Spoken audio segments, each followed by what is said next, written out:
PKA 494. Just the boys this time. Just the girls. Whatever. Kyle. A couple of sponsors tonight: ExpressVPN, Goat.com, and a new one, AmeriCorps. PKA is proudly brought to you by AmeriCorps. AmeriCorps needs you now more than ever. What is AmeriCorps? It's the opportunity to help your neighbor and your nation through these difficult times. AmeriCorps members serve their communities by fighting hunger, teaching, tutoring, and mentoring students, as well as responding to natural disasters. AmeriCorps is your chance to get involved and be the greater good. Search hundreds of opportunities and apply at joinamericorps.gov. That's joinamericorps.gov. There's a link down below. Check them out. Worthy cause. I bet AmeriCorps is doing some cool shit in 2020, right? Like it's boring in some years, but not now. There's a lot of good to do out there. They've got their work cut out for them. And so check them out. Link below. All right. So can we only use blades in the hospital? Please tell me it's not. Yes.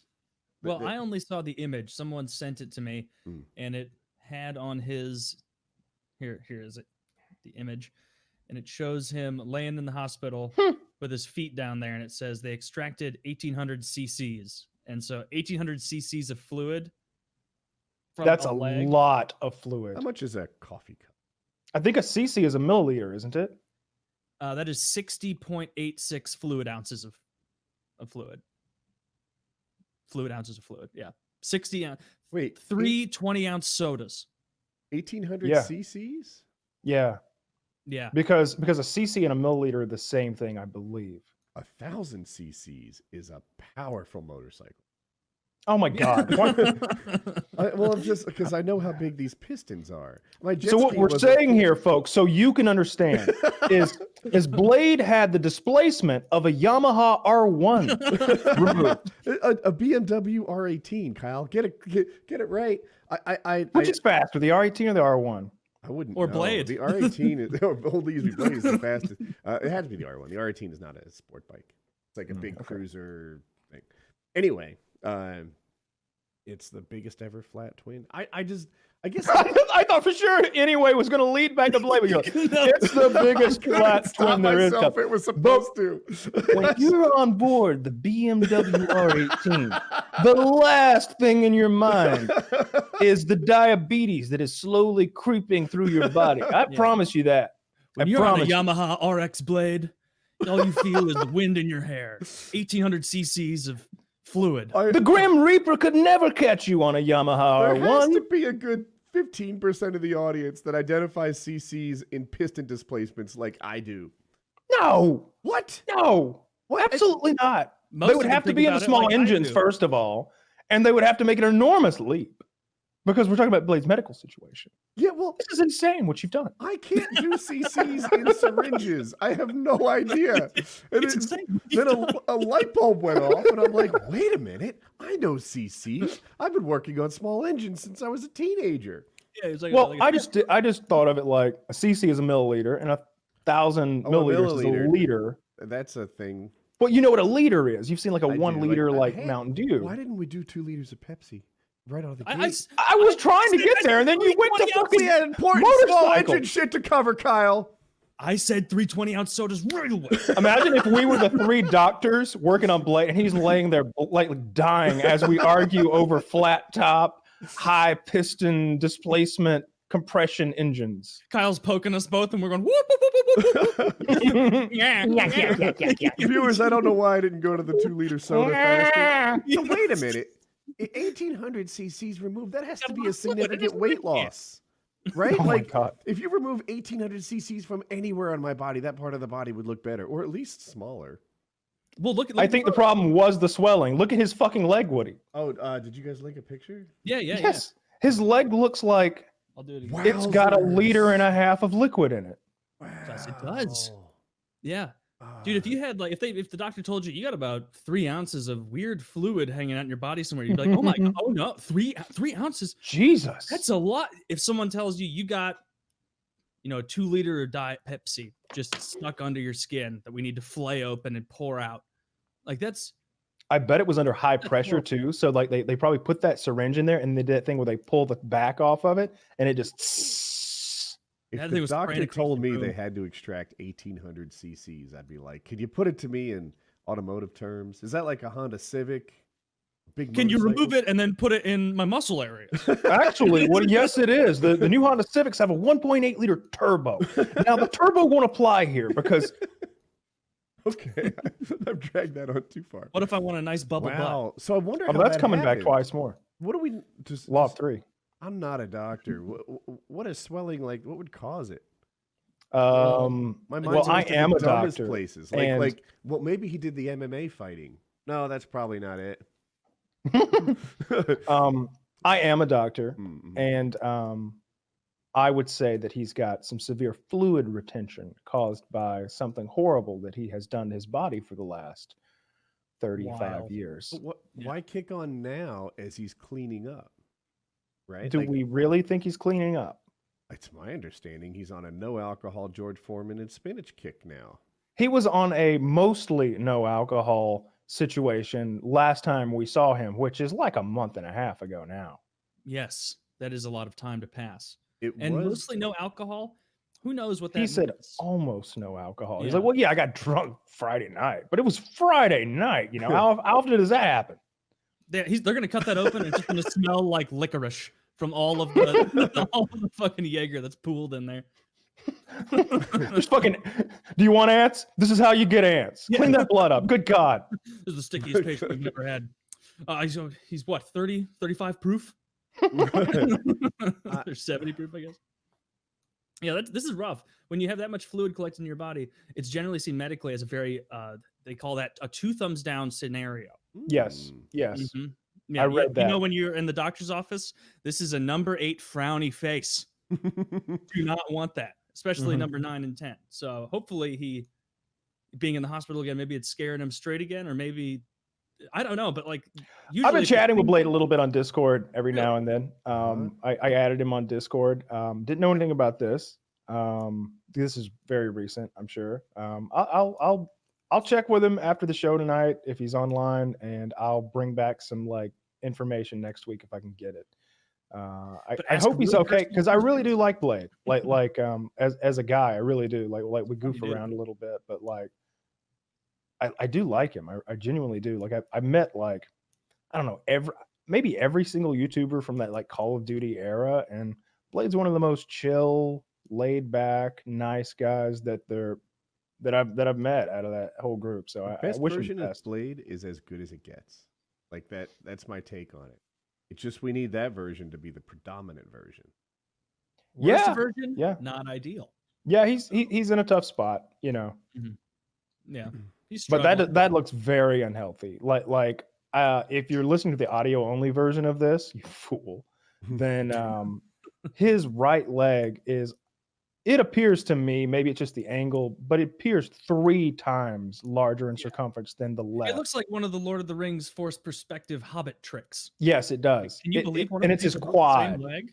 Like his quad is swollen so dramatically. It literally looks like what a 2-liter fluid displacement would look Look at like. his right foot. Like, kind of go down a bit. Look at his right. You can see the discoloration there, sticking out of some very clean socks. See, that's a sock, Taylor. That's a sock he's wearing. What discoloration Oh, are you seeing? Like So right above look at the ankle? bottom, right at his ankle on his right leg. You can see it like it almost looks bruised and purpley. Oh God, I Yeah, hope that's a see? tattoo, dude. I see what We know it's not.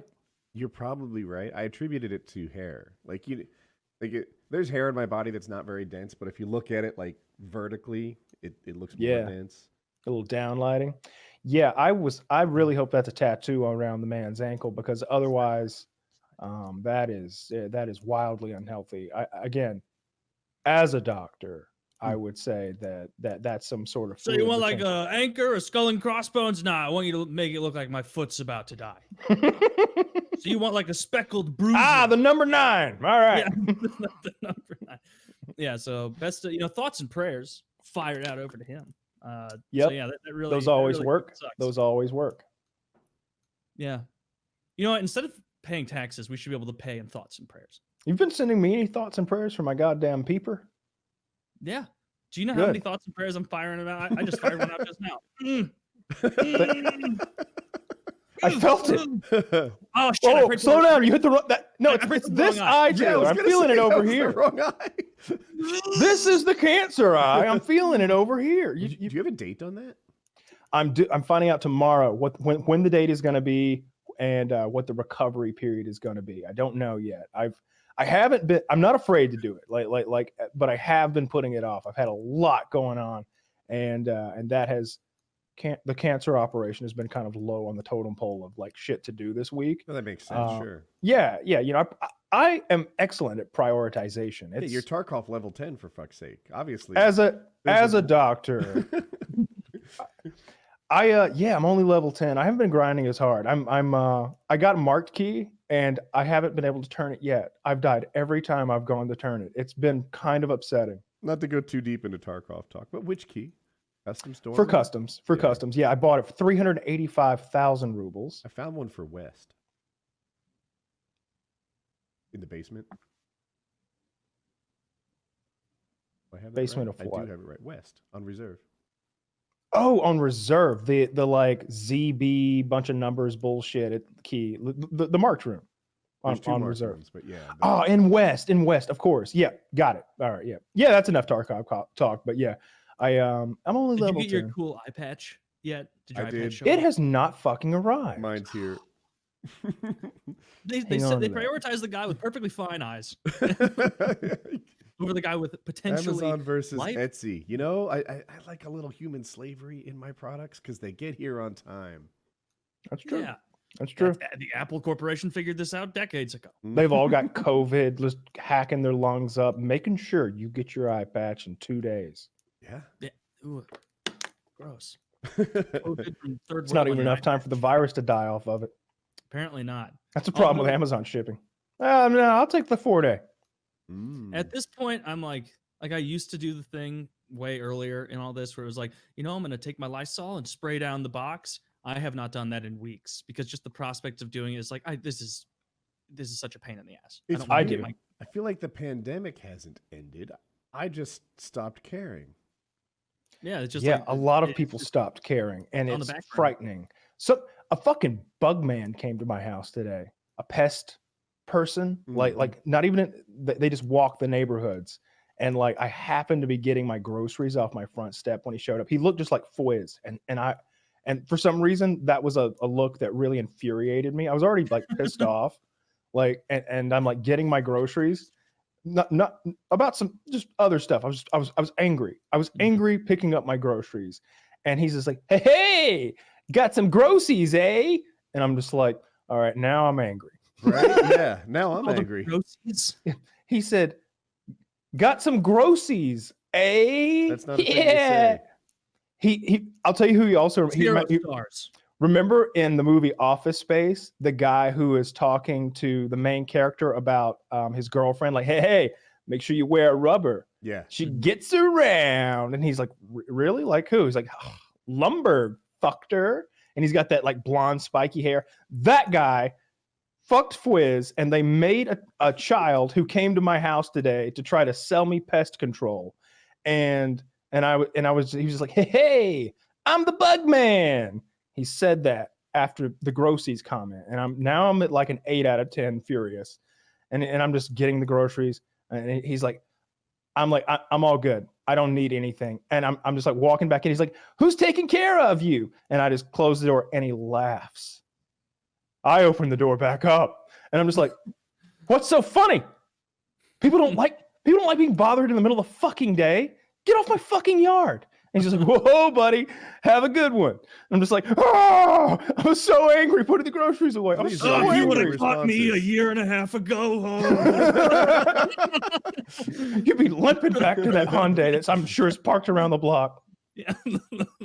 Yeah, that fucking bug man. You consolidated your grocery delivery and your exterminator? Is that what No, I didn't order a goddamn exterminator. He's going door to door.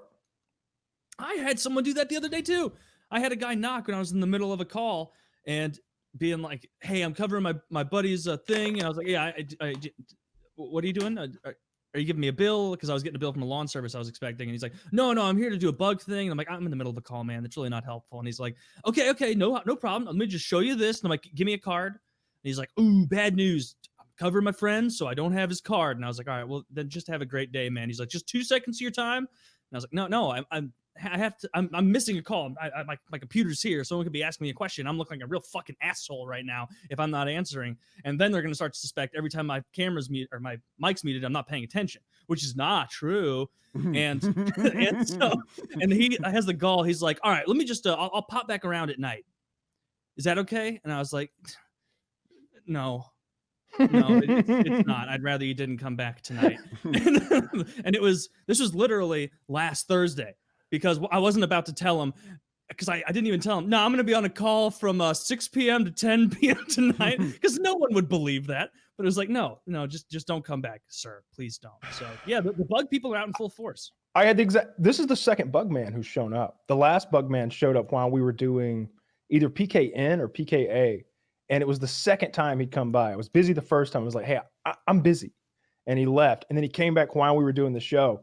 And I like got scared because the doorbell rang. You know, maybe it's my probation officer coming to like do a home inspection or something like that. It's like, it's a very stressful thing. Mm-hmm. I'm always scared when the doorbell rings because those are stressful as fuck. Because you got to like go through your house with an adult like you're a child, like making sure you don't have a bomb making like what's factory. This waste can of tissues? I'm sad. See, you guys aren't interested in the bug man because you don't seem to have a bug problem. If I ran a bug business, don't you think a little extortion would be a good idea? Like, hey, you know what, Taylor? I got a proposition for you. It could either be $150 a quarter to me, or this carton of bed bugs dropped in your front yard. I have in this box 100,000 hissing cockroaches. They are from Madagascar. These are the ones that didn't get eaten on Fear Factor, and they're pissed. He comes like, I'm the bug man. I'm like, oh, you just let me in. 150 a quarter. Let me show you the paperwork. Let me come inside your house just real quick. You get in there and you're like, uh-oh, you hear that? Pocket roaches! You get a roach, and you get a roach. And then suddenly the police are called, and they can't prove that you brought... Ma'am, are you trying to tell me this gentleman came into your home? I'll add that I was invited. You're trying to tell me that you invited this con man into your home, and then he began to, and I quote, throw bugs from his pockets all over the house. Man, this is absurd. I'm getting you filing a false police report. And I'm like, no, Ted, we can work this out another way. How about you just buy the bug thing? And then that's when they realize that it's my brother, the cop. And we run a whole racket. And then we end up in jail, and then we're on 60 days in, and we have to make up better paperwork so we don't get pulled. Dude, I watched 60 Days In with you. Was that last night? I think it was last night. That was last night. Yeah. I was expecting to watch that show. I'd never seen an episode before. And I was like, usually when I do gaming, I like to play for at least 4 hours. And I don't think I'll be on that long tonight. So I'm just going to watch 60 Days In. I watched almost 5 hours of 60 Days In. And that show is awesome. I've seen every episode. What season are you watching? I'm watching season 5. It's got Abner. Abner's very cool. I like him. Although it's episode 5 now. We watched 5 45-minute episodes last night. And it's getting to the point now where like episode 3 or so, he's Mr. So for people who haven't seen it, he's this Abner the Hispanic Chicano guy. Yeah. Yes. The Chicano guy. He used to be a Latin king, but now he's going in there pretending to be in the Chicano gang because apparently they're big rivals. And his story is, or basically for people who don't know, this story is you people sign up, you go into a prison for 60 days in, and they have a quote unquote mission while they're in there. And these people do not fully comprehend that they're not necessary for any of these missions. This is a pretense for the show. And so like when they're getting interviewed, like, I mean, I'm really trying to complete the mission. It's like, dude, come on. We're in here to watch you get fucked with a little bit. But this Abner guy, he is talking up a big game. Like, I was in prison for X amount of years and I was an enforcer for the Latin kings. And so I know exactly what's coming. And so early on, he's like yelling, threatening people. Then by episode like 3, 4, 5, the other prisoners start to figure out that like, he'll yell at you about how he's an enforcer, and that's it. He'll like get right up in your face and be like, you touch my stuff and I'll beat your fucking ass, man. I've been around the block. You think I haven't? You think I wouldn't? And like get right up in the face, say, I'm going to beat your ass. Nothing. And they're starting to figure him out. Oh, he beat that one child up though. The one child? Well, I haven't gotten to that yet. You didn't see him bitch slap the guy yet?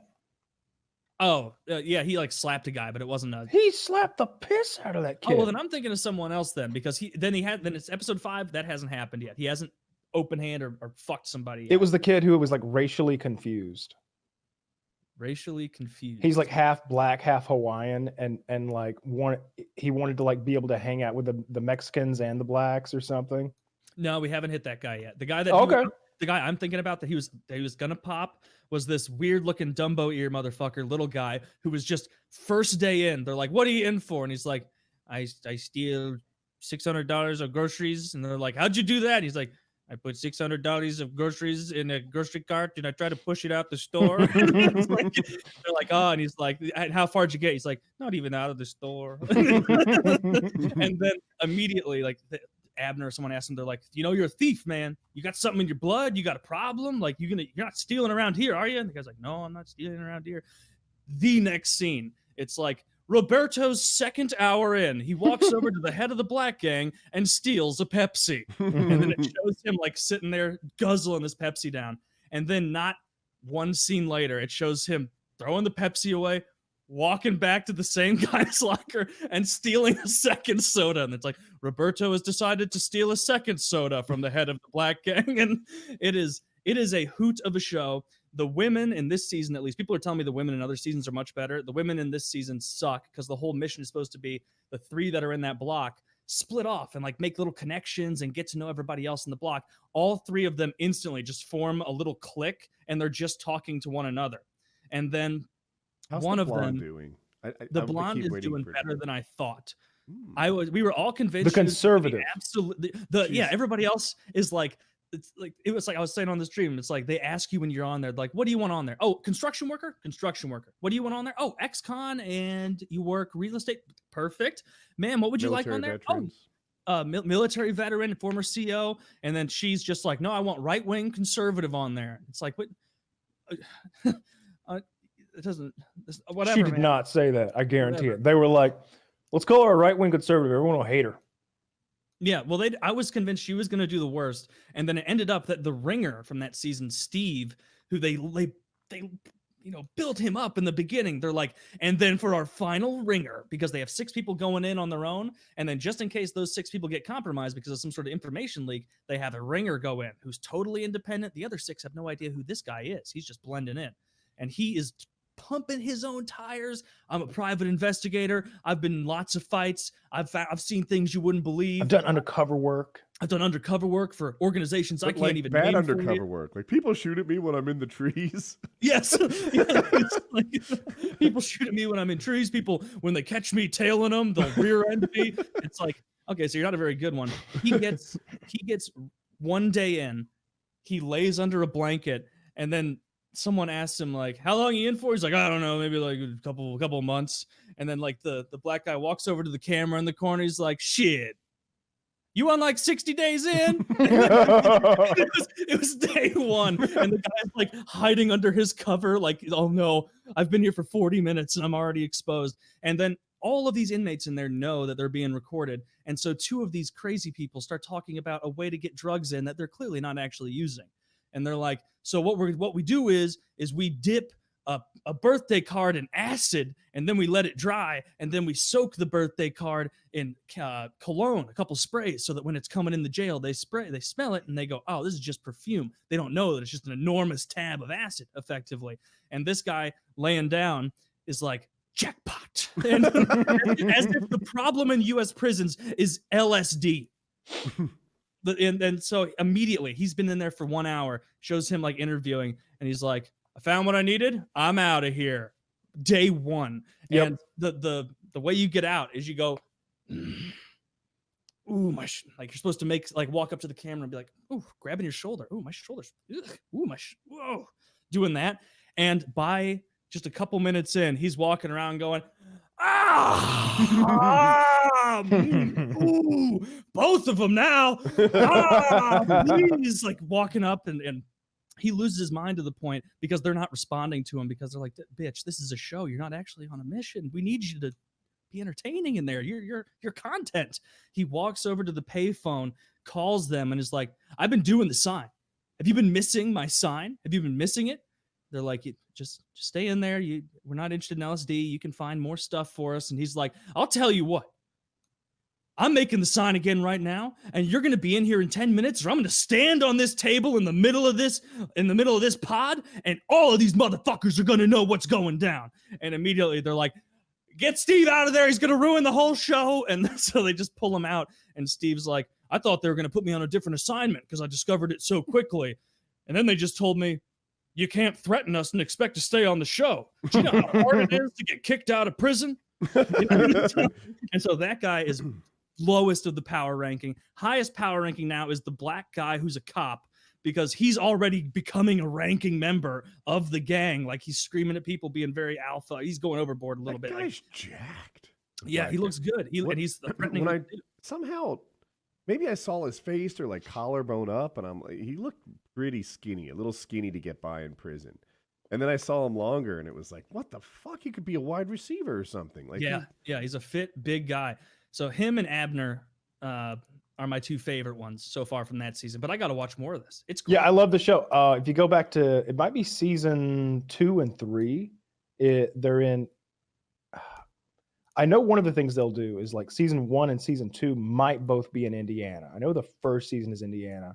I don't know if they just go back to Indiana for the second season, but they go to Fulton County, Atlanta, Georgia at one point for two seasons, you know. Mm-hmm. And one guy, this white guy, he gets in so good with the prisoners, and the prisoners love him so much. They call him White Mike.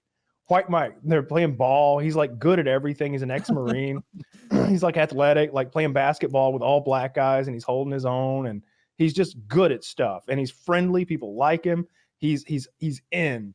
And they get to the end of season 2 or season 3, whichever it is, and they go, so Mike, you did amazing.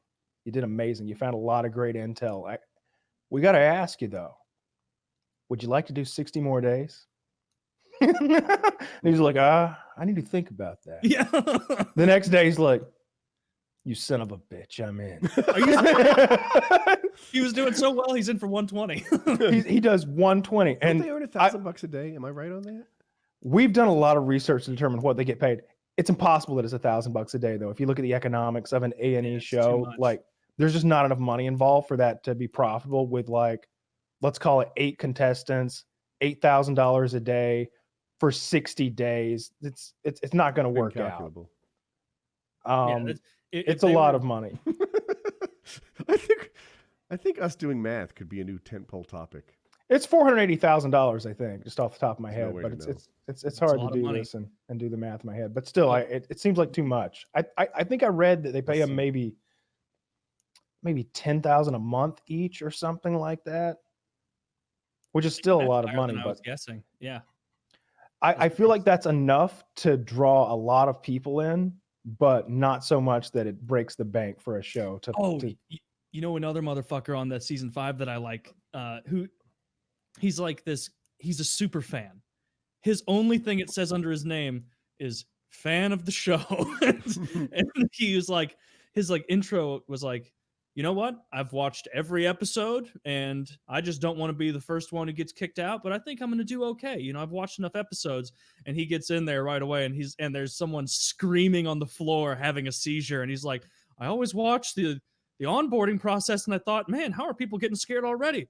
I got to tell you, I'm very frightened. And I like this dude. Yeah, he's a likable guy. He's just a bit doughy and you know his nips are always showing, but he does one thing in the middle. Him more. Where every time he's like getting interviewed, he's like, I have no idea what's going on and I don't know what I'm doing. Like he's very like upfront about it. Guy. I know he's self-confidence in admitting. Yes, in the beginning. Oh, he's the preacher man, right? Yes, he's the one that like right in the middle of a big get together, he goes, Bible study.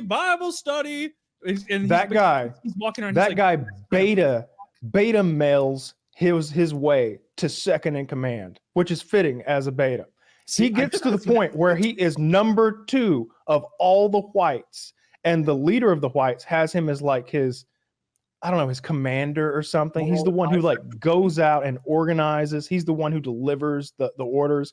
And obviously it's a very racially tense thing in there. So like, the whites are probably more racist than any other race because they're often outnumbered and, well, in any case. They make up for it with aggression. Not just that. They make up for it with overt racism, whereas like the blacks aren't always talking about whitey. but the whites seem to be awfully concerned with what the other races are up to. And so like the preacher man, who's the plant, will be talking with like the number one in command white guy, and he'll be dropping some N-bombs, and he'll be talking about like all sorts of things that I won't go into. And the preacher man just got to be like, yeah, that's how they are. There was something where it like showed him to like the preacher man talking to him, being like, yeah, okay, yeah. And then the guy walks around him, and the preacher man's the last one leaving the room, and he just looks up at the camera and goes, holy fuck. And he's like just all scared. But he basically like he was trying to call the Bible study, but like he was clearly trying to do it the way that he thinks prisoners walk. He was walking around going like, Bible study. Hey, y'all, Bible study down here. Nobody comes to his Bible study. He's sitting there by himself. He also made the mistake of white TV hour. Like they had they're apparently, like Kyle said, they have racial TVs, except the guy who was leading that block. Full House. I hope that's where this is going. The guy named Rocker, who's the black guy in charge. And this block, the black gang is the most powerful. I think it was the other block where it was the white gang that's the most powerful. So there are different dynamics there, but they're not interacting, obviously. And it's the white guy who looks like Lord Farquaad, the head of the whites, is like, hey, it's your day. Pick what's on TV, dude. Pick what you want. And the guy's like, I didn't know what to pick. I just didn't want to ruin white TV day, is what he said. and he goes, ESPN. And then everybody's going, oh, and he's like, but it's March Madness. What, you guys don't want to watch March Madness? And then they turn it on that. He sits down and looks away from the TV, and Rocker starts going, how are you going to put it on ESPN? You're not even watching the TV. Give me the remote. And he's like yelling. And this poor preacher guy is like alone in his little confessional later. And he's like, well, I ruined white TV day. Like, so that guy I like a lot. He's cool. Yeah. After watching 6 seasons of that show, I think that's what it is. I feel infinitely better about how I handled myself in jail and in prison, because some of these people are such pussies and such bitches and so socially retarded that it's just like, why would you say that? Why would you do that? Why would you stand there? Why are you sitting like that? What's wrong with you? Like, wait till you get to the season in Fulton County where they start thinking that one of the fellows is gay because he walks a little funny and he carries himself a little funny. It's a whole thing. Because like, if you were trans, like if you were a hot gay person in there, if you were attractive and like open to like servicing some men, that'd be okay. Nobody'd mind. They'd love that. Some of them in particular. But if you're just like a regular looking guy, if you look like one of us and you're just gay, that doesn't fly. Yeah, well, I mean, we're not hot enough to be gay. We all know that. Now, and also, maybe if I worked out in prison, I would be. We don't have the build for Woody. A lot of burpees. burpees until you no. Forget the burpees. Anymore. Squats. That's good thinking. That's what's going to serve you best as a prison bitch. Yeah, huh? Literally. Nice and firm back there. Mm-hmm. That'd be funny to be a guy who ruins it immediately, where they're like talking to me. They're like, Taylor, you're going to go in, try and infiltrate the white gang, see how high up you can get. And as I'm going in, getting interviewed, I'm like, they told me to infiltrate the white gang. I don't think so. I don't think I'm going to do that. Just walk in and be like, hey, what's up, Holmes? It's me, Tito. And then immediately it's like, get him out of there. Get him out of there. It's like, immediately they have to pull me out. They're like, and I'm like, oh, I didn't realize they would tag me as white. And it's like, you had an American Eagle shirt on. You were the only new prisoner with Sperry's. Man, you don't like boating recreationally, man? Man, you know, for Hispanic TV Day, I'm putting on HGTV, get a little Property Brothers. Yeah, it's like, and they're like, you're not pulling it off, man. No, it's a great show. And there's some like legit like fights and stabbings that go down. I haven't seen any stabbings. They're kind of rare. I'm trying to think of the season that has the stabbings. It's not Fulton County. In that season, like one of the guys is like an ex-college quarterback. He's like big black guy and he's really ripped and he's tall and thin and like he's just got his shirt off all the time, like doing chin-ups on the stairs for the cameras. And at some point, two of the other prisoners get into like an argument, and it just keeps getting more and more serious until they're shouting and yelling and sort of in that pre-fight stance. And one runs away, and you're like, well, that was weird. And he immediately returns with a mop, handle first, swings it at the guy and misses, and it snaps in two. And instead of hanging on to the jagged handle, he drops that because the guy he swung at has pulled out a shank, or excuse me, a chink. And the guy starts stabbing the fuck out of him as fast as he can. All like the guy getting stabbed kind of goes in like for a takedown maybe, but that just opens the back of his head and his shoulders up to just and like the worst stab wound was actually his ear, because ears bleed like crazy. And so there's just blood flowing everywhere. And oh yeah, he was fine. That's the thing. When I think about a knife wound, I think about a singular one, or sometimes a slash, which is awful cosmetically. But people who are serious about stabbing, they'll get 12, 15, 25 stabs in there. Yeah. It's especially a real like a sharp toothbrush. Like they know they can't get you with one. And so prison stabbings, it's like, oh, so-and-so was stabbed 37 times. Because it's the knives almost always suck. 3/4 inch, incisions in your body. Yeah, most of the knives suck. It'll be like a really small screwdriver that's been like sharpened to a really sharp point. They're like ice pick wounds, but it's never even long as an ice pick. They'll sharpen a nail up, like literally a nail, and then put that in something like a T-grip so that the nail protrudes out between the knuckles and they can punch with it. It's real troublesome. Cool show though. Cool show. It's an interesting premise. I had read that it was fake, but after watching it, I don't think that is fake. That looks pretty fucking legit. I had people in chat, Taylor Merca on Twitch, come hang out, guys. I had people in chat saying like, "Oh, this is so fake, so fake." I don't even humor that. Like, it's better to believe it's real. I don't want to go into it trying to poke holes that much, unless it's really over the top obvious. I don't think it's fake. I think that the way they edit it sometimes can be to like pump up the drama. Like maybe if something's happening and they go to like a close-up shot of someone for a reaction, maybe that reaction wasn't right at that moment. Maybe they're not actually reacting that way to what happened. But that's just to like get a narrative going. Of course. But the actions that happen are real and the prisoners are actually in there. So last night I was reading about that. What happened was Taylor asked if anyone ever died on the show. And it raised my curiosity, so I started looking at it, started reading all about the show, etc. Contestants have said that certain things are fake or misleading, and by that they mean that like look, they acted like I was in really hot water for this thing. I actually wasn't. Like they pumped some music in and made it seem like a bigger deal than it really was. They acted like the cause of my hot water was this thing.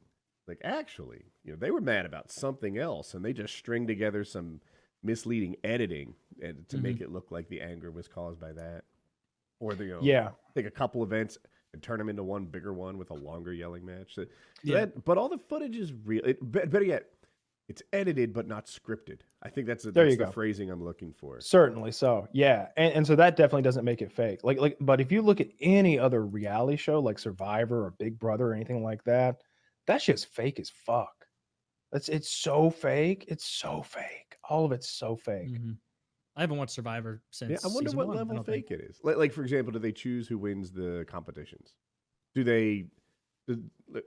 gets voted off? Is that chosen by the producers or the contestants? Like, where is the fake begin and end? I would say that all of that is legit. Like the voting and the winners and stuff is legit, but the way that things are presented to us are completely different.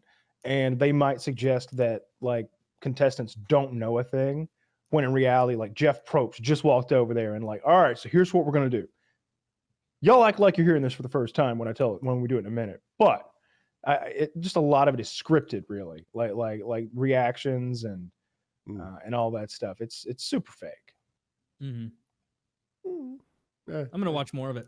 That show's awesome. Oh, that show's great. I like that really show a lot. Into these shows that are just like chaos porn almost, where it's like 60 days in, intervention, hoarders, hoarders, it's the creme de la creme of those in some ways Seen 'em because all. they get so good. Well, hoarders can be different. You can get that one lady that has nothing but bags of cat shit and human feces at the top of her stairs, and then there's the other like kind of people where it's like they're just way too into records. Yeah. And it's like organized, but it's just controlled chaos. Yeah. And it's way better when it's the cat shit people. Way Yeah, better. I agree. Like some of those people, it's like, wait a minute, if you just sent those guys from the History Channel, like the pickers over here, they'd be delighted, right? Like he's just got a lot of Star Wars figurines laying everywhere. But then you go across town and there's a lady who's literally living in dead animals and human excrement. And they start pulling out the cat skeletons one by one. Yeah, they find so many dead cats. You know what? There are no hoarders with dogs. I've found. No, the dogs are. It is a cat thing. There was a Yeah, it's a- hoarder 2 doors down from me when we moved into our Ocean City house. So our next door neighbors were, well, one was like a motel and the other was a regular person, and then a hoarder. And that house was like, it was the worst of the worst hoarders. They eventually Could you smell it? the seam of the house broke open from the pressure of the contents inside. Jesus. It popped. Yeah, that's how 12-year-old Woody got in, and we went like. It's also how he got syphilis. Well, for the first time. That's how I remember it anyway. I think I'm right on that. And it was just like we walked in and I couldn't believe that people lived that way. There were paths inside the house to like get from room to room. And even those paths weren't always clear. Like you had to step over grocery bags and stuff like that. It's like they started encroaching on the path space.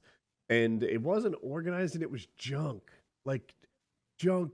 Boxes full of nonsense, maybe old clothes, rotting food, like broken furniture, like things that had no value. But I guess they thought, I might need 2/3 of a bed rail someday. It's keep a this sickness. around until I it's some need sort it. of weird psychological upset. Jim Norton had a really funny line in some old O&A where he was pretending to be the hoarder. He's like, "Oh, I didn't expect you. Can you give me a decade?" The house was 3 stories tall. Like it was a pretty good size home. And every story was like that all the way up. The stairs were treacherous to climb. And it's like, I don't know, it was like a garbage dump inside a house. And it was insane. It's crazy. Like, and I'm sure it was like this too, where when the piles of things become so large, they start decomposing, and then it's no longer even, you can't even differentiate what the pile used to be. They It's melt. just a now like melting pile of decomposing shit. Yeah, shit melts together. Yeah.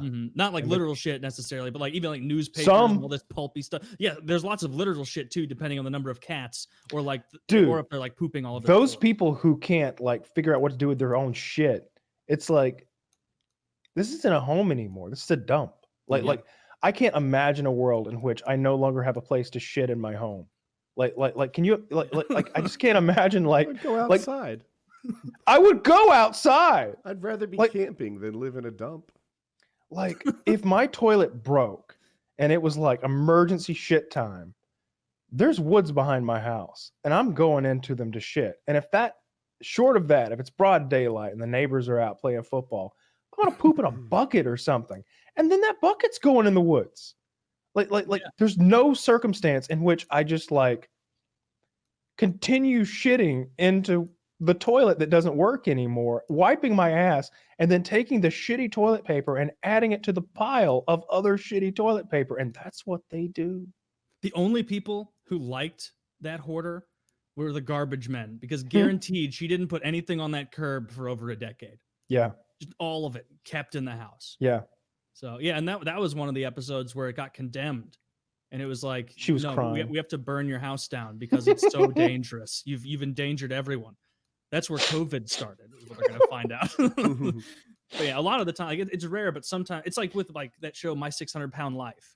So often, and that Indian doctor, Dr. Now, speaker of truth, such one of my idols, love that guy.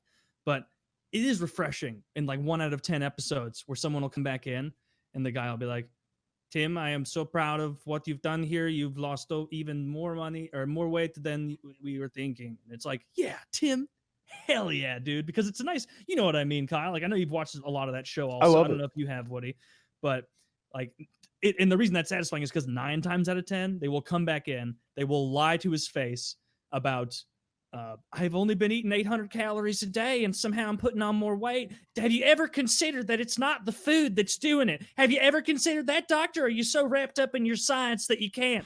And whereas like some mealy-mouthed white doctor might be like, well, you know, there are a lot of ancillary things that could happen. He's like, no, it's the food. It's the food. You're eating too much. Don't lie to me. Don't waste my time. And he'll just like leave. He's like, I'm too busy. I'm too busy for your shit. I got a bunch of other hippos in other rooms to go inspect. And so that show's great. 1,000-Pound Sisters. That's another good one. I've only watched a little bit of that, but those gals are so big that they've begun storing fat in their foreheads and they're losing their sight. Oh, Like their eyes, they didn't say that, but if you look at them, like they're That makes sense. Well, look at this. Fun Taylor fact, I need an image. The entire continent of Asia can't see either. Let me show you this, and you tell me that these bitches aren't slowly going blind. Especially the one on the left. The amount of forehead fat is encroaching on. Oh visible no! eye Oh fat. no! Oh no! All right, look. The one on the right legitimately looks like Jabba the Hutt from Star Wars. Yeah, and the one on the left. And she's cross-eyed. Wait, the picture I linked? Well, you linked like Google. Oh, search. I'm sorry. I meant to link this. No, it's better this way. You get a like a. Yeah, I've like been a, showing a bunch of them to people. I wonder, Do are you- these all the same people? This one looks Asian. That's after she gained a little more weight. I can't. See, that's a eye joke. There- Scroll down. There's a picture of her with her boyfriend, and that one. Oh, he likes a big booty. Look at the eye thing that I'm talking about there. Yeah, it's That's oh very my god. apparent in It's that like one. she's got a like right here. There's like a pocket of fluid, like right in the middle of the forehead, the size of like a coaster, a drink coaster. Mhm. Yeah, I like that she's with a fit black man though, and I bet he's at work with his boys, and one guy's like, yeah, my girl got the biggest booty you ever seen, and the other one's like, nuh-uh, my girl got a donk, and he's just like, gentlemen, let me show you a photograph of my young lady. Hey, yeah, can you throw her on the flatbed and swing her by the site? God that? damn. Yeah, that's. So my joke wasn't entirely wrong. Looks like they're losing their sight It looks like she's going to lose her sight. just from fat. Well, she can't look boyfriend up for one sure. especially. If like a bird was coming down from above, she definitely doesn't have like that angle anymore. No, and so I haven't watched enough of this show to know if it's that good. Probably not nearly as good as my 600-pound life, because that. Did you one's been mention around 48? The first 48 hours too? I haven't watched that. No. Oh, I like that. What- We watched that a lot in prison, and we would critique the criminals. What's the premise? So you follow a law enforcement team. Usually it's maybe like one officer and his partner. I've seen a lot of episodes like that. And you begin right when a crime is committed. Like a murder. Like this lady, we just an episode I watched. This lady is found in her car. I want to say like her body's been burnt and she's dead in the car. And they're like, all right, clock's ticking. And the idea is that murders that aren't solved within the 48 hours, the first 48 hours, the solve rate it like really drops down. If you don't catch the bad guy in the first 48 hours, then the odds of you catching him are greatly diminished at that point. And sure enough, like 2 days in, like they've got this guy and they're like, we think it's him. And they bring him, he's like, they call him like, hey, we know you're not involved. Like winks at his body, like we know he's involved. But we know that you knew Michelle. We'd like you to come in, like maybe you saw some suspicious character she was hanging around with, like you. And maybe some violent men who were with her buying drugs, like you were. So maybe you could come in and talk to us about it. He's like, yeah, sure. He comes into the interview room. He takes a selfie when they leave him alone in one of those Law and Order style interview rooms with the handcuffed table. Like he's chilling, having a. Alpha. When I saw that, I was like the prisoner next to me. I was like, no way this guy did it. Look at him. He's taking selfies of himself in the interrogation room. Nobody is that loose and like confident. I was wrong. He's just a fucking dumbass. He's the biggest dumbass ever. 12 hours later, they're locking his ass up on the street, dragging him away, and at the end the credits roll, and it's like he was sentenced to 37 years in federal prison, and you're just like, God damn. That's interesting that that's such a popular show in prison. The 48 but I guess hours thing I question though. Like, let me lay it out. I used to work in tech support, and the bosses had this thing. They're like, we were discovering that if the question isn't solved on the first call, that question's average lifespan is 5 days. And it's like, so they're like, we need to really focus on getting everything solved on the first call. Okay, genius. If a question's not solved on the first call, it's a hard one. That's why they're lasting so long. It's not like if a murder is not solved in the first 48 hours, it has fewer clues. It's not that something about the 48 hours is the primary reason they go on. Oh, sure. Exactly. It's that they're tougher ones to crack. Of course. Well, and probably like caseload stuff. Like the longer it sits back there, the more. What it really is that crimes that you can solve in the first 48 hours are easy ones. Slam dunks or dunks. Yeah. What do they call them? And based on The Wire, they're trying to get their clearance rates up. So they're not going to bother with the really difficult ones because right now, it is going down in Baltimore. Everybody's getting fired. Oh, and is this okay? In The Wire, is this yeah, in The Wire. Okay. And this, the black guy's white lieutenant who has that crazy accent, that really weird accent. You know what I'm talking about? You just said the black guy, and it's a show about with like a dozen black characters. The black major has a white Major lieutenant. Colvin. Okay, Major Colvin. I think it's Major Colvin, and he has like a second in command, white Bunny bearded lieutenant guy who has like a crazy. Is that a Baltimore accent? And if it is that why does nobody else have it in the show? McNulty has a very authentic Baltimore accent. I never noticed the Lieutenant Colvin's a black guy. Are we talking about the right person? I thought it was a major, but Major Colvin's second in command. He has he's a white man in his late 50s with facial hair. He's like his right-hand man when they're setting up the free zone. This is some nitty-gritty shit. Yeah, I was trying to show a picture of people so that they could place him. But oh man, I'm struggling. Like it's hard to Google Colvin second in command. Let's try it. Well, fuck me. Sorry, guys. I was just trying to figure out if that was because he's but it could be maybe it's Philadelphia because he's talking the way like Dennis. He's talking the way like Dennis makes fun of Philly accents from It's Always Sunny, And I didn't know that people from Philly like talk like that for real. I thought it was more like Dennis making fun, and it was. This is the weirdest accent. If I'm probably missing it by like a fucking mile, but it was weird. Like the way that guy in the show was doing it, it sounded nothing like any accent I've ever heard. He's the only guy saying anything like that in the entire show. And he sounds like Dennis making fun of a Philly accent. When I think Philly accent, I think of Rocky Balboa. No, I'm sure. I went to college in Philly. I've been to Philly.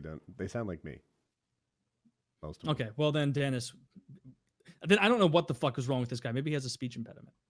But you have zero accent, Woody. I think you've. I don't know. You make fun of me all the time about shit I say wrong. That can't be true. Well, accent has nothing to do with your issue. Oh, please. Everyone says nuclear in my area. I mean, none of us really have an Well, accent. if they did, then that would be correct. It is nuclear. I did it on purpose, though. That's not the one I say. I didn't want anyone to make fun of me. You're learning. I mean, Kyle, you escaped the accent game for the most part, Kyle. Absolutely, yeah. I've gotten rid of probably like 90% of mine, maybe 85. Yeah. I'm Midwest. I grew up in a real. Everyone understands me. Grew up in a real rural area. What's that? Oil. Earl. Foil. Moil. Moil. A moil. We don't say moil too much. We run them folks out of town. Yeah. Is a moil a Jewish person? It is. He's the one who performs the circumcision. Yes. Yep. Fun facts, fun culture facts. So anyway, The Wire's sick though. I'm really enjoying it. We don't have to talk about that though. I'm almost done with, or no, I'm like episode 5, season 3, and already it's better than all of season 2 combined. Oh yeah, yeah. It gets better as it Ziggy goes. is the most killable character I've seen in any show for a while. Ziggy sucks dick. I hate that character so much. Least favorite character for sure. Yeah, when you're done with that, we'll recommend something else. I have to think like what you haven't seen that would be like the creme de la creme. Yeah, I mean, I could always go to Supernatural, but I would be looking more for those ones that people rave about, like Sopranos. I think you might like Big Love. I haven't even heard of that. Big Love is I think Bill I think Bill Pullman is the star, and he has Jean Triplehorn, I think, plays his wife, and the daughter is played by a girl who's a famous actress now and does a lot of shit. But in any case, Amanda Seyfried, yes, very hot, especially on that show when she's, I don't know, 15, 16. They're Mormons. It's okay. I like Sister Love. Isn't that Sister Wives? Sister Wives is better than Big Love because it's real. It's a real reality TV show. Yes. But Big Love is a drama, so that takes away the interesting part to me. That's why. But so the other one is it's a guy's married to 3 women, and you see their relationship and the challenges in it. They get chased out of like Utah, I think, and they find their way to Vegas, and he earns a lot of money, and he deals. I don't know, like you see their love life, and like the fat one's a little jealous that he seems to want to have sex with the hot one the most. And I was like, well, yeah, and it's. I like, I know it's a reality TV show, but I like the fact that it's at least based in real. It's supposed to be real. Yeah, I don't. I feel like it's like comparing The Wire to Cops, right? Cops is real. It's real drama. They're actually locking people up, serving and protecting. But, there's no McNulty having a drama with his ex-wife and like she's dating a lawyer or whatever the fuck. And he's like looking down at the lawyer and they're nice, like, seats right behind the plate while he's up in the mezzanine. You don't get all that because you didn't have a great team of writers just making it up as they went along. More like The Wire versus 48, where you follow a case a little longer. But yeah, sure, I see it. Yeah, that's a good show though. I like that show a lot. I've seen every episode of that twice. I dig it. Good show. And I didn't know as much about LDS as I did. Like going in, I really didn't know anything about Mormons at all. I was just like, oh yeah, there's really polite people that go door to door. But like the more I learned about it, the cooler it was. Like some of the basis of their religion and how like the polygamists are really like the redheaded stepchildren of that religion, and they go to like a legitimate LDS church, so their polygamy has to be like top secret, and it's a bit like the Americans, that he has this secret that he's always got to keep, like only like close family know, obviously, because you can't hide it from your family, but like everyone else like doesn't know, and so he has to hide the fact that he's got 3 wives in all these inventive ways. It's really fun when like he's with all 3 of his wives, or maybe even just 2, and he has to explain why the 3rd one or the 2nd one is there. It's a lot of fun. It's silly.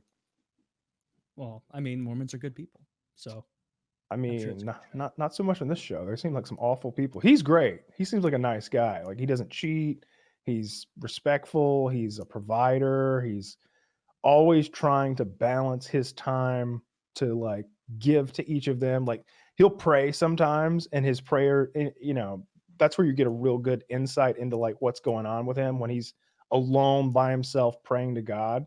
And they're good prayers. You hear his prayer and you're like, oh, he's praying for like the strength to like show his wife more of his softer side, or like the ability to like instill in his son like the morals that he cares about, or whatever. It's like these really like nice things that he asks for. He's never like, God, if I could just get the other supermart store going, I'd be making $2 million a year. We'd be in the big time. It's never that. It's always like, help me work into my daughter's life and be a part of it before she's gone.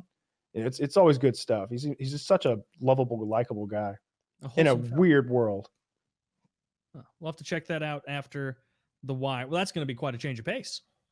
Yeah. After The Wire and The Sopranos. Do you watch The Expanse? I know Woody and I are big fans. No, I've scrolled past it, but I've never watched it. Maybe that's a good one up next. That might be the way to go. How many seasons does that have?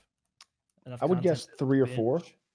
Oh, that's First couple seasons were made by the Sci-Fi Channel, I believe, and then is it Netflix that bought it? Amazon, I think right? Amazon. You're right. Yeah. Then Amazon bought it, and then it got great because they've got money, and they can curse. Yeah. And they can show like top of butt crack. I don't know why they're not showing titties. That's so ridiculous. Amazon should be showing titties as much as they want. I'm rewatching The Witcher, and I'd forgotten just how many titties there are. So many titties. Didn't that show just come out? The Witcher? No. No, it came out last year. Yeah, I really enjoyed The Witcher. I thought it was great. In hindsight, I'm low-key angry what they did with the time changes. Like, what? They filmed The Witcher, and then they played it on shuffle for some fucking reason I can't explain. And you're supposed to watch it on shuffle? Why did you do that? What? So since I'm going, I agreed with you 100% the first time I watched it, and I do find it to be confusing. It would have helped a lot if they had just been like a little title thing there that was like 10 years later. Mm-hmm. That would have solved so many problems. So I don't have a problem with the time jump as much as I do with them not explicitly throwing it out there, because if you don't memorize characters' names right away, you won't get it. Because there's a part where there's a king who had fucked his sister, and then the sister died, and the baby that was in her womb became a monster, and Geralt has to like save that monster and make it a human being girl again. Well, you go back in time and you see that king and his sister as children, and he's kind of like messing with her a little bit, like, and it's sort of this hint that, oh, they've always had a little something going on. And they use the king's name, like, I don't remember his name, but I still don't. See, that's the problem. They're not normal names. They're extra hard. They're made up names, Witcher names. Like they're not even like Old English. Yeah. It's not even Old English or something like that from our universe. It's made up goofy, woofy, laffy taffy names. But since I'm going through the second time and I really recognize and pick it up, it does help with the character development a little bit. I feel like you learn, you know more about the characters than if it were played in chronological order. But I definitely agree that there should have been a title card or something going 10 years later, 10 years earlier, 10 years later. Like just let me know. Anyone's watching The Witcher, this is how I watched it. I used like Cliff Notes. I'd watch an episode of The Witcher, and I'd enjoy it and understand, I don't know, 80% of it or something. Then I go to the Wikipedia page and read a paragraph about what I just watched. Be like, aha, all right, I get it now. I'm ready for the next episode. Bring it at me. And I just keep doing that, where I'd sort of, it just sort of fill in the blanks, help me understand the time changes by reading a paragraph. Yeah, I think I'm pretty sharp, especially when it comes to like TV shows and like picking up the little hints and like the way the character's eyes move at a certain point. Like, oh, he doesn't like what that guy said. But with that, I was a little bit fucking confused around episode 3 or so. I was like, well, wait, what? Because they don't age the actors either. Like 10 years pass, but the actors look exactly the same. Oh, that's annoying. At least all of the actors. Now it makes sense. Under their eyes. It makes sense that Henry Cavill's character, the Witcher, Geralt of Rivia, doesn't age because he's a mutant. But nobody fucking ages. Like nobody ages. Maybe they're all. Well, yeah, no, I'm trying to think. Like the humans do. Like Kyle just mentioned, they flip back to them as kids. In that one instance, but it's different actors, is what I'm saying. Like that they just hired children to like portray the king. But in the instance of, for example, the lioness, the queen, who's like a badass, who her granddaughter is the little girl who's very important to the whole story, and we're always following her. They went back to when before the granddaughter was even born. When her daughter was marrying the hedgehog man. You look pretty much the same.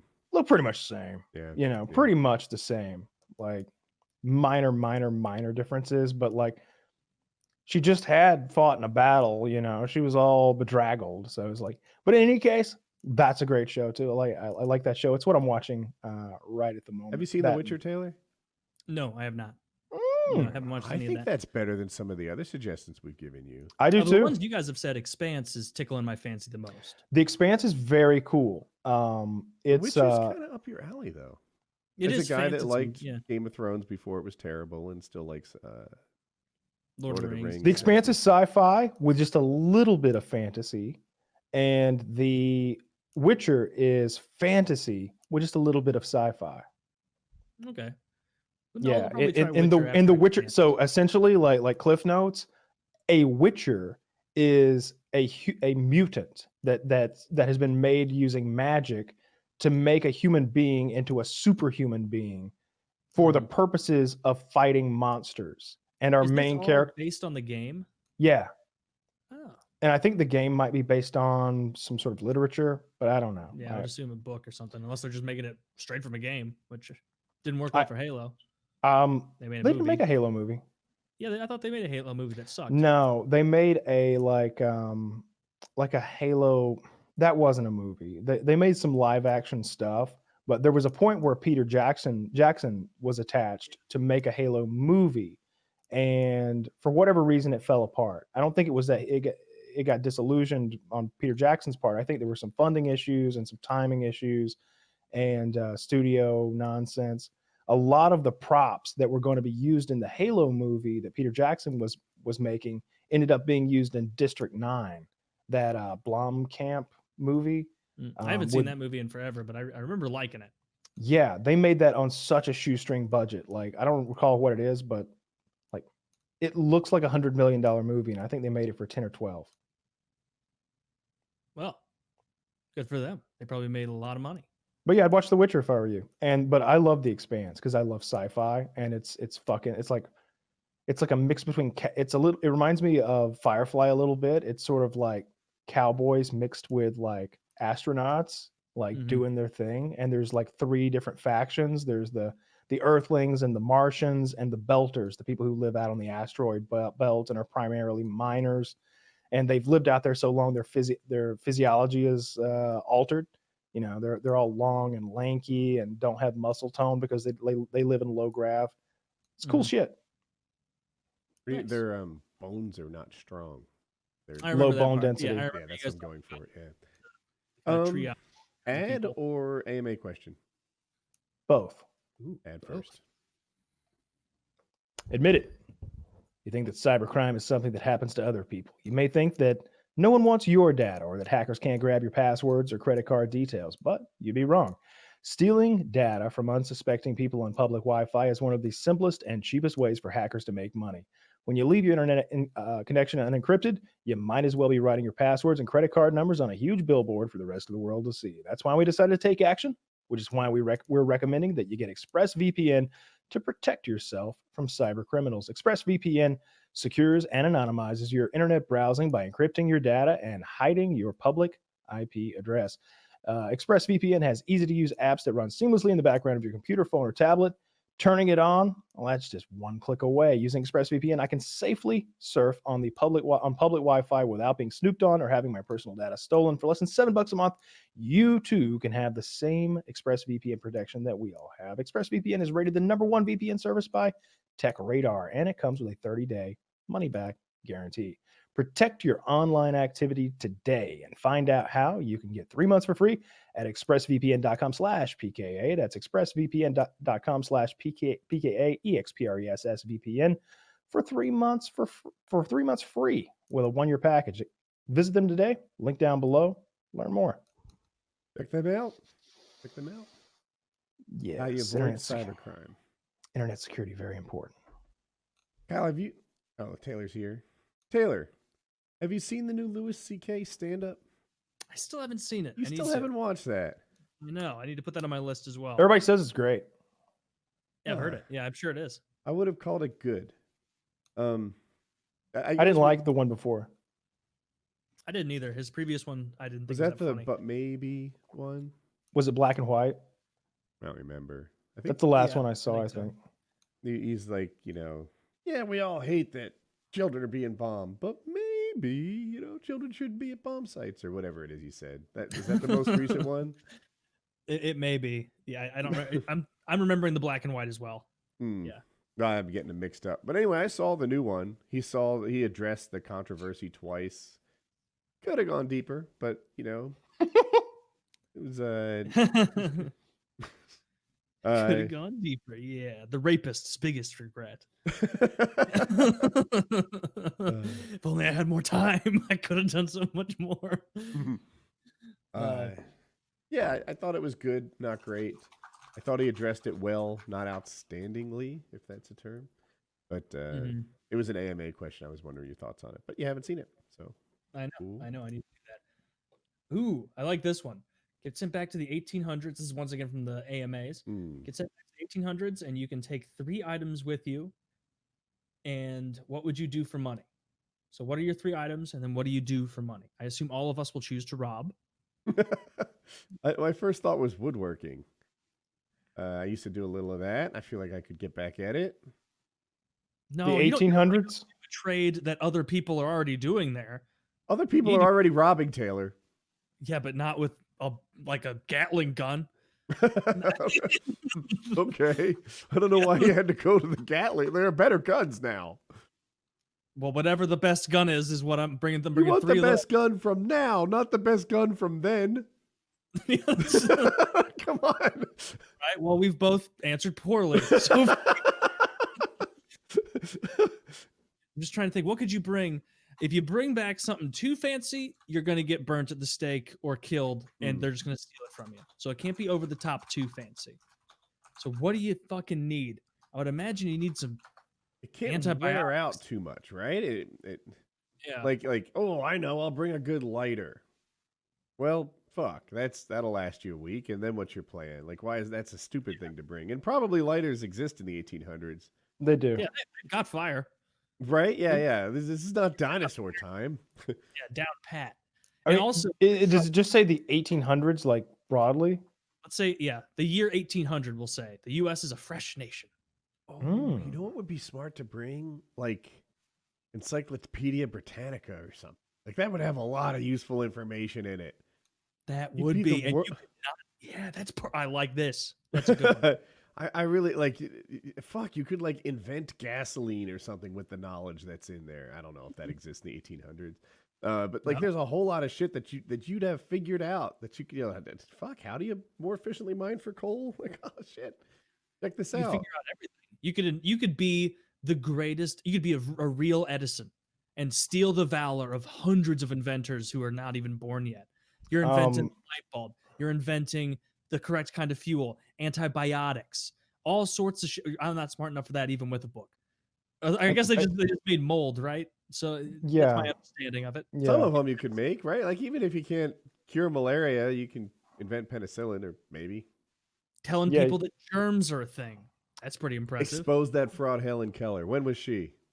I would be like, hey, everyone, there's going to be some lying cunt coming out about 70 years from now. Do not believe her lies. I think I would just pick some inventions from the the 1800s that clearly the materials were there and the engineering was there, but just the idea hadn't come up yet. And I'd bring some models of them back. Like I'm pretty sure the locomotive, like the steam engine, was invented in the 1800s, like early 1800s. Like just bring like a model steam engine back, and you'll be the richest man on the planet right away. Yeah. Because or like a cotton gin schematic. I don't know why my head went straight to the tattoo gun. How do you not remember when the cotton gin was invented from history class? You know so many useless things. Why was it not 1800? No, it was like 1790. I mean, I don't know exactly. There's no way to know. I'm not doing it. I'm looking it up. Eli Whitney. Whitney. Don't think I can't spot your bait. 1801. Bullshit. It's 1793. I knew it. Nailed it. Oh fuck! I bought it. Taylor, you got me. Damn it! Fuck! All right, so that would have been so funny. I'm like, hey, everybody, check this out, everyone. If you just lied to get to, I guess someone's gonna knock your socks off, and they're like, hey, this is like a shitty version of what that other guy, Eli Whitney, made. It's like, Fuck. Well, what else Yeah. could it be? The better cotton gin. A diesel no, tractor. Diesel tractor, train stuff. The diesel tractor. We're going with like We're replacing combustion horses here. We're doing good shit. Well, they had steam engines. What's next? They didn't yet. That's why I'm saying we're 1800s, inventing They didn't it. have steam engines. 1804. Where did we God get damn. 1804? Not in the question. Taylor, I asked like what year, and Taylor said 1800 exactly. I wasn't here for that. You were sitting right there. I don't know. I would remember. Literally. Like that. Nope. I mean, Dude, well, I'm pretty sure the internal combustion engine was probably invented in like 1885, 1895, in that period. Inventions of the. I love that Taylor's our new fact checker. This is the greatest transition in Painkiller already. Is When was the internal combustion engine invented? I'm saying 1885 to 1895. There's a lot of inventions here. Internal combustion engine. I have to search that up too. When was? What is an internal combustion engine? Because that to me means gas, but I think it means diesel is a steam engine and an ice. 1872. No, steam is not. It's, 1872. I guess it's not combustion, is it? Yeah, it's just an expansion type thing. But diesel probably is. There's a lot of good stuff to steal here. Combusts. You can Yeah, get the patented but cold what do you need? So it combusts because you Pressure. I'm sure you know this. It it pressurizes the vaporized diesel fuel until it spontaneously combusts from the pressure. But back then, like what would have created there's no electric starter or anything to like get it going. So I don't know how that would work. You'd need like I want to say the first, like these old tractors. I watch videos of people starting very old tractors, and they wind a flywheel up and like put energy into it. So they're not turning the engine; they're turning like a spring, a flywheel. Like it's not a flywheel; it's just a weighted wheel that eventually like goes right.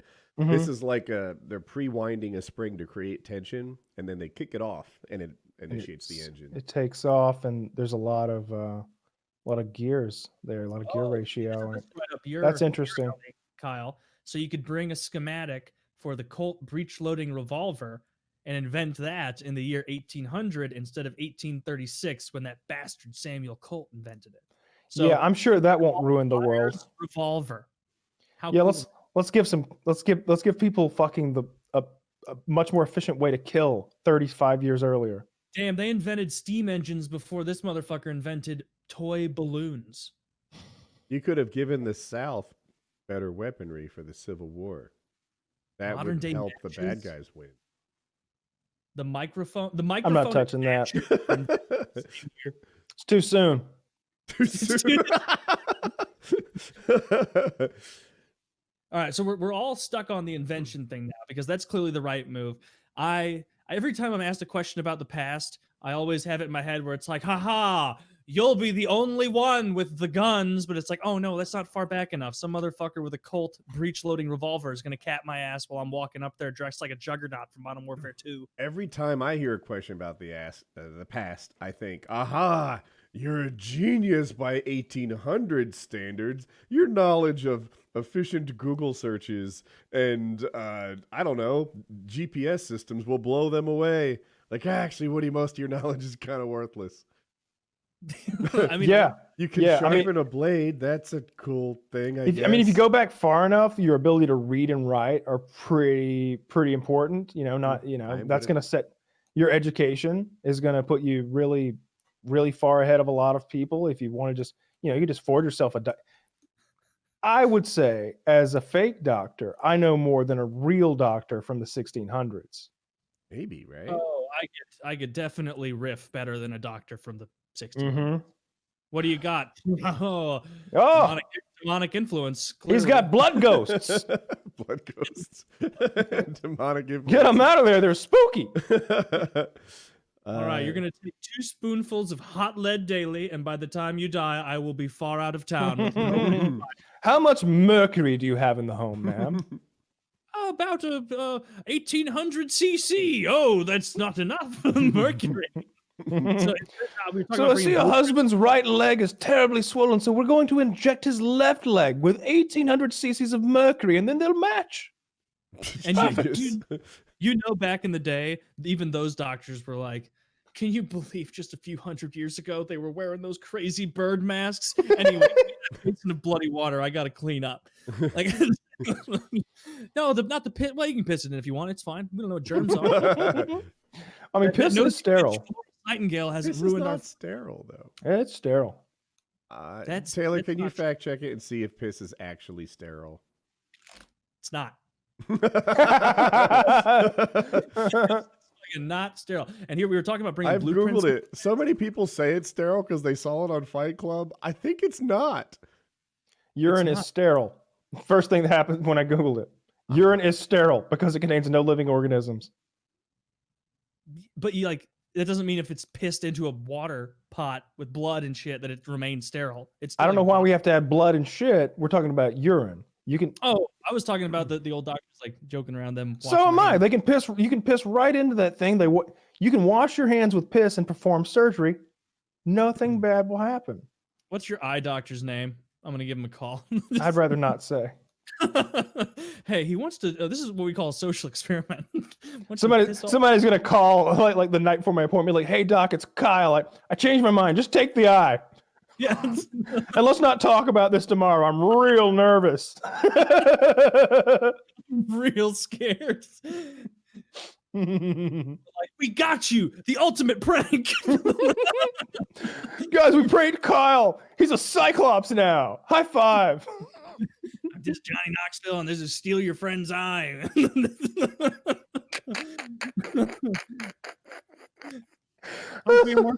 This is sneak into your doctor's office and change the file before your friends find out. Urine is not sterile. Use of enhanced urine culture techniques to detect resident bacteria flora in the adult female bladder from the Journal of Clinical Microbiology.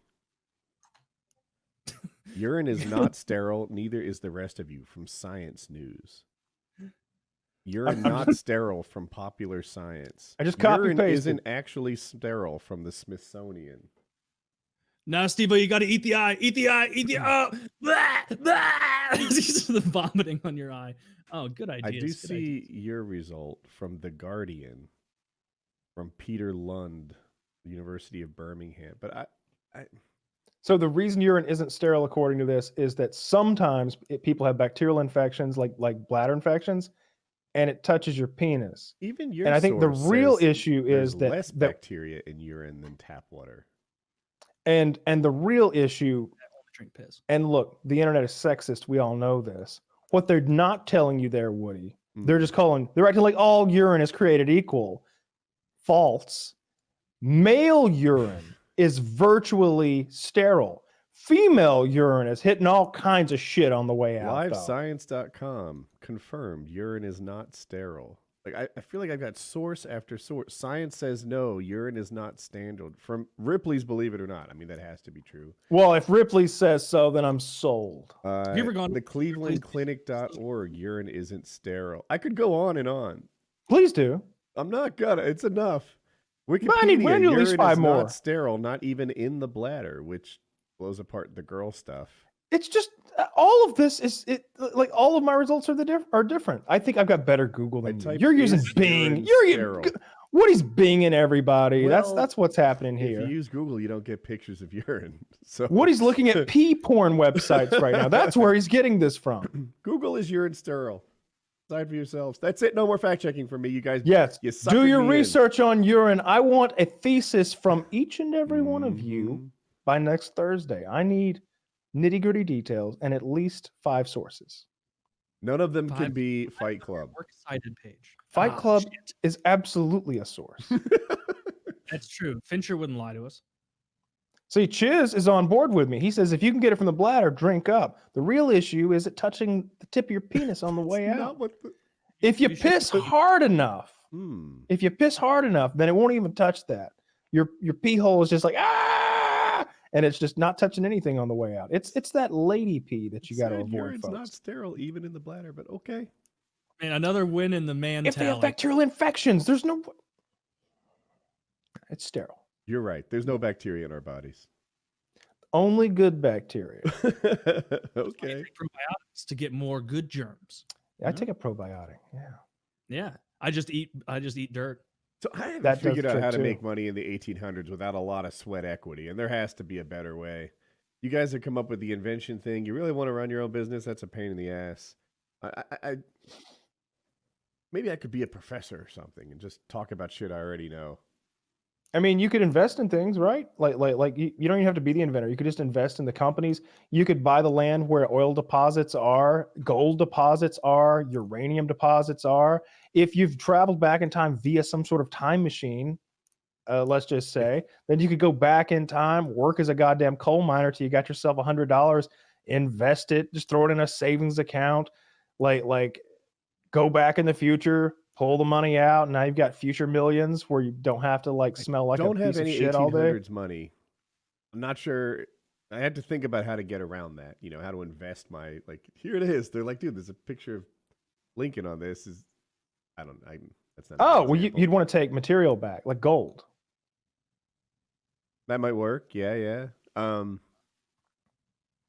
And the three Or items I would silver. take. Silver would be the way to go because silver was much more valuable back then, and now it's like nothing. I didn't expect that. Really, silver was more valuable than gold in the 1800s. No, not more valuable than gold, but gold is still valuable today, and silver not so much. I see. We'd be buying low, selling high. And taking advantage of inflation simultaneously. Yeah. Dude, I think the real idea is to put some money in a trust of some sort, have it grow, and then come back. Getting rich Back to the is Future style. incredibly easy. Getting rich in any kind of short human lifetime is hard. If I was a vampire, fuck, put like $1,000 in the S&P 500, come back in 500 years, you'll be great. You know, Ben Franklin did that, right? No, I didn't. Yes, Ben- the city of Philadelphia. I remember. Ben Franklin, I don't recall the dollar amount, but let's just say he took $1,000 and he put it into a savings account or a trust or something like that, and it could only be withdrawn in like the year 2010. And he left it to the city of Philadelphia, I think so. and something else. He did 2 deposits, and when withdrawn, it was like $4 million, $5 million or something. That's insane. That's good, but not like, I don't think the city was like, hoo-hoo, our budget problems are solved with $4 million. It was more like Ben Franklin probably being like, "Dude, guys, this is pretty cool." Doing The that. man I don't- invented I electricity. wonder how much he put in. Like, could I do something similar? Just be like, and become famous in the year 3010? Yes. You know, Woody did that. Woody put aside $25 into the S&P 500. 25 back in American dollars? 2020, yeah.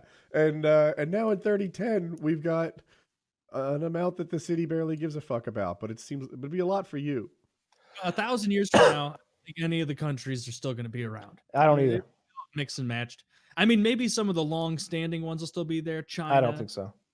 You know, they've been around forever. Egypt, I don't know. Egypt probably not. They've had their run for a few thousand years.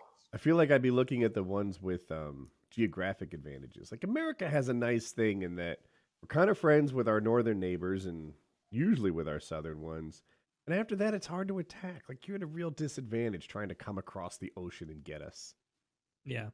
Yeah. I In mean, 1,000 years, that might not be so difficult. They'll just beam over. Strong point. I don't know about beaming, but it will be. It'll be a smaller world for sure. Taylor, I didn't hear your words. we can beam them right back. Mutually assured destruction. just people getting really dizzy. Like fuck. Never mind. Oh, I hate this. Yeah. We did not answer this question, but maybe we I should think move on. we nailed that question to the fucking wall. Okay. We named so many ways to go back in time and make money, from inventions to What were your 3 prospecting items? to investment to buying land that had natural resources on them that we only know about because of our future knowledge. Like that's a big one. Like No, knowing that's all gay. I'm robbing banks with a Gatling gun. knowing where gold, platinum, precious metals in general, gemstones, things like that, oil, natural resources are going to be, like without the huge amount of either luck or mining that went into place to like find those deposits. It's a gargantuan 1800s advantage. is the problem. Make it 1900s, and I do the Back to the Future betting book thing. That's the item I'd take with me. I just bet on sports. The luckiest man. I'd be Biff, whatever his name was. Yeah. The sports almanac. Mm-hmm. Except you'd be like doing whatever, like stupid sports from that time, where it'd be like, I know who's gonna win the world hitting a hoop with a stick championship, and then the silly bike races on your penny farthings. Oh, I know who's doing that. Take it from me. Sports probably sucked up until like 1920, right? People Like, what couldn't sport do it full time. Baseball, I think, was pretty big around then. 1920. You said up until 1920. I think like 27 Yankees. I think there's some extraordinary ones. Count as baseball better than me. Sneezing hard. Yeah, your face is red from that hard sneeze. Yeah, I just had a crazy coughing fit.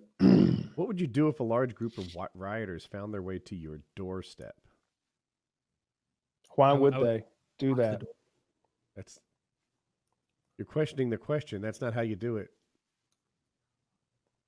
I don't think they do it. Like I said, we can't even get trick-or-treaters. But if they were to do it, man, we might just get in the truck and boogie out. Like, that'd be a thought. But how would you get to the truck? They're out there. I guess if they're literally on the doorstep. For some reason, I place them at the end of my driveway. Imagine like a zombie apocalypse. They're like all over the windows and doors. I guess I'd go gun in that situation. So here's what I was trying to avoid.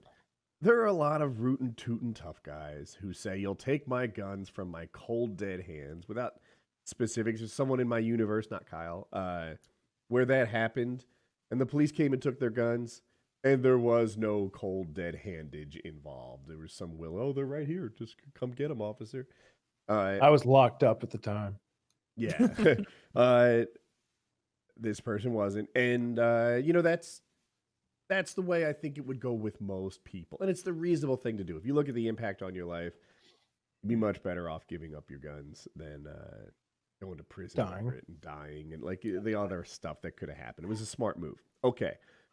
So I'm trying not to be this guy who, projects pseudo toughness. But if there's rioters scratching at the windows and such, I guess that's the move, or as soon as one gets in, you shoot that spot. I don't know. I mean, you'd have to just if people are at your door, zombie style, you got to just start firing like a movie and hoping that people run away. Because otherwise they're going to break through like they do in zombie movies. Then they start crawling over one another and then they're going to get you.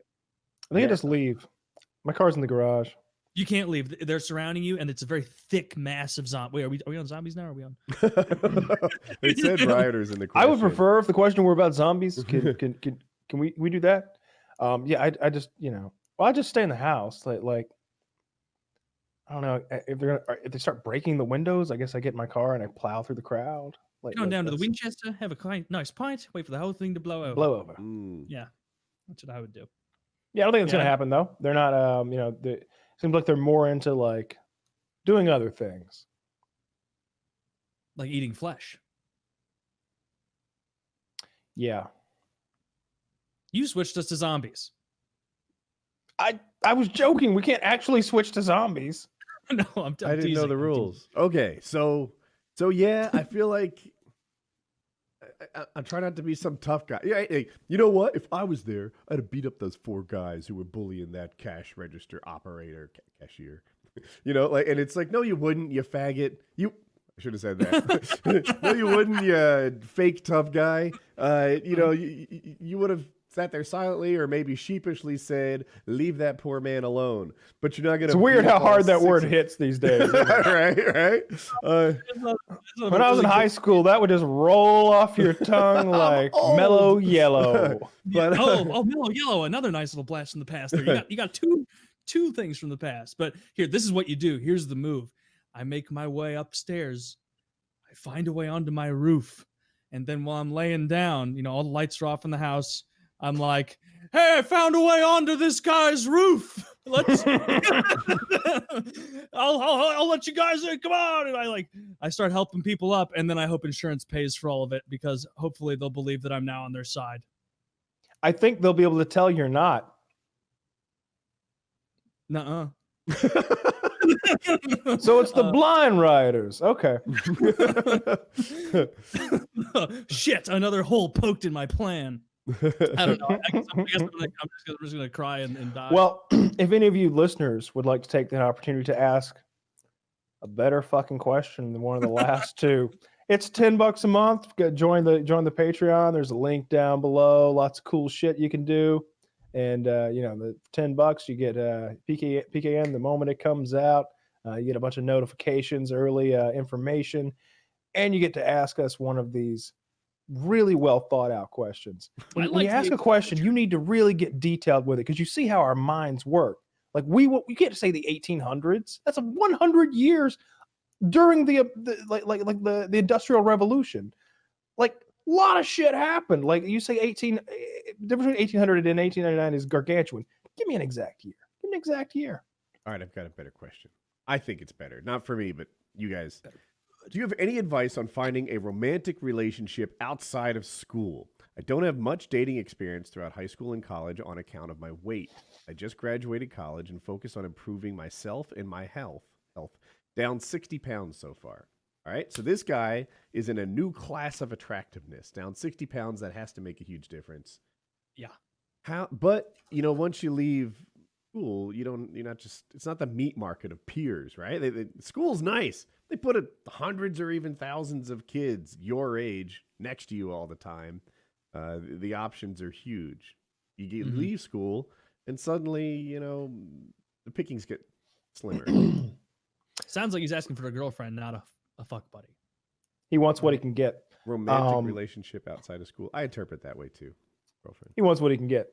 Download all the dating apps. Get Plenty of Fish. Get Tinder. How are they different? So I've been told that Tinder is like fuck buddies. Bumble. Bumble. Like which ones are for the girlfriends? So, There's a lot of bit where the woman has to accept your invite first before anything is done. So it almost gets you in the door a little easier. You're going to get less yeses though on that. Tinder was, or at least when I was using it, more young people. Bumble is the first one. I like And Bumble. Tinder was more young people than like a Plenty of Fish. Plenty of Fish is almost like more Kyle's dad's age, although you can find younger women on there. And it's very casual and trashy.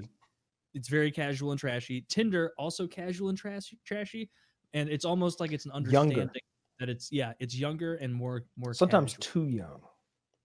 And if you're not looking for online stuff, join a club or meet someone through friends. That's the easiest thing. And one of your friends having a party, talk to one of their girlfriends. They're always trying to set chicks up. Have you ever thought about getting into LARPing? You know There what? is, yes, you will be the alpha male in a LARPing club. I have a few people in my universe that are into LARPing. Like I know a lot of people because of paramotoring, and it's like if you can get past the silliness of it all, they seem to have a good time. They go to their Renaissance fairs, and they're all. It just seems like a wholesome, fun thing to do. I've never done it, but I saw the guy yelling lightning bolt in this like fake fight. That seemed lame, but. Going and pretending it's the 1800s and just having like a different kind of music festival, knock yourself out. Yeah, that would be fun. Like playing with the foams. I don't want to do that thing we were watching a few weeks ago where people are getting their head caved in by real weapons in like Iceland or whatever. That is not LARPing. For the 8th time. I was making sure that everybody out there knows that's not what I'm talking about. I'm talking about fighting with the foam swords and fucking around in the woods.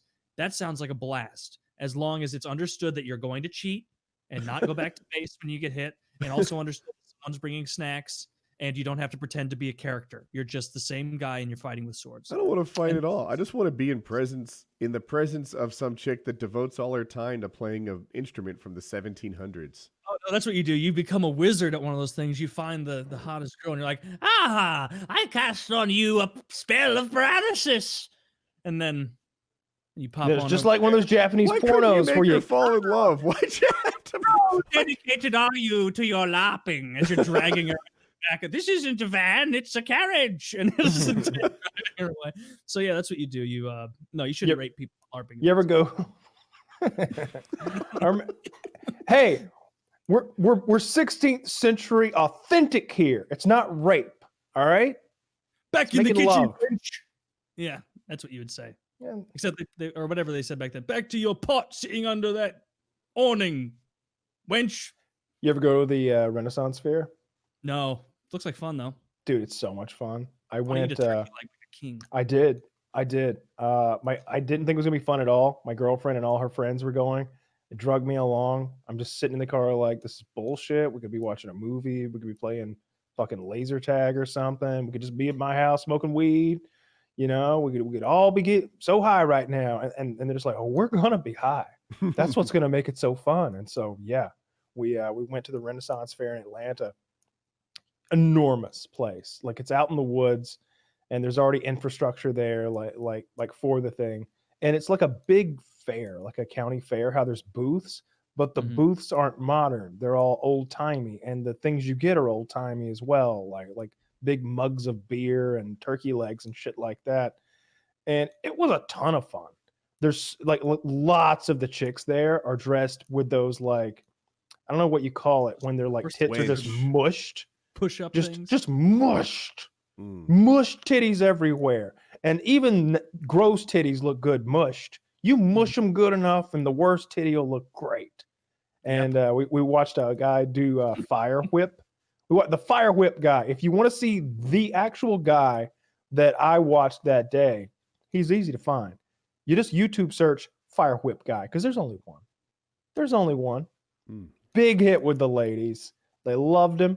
Shaved head, white guy, whip in each hand. They're on fire, and he's going to town with them. Whop, pop, whop, pop, whop, pop, whop, pop, doing all sorts of tricks, cutting cans in half, all kinds of crazy shit. It's a great time. Great time. You ever heard of fire poi? No. Is it a Hawaiian thing? It's like a Hawaiian thing. It's like it's like a long string or two strings with like a cotton ball at the end, and you dip it in like lighter fluid or something, and then you light it, and then you're like spinning balls of fire. Oh, I think I've seen that in person. Yeah, I've seen it in person with so this was like probably my senior year of college. I was at a buddy's house party over the summer, and we were all getting wasted and stuff, and then it was his house. He was like, hey, my buddy Joe wants to come over. And we're like, Joe from high school? That motherfucker? I haven't seen him in 4 years, since high school. What is he up to? And he's like, he's still kind of just being weird, being odd like he was back then. But he's a chef. He's really good at cooking now. And he wants to come over. And it's like 7 p.m. We haven't eaten since like that, like, middle of the afternoon barbecue kind of thing. We're like, oh. And he's bringing food. He's like, yeah, he's bringing a bunch of food. He wants to grill up this grilled pineapple recipe he has. Then he wants to make some pork shanks or something on there, lamb shanks, I don't remember.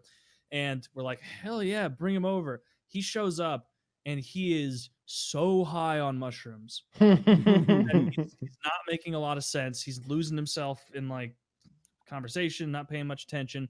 And we're like, oh, dude, well, we fired up the grill for you because we're all just drunk wanting to eat. And he's like, yeah, like just in a minute, dude. But I want to show you something real quick. Goes out to his car.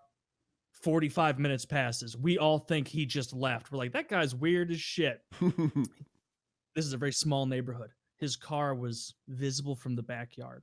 He comes back huffing and puffing. Couldn't find the car, but I got him. We're like, oh, okay, all right. And he's got fire poi in his hand. He goes, they're not lit yet. And he goes, you guys ever seen poi, fire poi?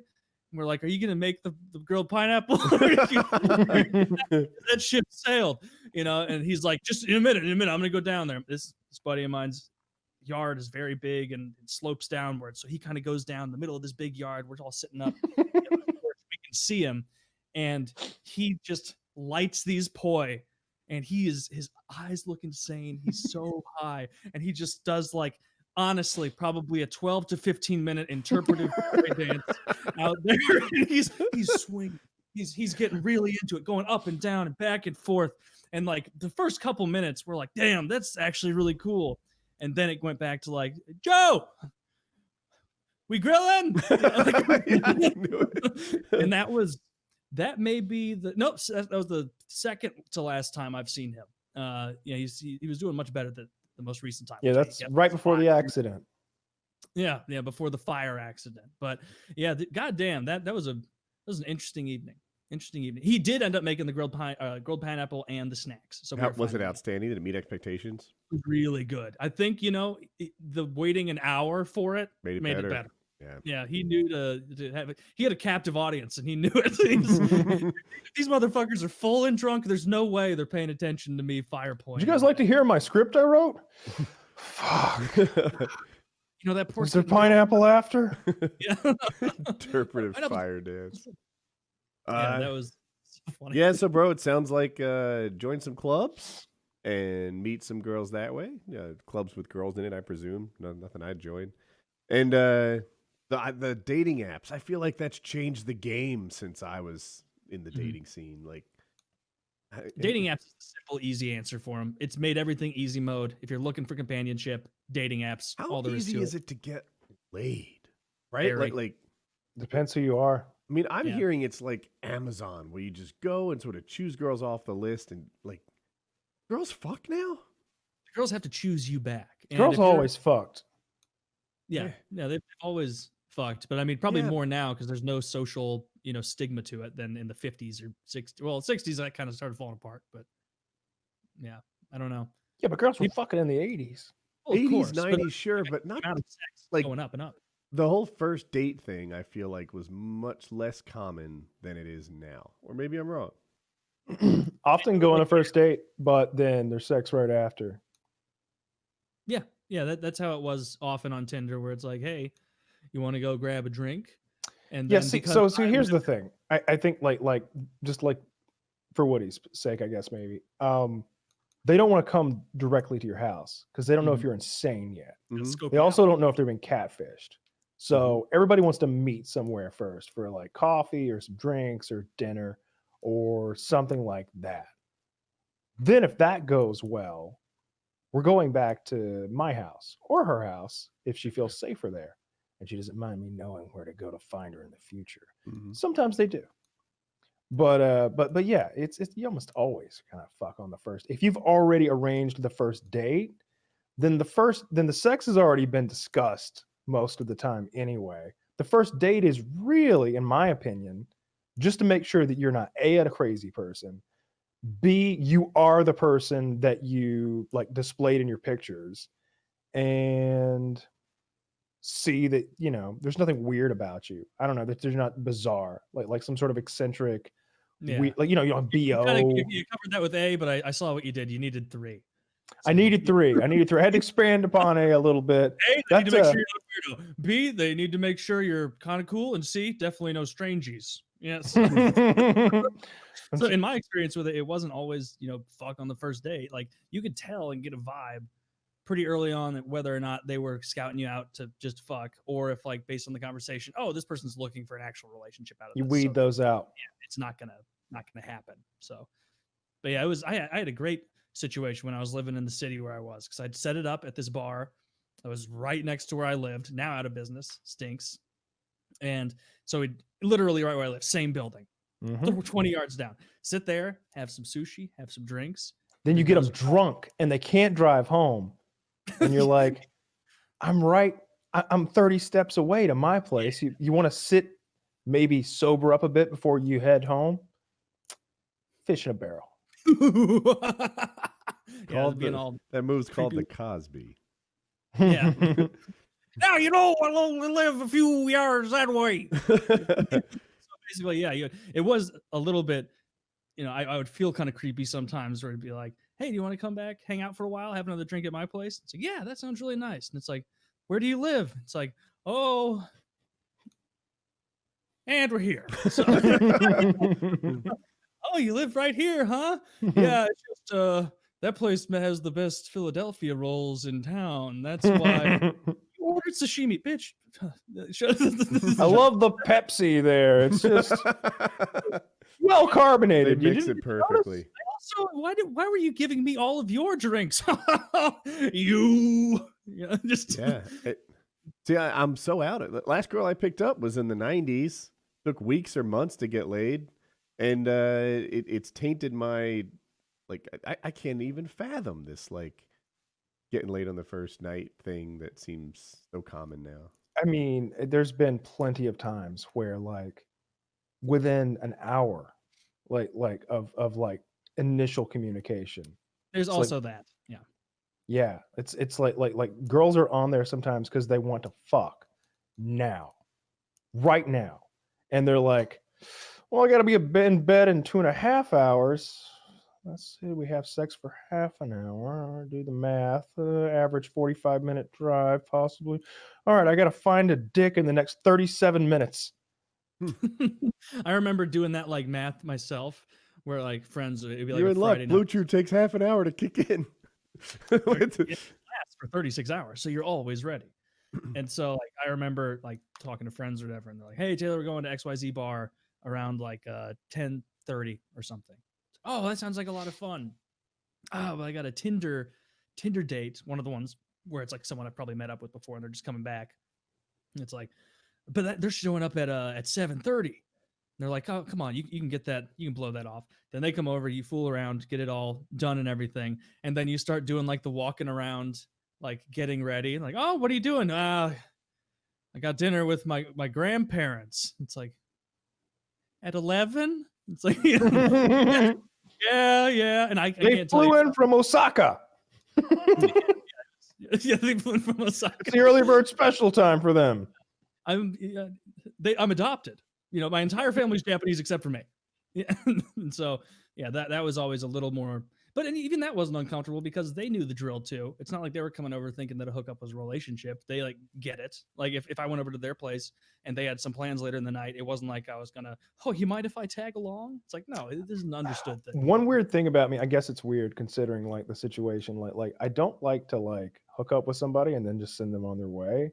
I don't think I've only done that when it turned out the person was literally like scary.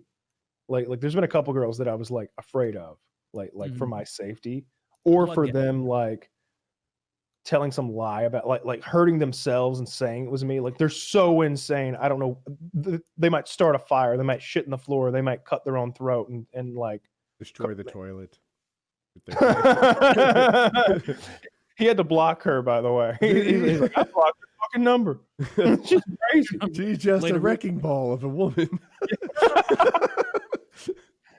So, but yeah, I don't like the idea of like, all right, well, we're done here. Like, I like hanging out. I'm so stupid, but like, I do like the part where we just hang out and do like normal stuff, like watch TV or like go to dinner.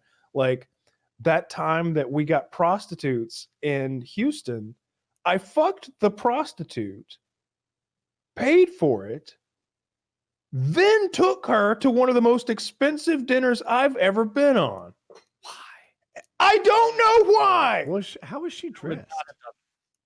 Like a You know, like a hooker, but like a classy hooker, like a dress. She's wearing like a dress that was like a sequin, like a sequin dress that you'd wear at a fancy bar in a hotel.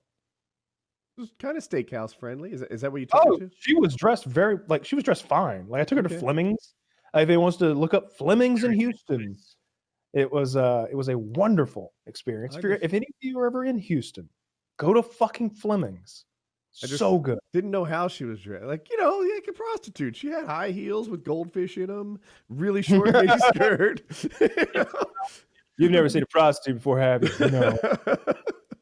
In a movie once. In the 70s, but yeah. She was dressed like the kind of hooker who hangs out at the bar of a fancy hotel and preys upon the clientele who are also paying to be at a fancy hotel. I just question the praise. I services the clientele, right? Like she's offering a service and taking money, and it's honest business, just sex work. Unless felt predatory. Oh, felt predatory. There's a lot of blood. Well, that's true. It's that story. Yeah. Yeah, but usually predators don't donate their own blood, but okay. Oh God, what a fucking nightmare. So anyway, just use dating apps. Yeah, dating apps or prostitutes. Man, that's easy. I mean, go to church. Try it on hard mode. Church? Try it on. Try to get laid at church. We're playing this game. I play all my games on veteran, Kyle. Speaking of hard, go to the abortion clinic. Play it on easy mode. I mean, while you're here, you know what? You're technically right now. You're not even fertile. No need for a rubber. Yeah. I mean, one more stamp and you get a free one. You can have my card. Yeah. I was talking about the hard mode thing. It reminded me of a 60 Days In thing I was watching, where as the blonde woman was coming into like the holding jail cell where they're all sitting on the blue couches, and it's women and men in there because everyone is just getting arrested. And this guy, this like tall, lanky white guy, the blonde woman is sitting there with the body language of like so stressed out, so worried. And he comes in like chitting and chatting with everyone. This is just a Thursday for him. He's back in jail. Scars all over his face from the amount of meth he's done picking at it. Skinny, lanky white guy. He comes and sits down right next to the white, attractive woman from the show. And she's looking like straight ahead. And he's like, so you come here often? He's literally asked someone in a jail holding cell, do you come here often? And she just that sounds set up to me. I don't know. My reality TV sensors are going off. I don't know, but this guy wasn't on the show. He was just a meth head. Right, but he was on the show. I mean, we all watched him. Yeah. Well, he got a fight later against Rocker, the black guy. So that not a very good fight, though. Neither of them. I saw one where they were in the holding cell, before you get it like put into the jail, and one of the contestants robbed one of the actual human beings who was in there. That's hilarious. How much did he get? Anything? Just $20. Like the guy was. The issue was like this guy was in there and he was really drunk. This white guy, and he's holding up a wad of money, and he's like showing it off. He's like, I got $537. Somebody, and he's like trying to get like the jailer's attention to like for some reason telling them he has this money, and the guy's like, let me hold it. I just want to hold it. I just want to count it for you. And he's like, no. And finally he's just like, give me $20 of that money. And the guy's just like, gives it to him. So immediately after he strong arm robs this man, which can get you shot, I'm told, he gets pulled out of the cell to like get put in to like booking or whatever, like put into the actual jail pod. Well, there's a machine right there that allows you to take any cash you have on you and deposit it directly into your prisoner account. So he takes that man's 20 and puts it on his fucking account. What a cool guy. What season's that? I want to watch that one next. That's our guy who did that? That's our guy. Yeah, the guy on the show. He's a badass. He's a ex-prison guard or something like that. Big, strong black guy. Just alphas everybody. He gets 2 or 3 shanks while he's in there. He's always getting drugs. Like whenever they like do the thing where they release them and then they go to meet with the sheriff, he sits down at the table with the sheriff and he's like, I got this knife and I got this marijuana and I got a whole bunch of these pills. He's like, he's had them on him, smuggled them out of jail, carried them down the highway, and brought them right into the sheriff's office. And he's like, here, I got a knife, I got marijuana, I got pills. Like he was constantly, because they trusted him. He acted like a fucking prisoner. He's the one I told you guys the story about where he punked another prisoner so bad the prisoner asked to leave the unit. He told the guy that the guy owed him like 2 noodles, like ramen noodles, and couldn't pay. So he was like, all right, give me your clothes. Give me your pants, give me your shoes, give me your shirt, took everything the man had. He's standing there in his underwear and t-shirt, just terrified. And he goes to the guard. He's like, I got to roll out of this unit. I can't be in this unit. And our guy is distributing the clothes he's stolen from the man to his homies. He's like, hey, who wants a big shirt? Here. Who wants a big shirt? Who wants an extra pair of green fucking pants? Here you go. Who wants some orange flip-flops? Here you go. Like, just gives his shit away. One of my prison survival strategies is not to get into debt. Just don't. Like hopefully you have a job in there and you make some kind of money and you live within your means. Just stay out of debt. My God, you get butt fucked. Perhaps literally, perhaps figuratively. Just stay out of it. Like all these people, like they get ramen noodles and can't pay it back, and now the guy's ruined. Yeah, now you're getting you didn't see that coming? People like bet money they don't have, and now they have to pay it by Friday under threat of like severe violence. Just fucking don't go in debt, asshole. They give you all you need to survive for free. And the extra stuff is about comfort. Just fucking stay out of debt. One guy owed so much that he couldn't eat anymore. He owed them his lunch trays. Like lunch came Lunch came, he'd get his lunch tray, he'd turn around, and there was a guy waiting on him. Come on, take the lunch tray from him. And like he wasn't a contestant. He was just a fucking. He was just a guy. He was just a poor prisoner. And one of the contestants tells him, he's like, dude, how much do you owe? Because clearly this man can't figure out math or he wouldn't be in the situation. He's like, how much do you owe? And he tells him, he's like, all right, well, look, just only eat breakfast for the next 6 days and you'll be out of debt. But if you string this out where you give him one tray a day, he's going to kill you because they're adding interest on it. It doesn't work out. This is going to last months. You got to just, it's easy. He's like, I don't eat. And he didn't either. It was so weird. This one guy like ran his own store, one of the contestants. He ran a store where he like had tons of commissary and he would loan commissary out and get it back with interest. And all he ate while he was in there was like peanut butter. Like he would just eat a little peanut butter all the time. And then, that stuff's super calorie dense. So like a jar of peanut butter would last him like 3 days or something like that. And so he just needed a couple of jars a month. And all of it, he sold every tray he got. All of his lunch trays, he sold or traded for like commissary items. And then he'd have more commissary items. And then he could. Bet that guy left with dozens of dollars. He gave all of his stuff away. Almost enough to pay for the Uber back home. Right? Like, what's the end game in here? Like prison money is so small. It was raising his profile and getting him in with a lot of people. And people, it was making him a lot of relationships. So he was able to learn about a lot of the drug traffic and stuff. But he got so far in that they asked him to rat out one of his friends. They were like, what's he into? And he's like, I don't think I want to talk about that. And they're like, you realize that's your job. You're in there to determine what kind of illegal activities are happening. He's like, I'm not a rat. All right. And they're like, yes, you are. That's what the mission is. The mission's You're so Monterey stupid. Jack. They're like, you are the king rat. We're asking you to go in there and figure out who the shot caller is. Everybody fucking knows who the shot caller is. The prison guards all know who the shot caller is. Every prisoner knows who the shot caller is. The shot caller isn't keeping his identity a secret. We don't need to have a 60 Days In undercover TV show to figure out who the shot caller is. Yeah.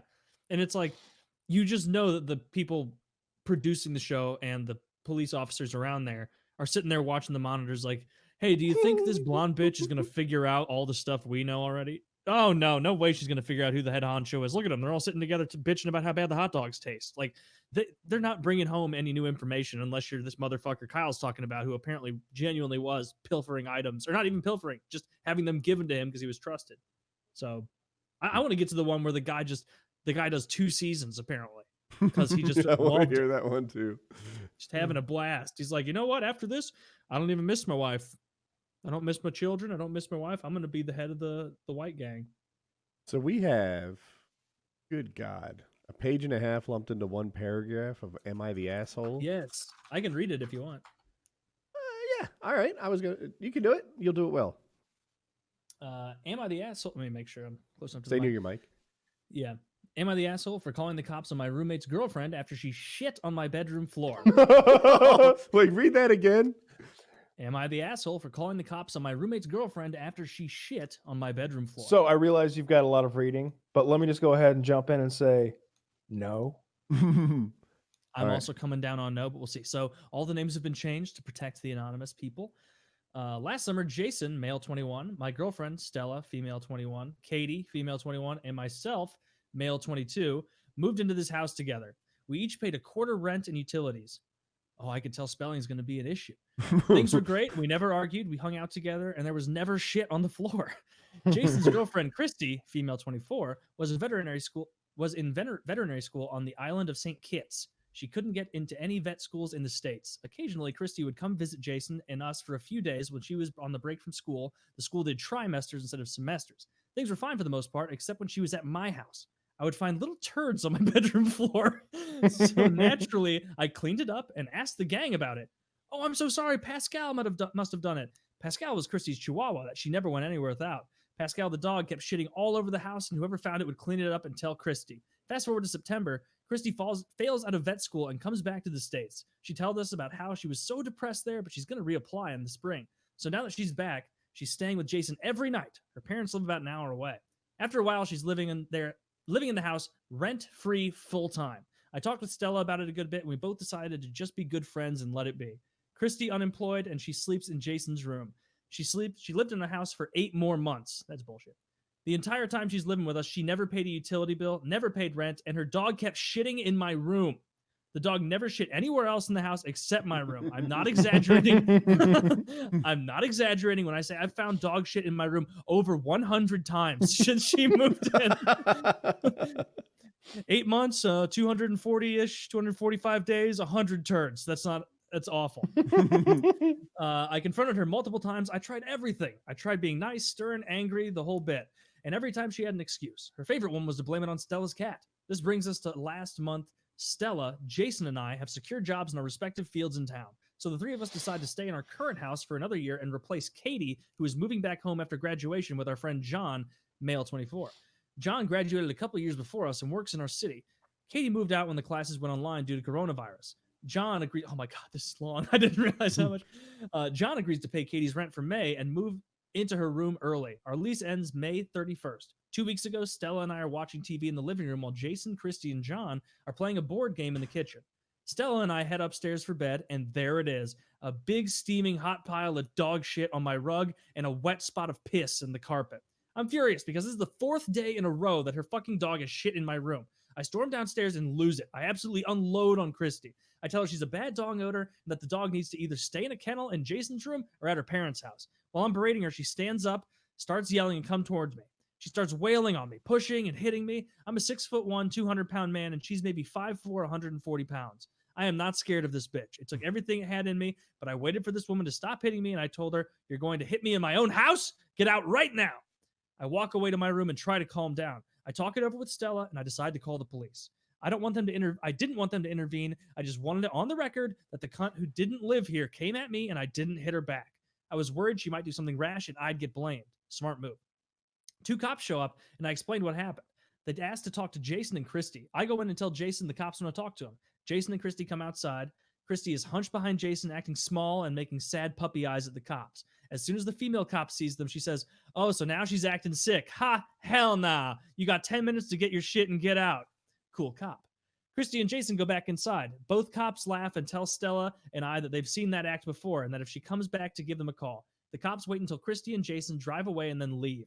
I've talked to some friends about it, and no one is quite sure if I'm the asshole. Some of them think calling the cops was too far, but I'm not going to let some cunt hit me in my own house. And besides, if you let your dog shit in my house 100 plus times, then it's just as bad as you shitting in there yourself.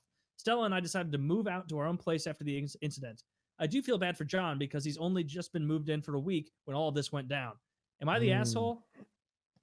No, of course he's not the asshole. And calling the police is the absolute perfect thing to do in that scenario, because there's a weird imbalance with the way it's treated when a man hits a woman with how versus how it's treated when a woman hits a man.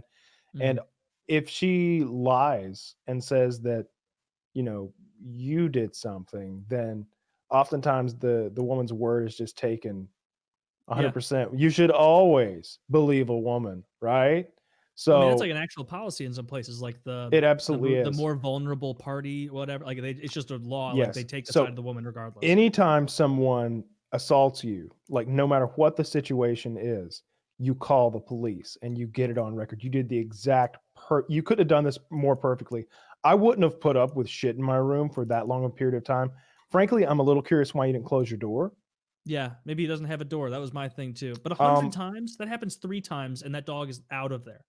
And yeah, it sounds like she's an unstable, low IQ individual. She's flunked out of like some Islanders veterinarian school. Like she sounds like a... So I'm so glad you're all here to learn about the animals. Yeah. We only have the 2, the parrot and just the parrot. Well, it's 2 parrots though. Yeah.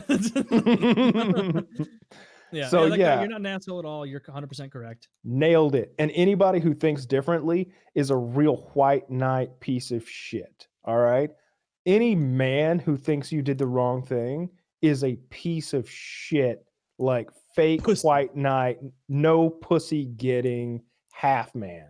All right. And any woman who thinks different, you don't want to associate with. I don't know why you want to know a woman you're not fucking anyway, for the most part. But I don't know why you want to know a woman you're not fucking. yeah.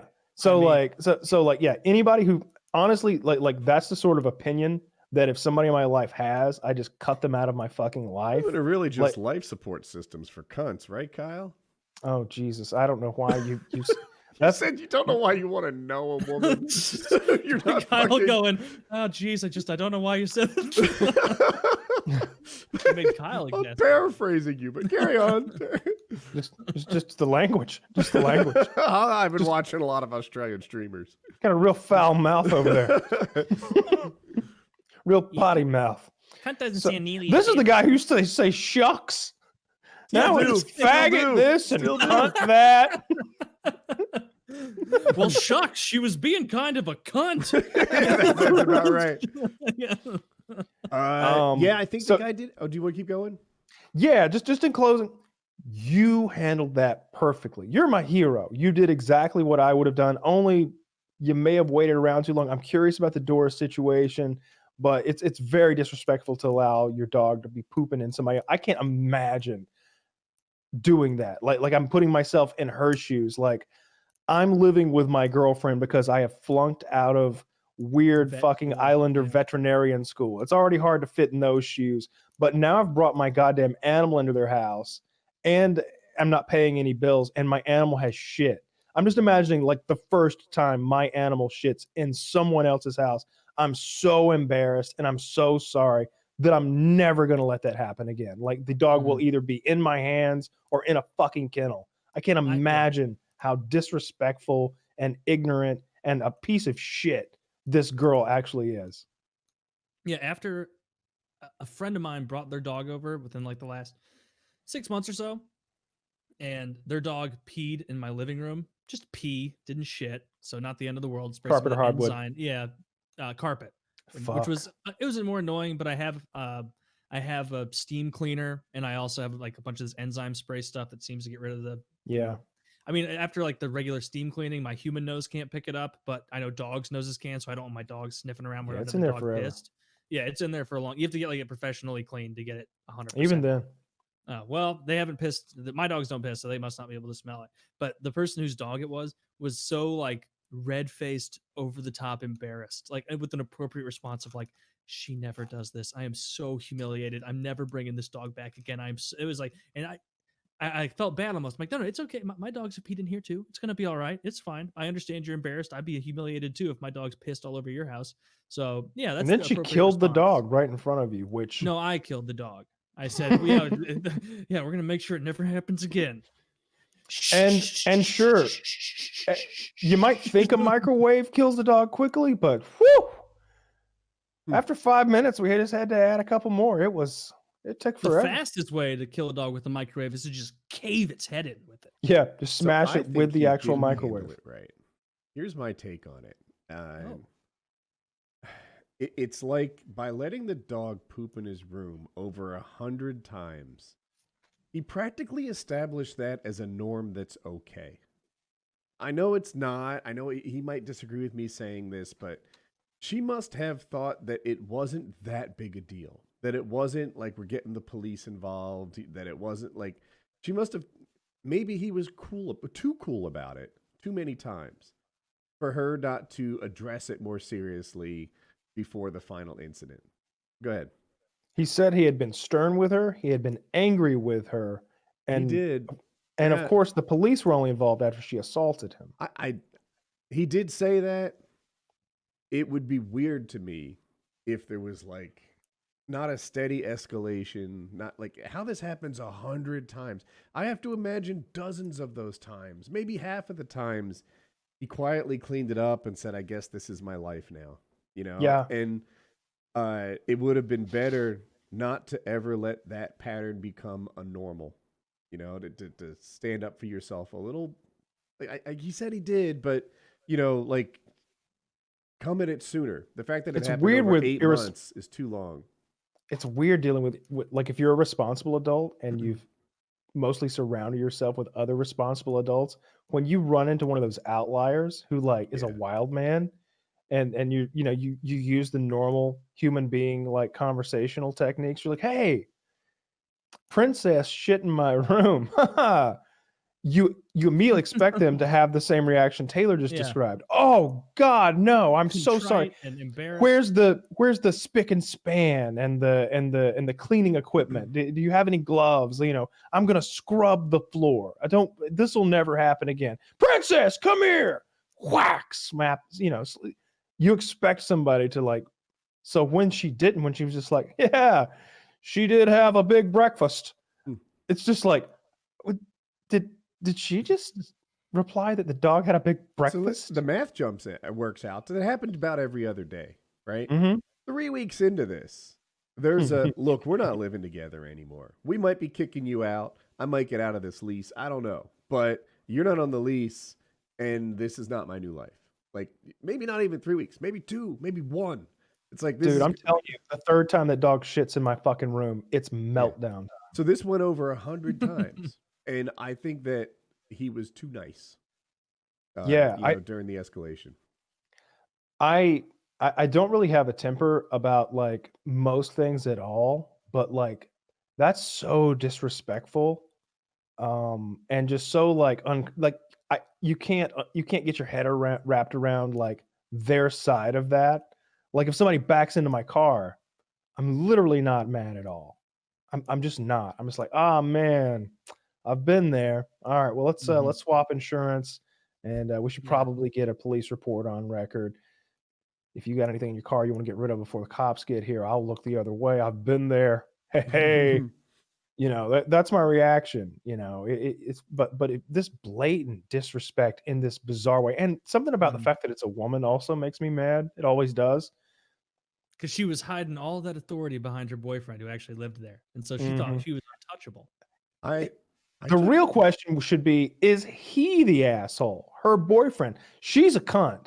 And I'm starting to think that her boyfriend is an asshole. Because I'll tell you this.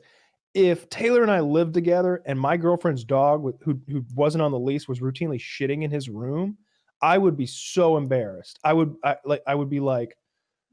I would confront her immediately. And then if she was disrespectful or something, I would go to Kyle and be like, hey, you need to, get both of these bitches on a leash. Yeah. I from my point of view, I'd be the same way. I'd be like, your dog shit in his room? I was like, that can't happen. That's not fucking cool. I don't even go in there. I get furious if my own dogs poop in my house. Oh, no matter where. I mean, they haven't done that in months, but if they do, it's like, you little bastards. I don't like pets. I don't like pets for that reason. Like that's why it was so nice growing up. We had the outside dogs, and if they shit, then it was in the yard. Where'd they sleep? It doesn't take that much time to train them, though. Dad built. That's so funny you asked. Dad built them this big house. So 3 classes of dogs at Dad's place. Okay. There's the big house, and the house dogs get to come into the big house. Humans live in the big house. You want us to let him in the big house? I did not say that. Yeah.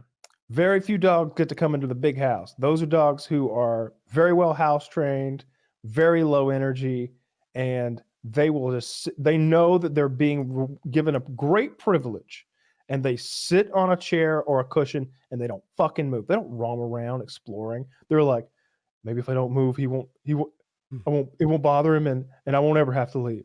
They chill. Then there's the dogs that live at the house, but outdoors. Now, those dogs, especially in the winter, can get a little chilly. So he built them this dog house out of wood that's in the carport. Well, also in the carport is the exit from the dryer, like where the dryer exhaust goes, all that hot air. So he pumps that into the dog house. So they've got a heater in the wintertime. Sometimes. That's nice. Well, sometimes. Occasional heat. Yeah. I think he'll actually just run the dryer for them. Okay, what they're missing, right? No, for several. It stays hot in there. It'd be like 3 degrees outside, and it'll be like 85 degrees in their little kennel, and they're all in there happy as fuck because it's pumping all that hot air in there. Well, and then there's like the farm dogs. Were bigger. right? Like he didn't have like little dogs, or did he? Big mixture. The smallest of them was probably like 25 pounds, though. Okay, that's He like both definitely my had dogs. some small dog. I think he had a one-handed dog, like a wiener dog or something when I saw him. Am I right on that? He had a miniature pincher, Okay. and that is a small dog. That's like that's his personal dog. That's number one. It's his personal Alpha. dog. Alpha. Yes. This is Alpha, size of a coffee cup. Yeah, that's number one. That dog, that Gracie, I think is that dog's name. She goes with him everywhere. When they go to order breakfast at like Hardee's or whatever in the morning, like she orders too. Like What does she get? Usually a sausage biscuit. Man, that dog is living the dream. Right? Yeah. Can you imagine Enderman with that? Like, that's Alpha? Fuck. Can you run the dryer again? I have no fur. Sausage biscuit, so I guess she knows what's up. That's like a heartwarming thing for dogs. That like when dogs get so close to the end of their life that it's like there's really no point in extending this artificially with shots and supplements and special foods, and people just start letting their dog like, hey, you want a whole pork chop tonight, buddy? Let's do it up. And then because you just like the dogs are it's such a pure, unbridled happiness. I've never been as happy in my life as a dog is with a barely seasoned, overcooked pork chop. You know, like because if they've seen you eat, obviously you take all the good ones and you give them a shitty one. Like it's so nice. It's so I But you don't love your dogs? You don't give them the good one? I give them a good one. I do. I'm talking about some other guy. Now that you called me. Sure. Now that I've been confronted on this. So. Yeah, I told you guys my girlfriend at one point, she started feeding the dogs cat food, and this was like 7 months ago. She was like, yeah, the dogs weren't eating the dry food and we ran out of wet food, and then I accidentally bought cat food, and so I put cat food out for them, like the pellets, and they just loved it. And I was like, babe, that's because cat food is like 100% fat and protein. Like they're carnivores. It's very different mixture than dog food. Like it's not good for them. She's like, it's fine. Fast forward like 7-10 days of them eating cat food, and they start having like uncontrollable liquid shits around the house. And this is so long ago now, but like, and they would look at me with eyes of like, even I didn't know it was coming, because it would just slip right out of there. And I was like, you know what this is? It's because they're on fucking cat food and there's no fiber in it. It's just meat. And you back to dog food and it's fixed immediately. So those poor little guys are just having to shit constantly. It's like, I weigh 11 pounds. I got to go now. Yeah. If your dad's smallest dog was 25 pounds, like my dogs are like 11 and 15 pounds. Yeah, like his little miniature pincher is like tiny. I don't know what it weighs. I would say 7 pounds, 8 pounds. Like it's a tiny little fucker. Yeah, I'm trying to picture a miniature. Can I do this AMA question? Are we at a break? Yeah, go ahead. This one's it's a social situation, but here it is. Question for the guys about promotions in the workplace. What is the best approach to being newly promoted but being iced out by the group of friends I originally had? I used to be included in outside of work hangouts and host most of them, but now I'm being told I'm the enemy and that I've sold out. I've tried to reinforce with my actions towards them that I'm not a discipline-oriented leader, and I still regard them as my friends, but that hasn't helped. I realize that due to the hierarchy of things, we'll always be a bit different, but I miss having even the small water cooler chats that were commonplace. Is there any way to be more approachable or show that I'm still me without irking my responsibilities to the company? So this guy has been promoted from what I interpret to be some sort of working guy ranks to the officer class. Yeah, like a manager or something. So yeah. First of all, you're still early enough you can escape this, but you're trying way too hard to be too friendly with them. Because they're starting off right now being frustrated with you. If they figure out that they can take advantage of you as your manager or higher up, they will do it. And so if they think, hey, if we include Steve if we let him host stuff, I bet he'll have to turn in that report. I bet he'll give me a little leeway because he wants us to be his friends.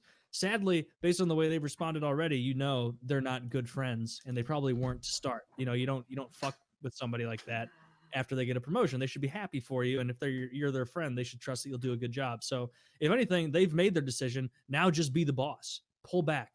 Don't keep trying to ingratiate them though, because they will sense weakness and take advantage of you. I had this situation when I worked at QAD, so call me in my mid-20s, early 20s. And my boss kind of told me, like, hey, things are going to change. You know, like, we're giving you the good projects, we're giving you the good work, and you're, assigning as like a technical lead. So I would determine whose work everybody else did. And, lunchtime is going to be different now. And, you might not go out with them so much. And that's the nature of moving into like the management class. Things change, and maybe make some manager friends, etc. Congratulations on your promotion, but that is, play the game, man. Like, look, you're in a new role. Act like you're in a new role. I'm sorry that your old friends have iced you, but yeah, you said it well. This is the game you're playing. Like, this is your job. This isn't a social club. So find friends outside of work. You don't want to get like, this isn't a movie. This isn't Workaholics, the TV show. You don't want to sit around and have like all your best friends there at your place of work. It's going to tank your performance. Like, it's not a TV show. You don't want that. Find out of work friends, and then you'll be able to focus better and do your job. And I bet if you put a study on it, and say, are these people going to be friends of mine 5 years from now? They're not. So, like, don't get it wrong now. Something that could have a repercussion 5 years from now for people that you won't be talking to in 2025. Better yet, fire all of them. You're all fired unless I can come to the barbecue. Yeah, it kind of stinks at that. Like, I think, I talk about the military. I never served, so I feel like I'm going to get this wrong. But it's my understanding that, like, the officers in the enlisted don't really hang out. That's part of the culture, and that's understood. Even officers' wives can't really be friends with enlisted wives. That's how that goes. Yeah. And there's a more casual version of that exists in the corporate world too. Mm-hmm. Yeah, I like that question. I should have read that one. For Woody and Taylor, let's talk guns. What are your favorite guns to own? Interesting, they left Kyle out. I think he has the most expertise. I know he doesn't have any guns right now, but he's still an expert. Yeah, I like this. I'd have to open up my safe and get it, but it's a blowback Browning 12 gauge shotgun that, like, when you shoot it, my grandpa gave it to me. It's very old, or like not very old, probably from the 60s. And when it fires, the barrel itself blows back, and that's when that pops out the shell, and then the barrel sets back forward. And it's semi-automatic, so it's, it makes that loud like shink, shink, shink, and it's really satisfying. It's just a novel gun, and so I really like that one. Because my grandpa has some sentimental value. I have a lever action 22. When I first got into guns, I thought that smaller calibers were stupid. When I first got into guns, people talk about getting 22s online and stuff. I'd be like, that's lame. Like, they don't even do anything. I'm sure they would. I don't want to be shot with any gun, but that was the thought process that I had as I bought my first guns. And then I got this lever action 22. Kyle shot it before. Two things. One, it's one of the aims I shoot better. It's one of the guns that I aim better with. Like, I tend to hit what I want more often. And two, I really like lever actions. Lever action is faster than I thought it was, and I don't lose the target as much as I thought I would. Me personally, working a bolt action, target acquisition starts almost from scratch, but not so much with the lever action. And so if I had to pick one right now, I'd pick the Henry 22 lever action. Makes me feel like a cowboy, and it's like bronze and shiny. That's cool. I don't know. I didn't realize that was so fancy. There's the visual of the one that my grandpa gave me. It's probably a different year or something, but it's a 12 gauge that looks like that, and that barrel blows back. Kyle would know more about blowback shotguns and that mechanism than I would. But yeah, I really like those. I can see why you like that. That thing's pretty cool. The barrel moves, doesn't it? Yeah, the barrel moving is really neat. I like That's that. You guys neat. Was it new when your grandfather gave it to you? No, he's had it since 1951. So yeah, I guess he's had it from way back then. For me, that makes it better. Like, I like that. I have a couple tools that were my wife's grandfather's, and yeah, I said that right. And I don't know. I just like to think that he'd be happy that I'm there fixing something with his crescent wrench from 50, 60 years ago. Yeah. Mossberg makes a tactical lever action rifle that's pretty cool. You can put AR-15 stocks on it, and it's got Picatinny rails and stuff. It's all black. It's pretty neat. And you can get a lot of lever actions in 30-30 is kind of a classic caliber. It's a 30 caliber bullet. 30-30 is a pretty fat round. It's got lower velocity, I would guess around 2,200 feet per second. And it's heavy. Are there any calibers that are gonna like go away almost? Like there are calibers now where you're like, oh, that's like a cowboy thing. It's hard to find. Is there anything popular now that's kind of fading off? No, I don't think so. Because they're always making. So the thing is, the caliber of the projectile is often not like a wildcat thing. The wildcat thing will be the brass, and you can make your own brass. There are guys who create their own calibers. Like I've met a couple of those guys who are just like, yeah, I invent a new caliber. It's a 23 caliber B. And it's like, oh, cool. That's a lot of effort you put into something that's they make a 22 and a 23.3, but you fit right in the middle. Yeah. So no, I don't think there's any going away. They're often adding new ones. What am I thinking of? What is a 5.56? The other one 223. 22. That's what I called it. Yeah, 0.223. Yeah.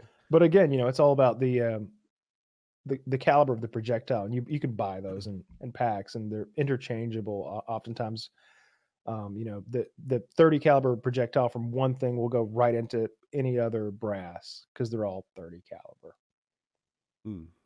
Yeah, I just wondered, like, I don't want to buy a gun it's on its way out in terms of favorability. Like you should be able to find ammo for it.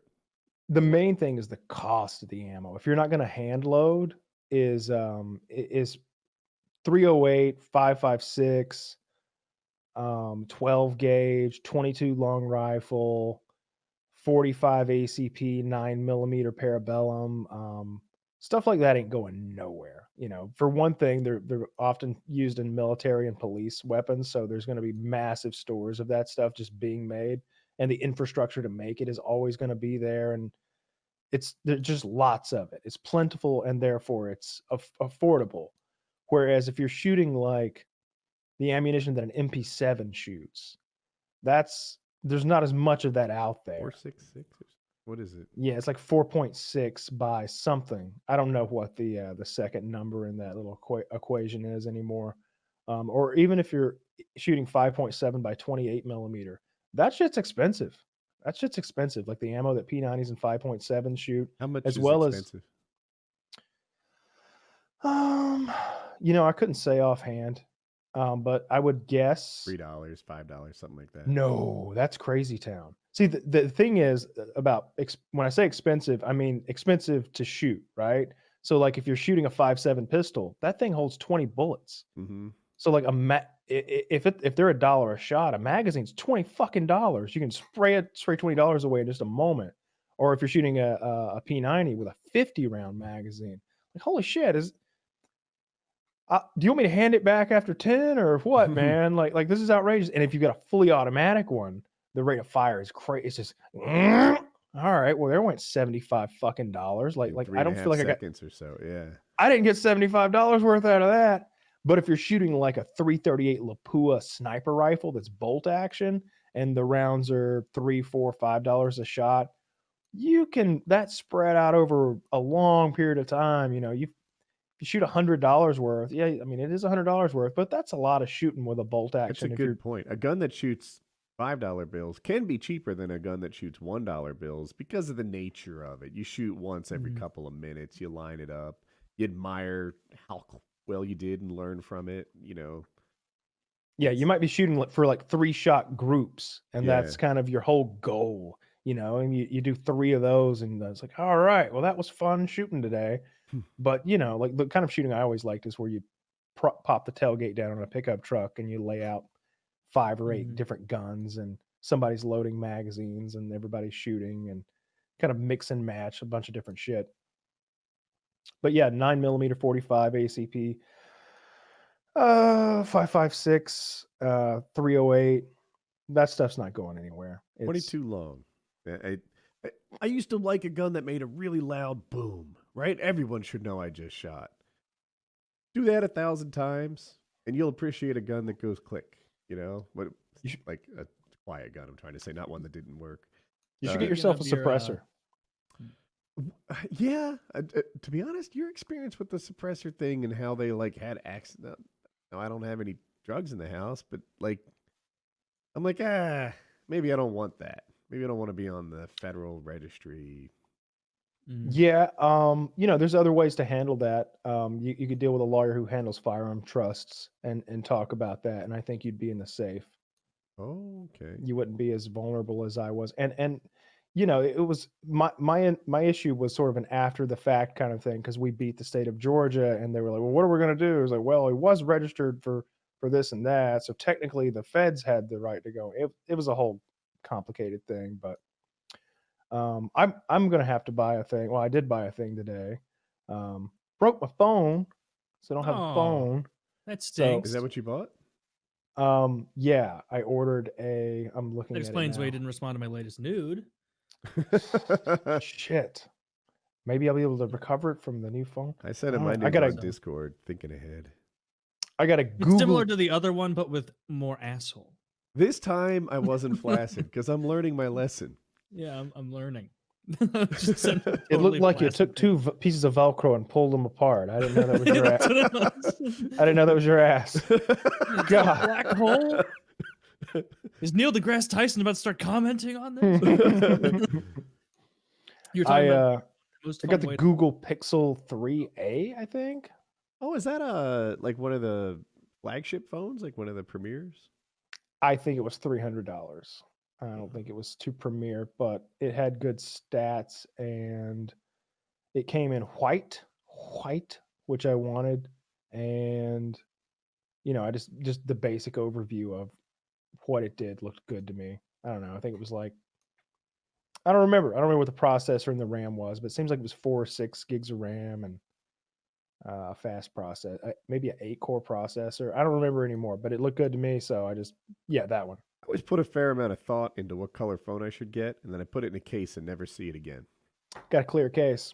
I have a clear case now, but I usually don't. I don't remember the last time I had a white phone. I don't think I've ever had one. They've all been black, and Kitty was like, white or black? I was like, white this time. Why does it matter? You always have a case on it. Clear case. You're not paying attention. Sorry. You're right. Strike 2. You know what I just... You guys reveal that later. You're like, on the show, we wanted to keep it comfortable, but that was actually Taylor's strike 3. And the way we handle hosts on the show is 3 strikes of not paying attention and you're out. And frankly, Woody and I didn't expect him to last 7 years. Strike 1 was 2015. Yeah, but Kyle doesn't forget. Yeah. He does not forgive. He does not forget. He's like anonymous. You were talking about shooting guns out of your pickup truck, though, and that reminded me when I lived in Idaho, a guy I worked with was really, really into guns. And he was like, hey, dude, let's go out shooting sometime. I know this really awesome place. And like, he's from there. He knew every area. He's like, it's really not that far, but it's secluded as shit. And it feels like you're in the middle of nowhere, even when you hop back on the highway and you're at a Hardee's in 2 seconds. It's like, oh, cool. Let's do that. And so he and I and a couple of his other friends I didn't know get in his truck one day after we get off work.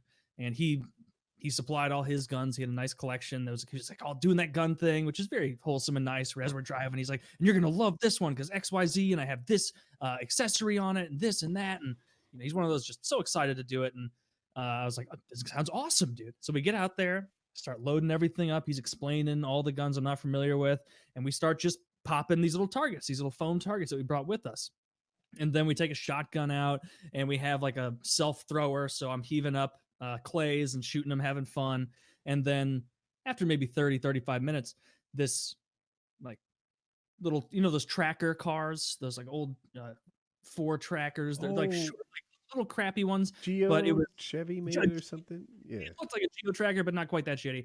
And it had like a little like light on top of it. And it was driving out there, and I was like, "What the hell is this?" And he kind of just sat there and watched us for a bit.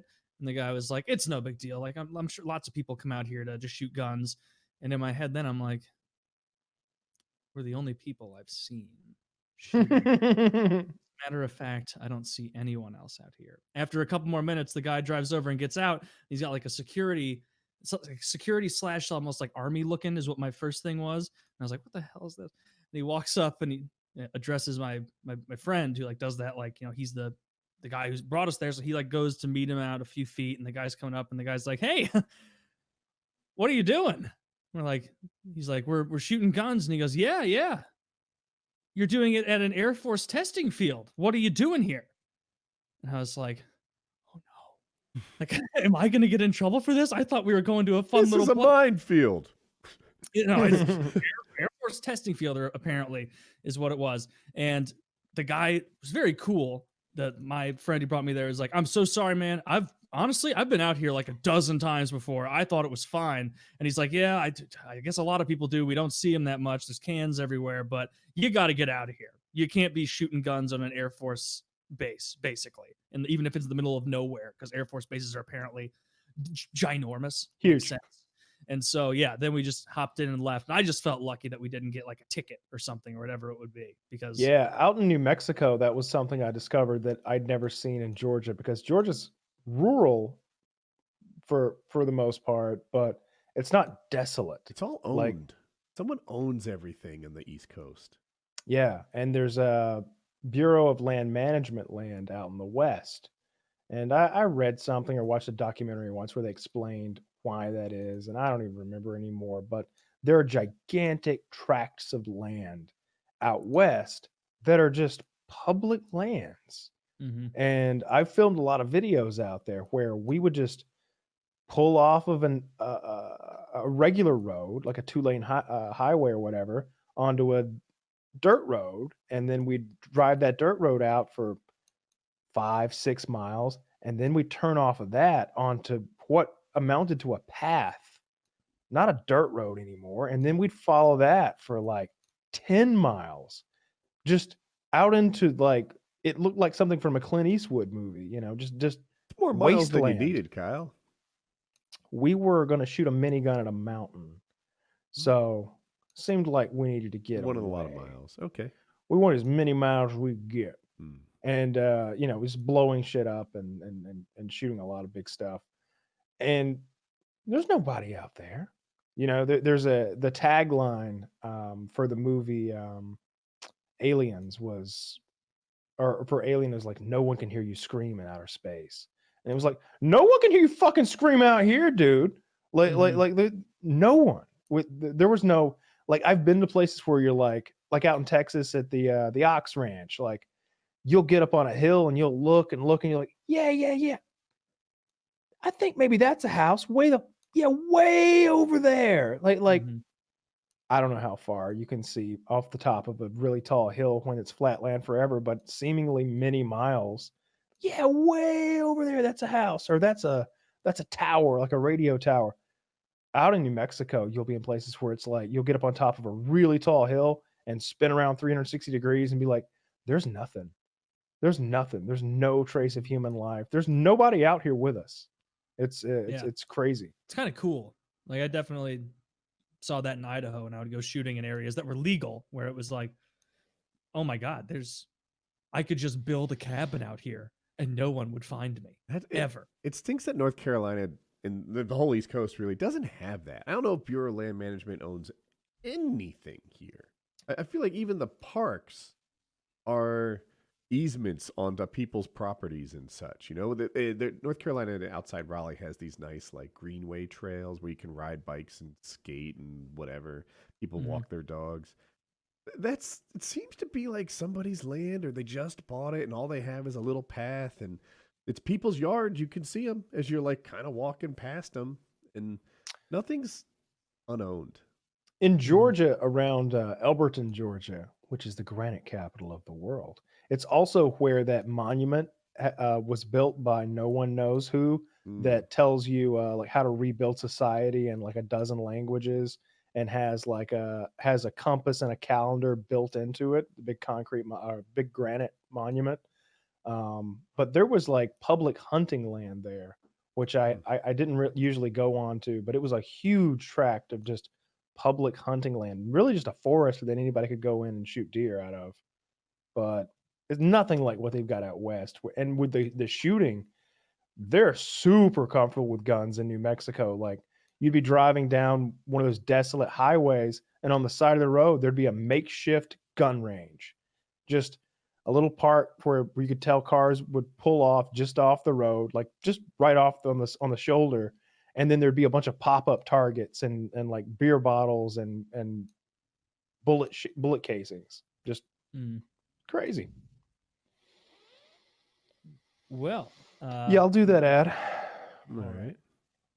If you're buying sneakers online, well, there's a good chance that the shoe you're looking at is fake. How can you be sure that it's real? Well, goat.com is the safest place to buy and sell authentic sneakers online. They're the largest marketplace in the world for authentic Yeezys, Jordans, and over 600,000 other sneaker listings. They've made the whole process frictionless and trustworthy. They do this by only accepting sellers with the best reputation and by verifying all sneakers to ensure their authenticity for buyers. Every detail is inspected, from the stitching and the color to the size and weight. GOAT certifies that every pair of sneakers on their site match exact factory specifications. With over 500,000 sneakers on their platform, 10 million users, you won't find better prices for verified 100% authentic sneakers anywhere else. Find the perfect 100% authentic sneaker at goat.com/PKA. That's goat.com/PKA. But you got to go right now before the sneakers that you want are gone. When you go to goat.com/PKA, spelled GOAT, GOAT.com/PKA. Check them out. Make sure you're getting real, bona fide sneakers. You didn't make goat sounds this time. Meh. There we are. Yeah, I'm gonna get more sheep from that.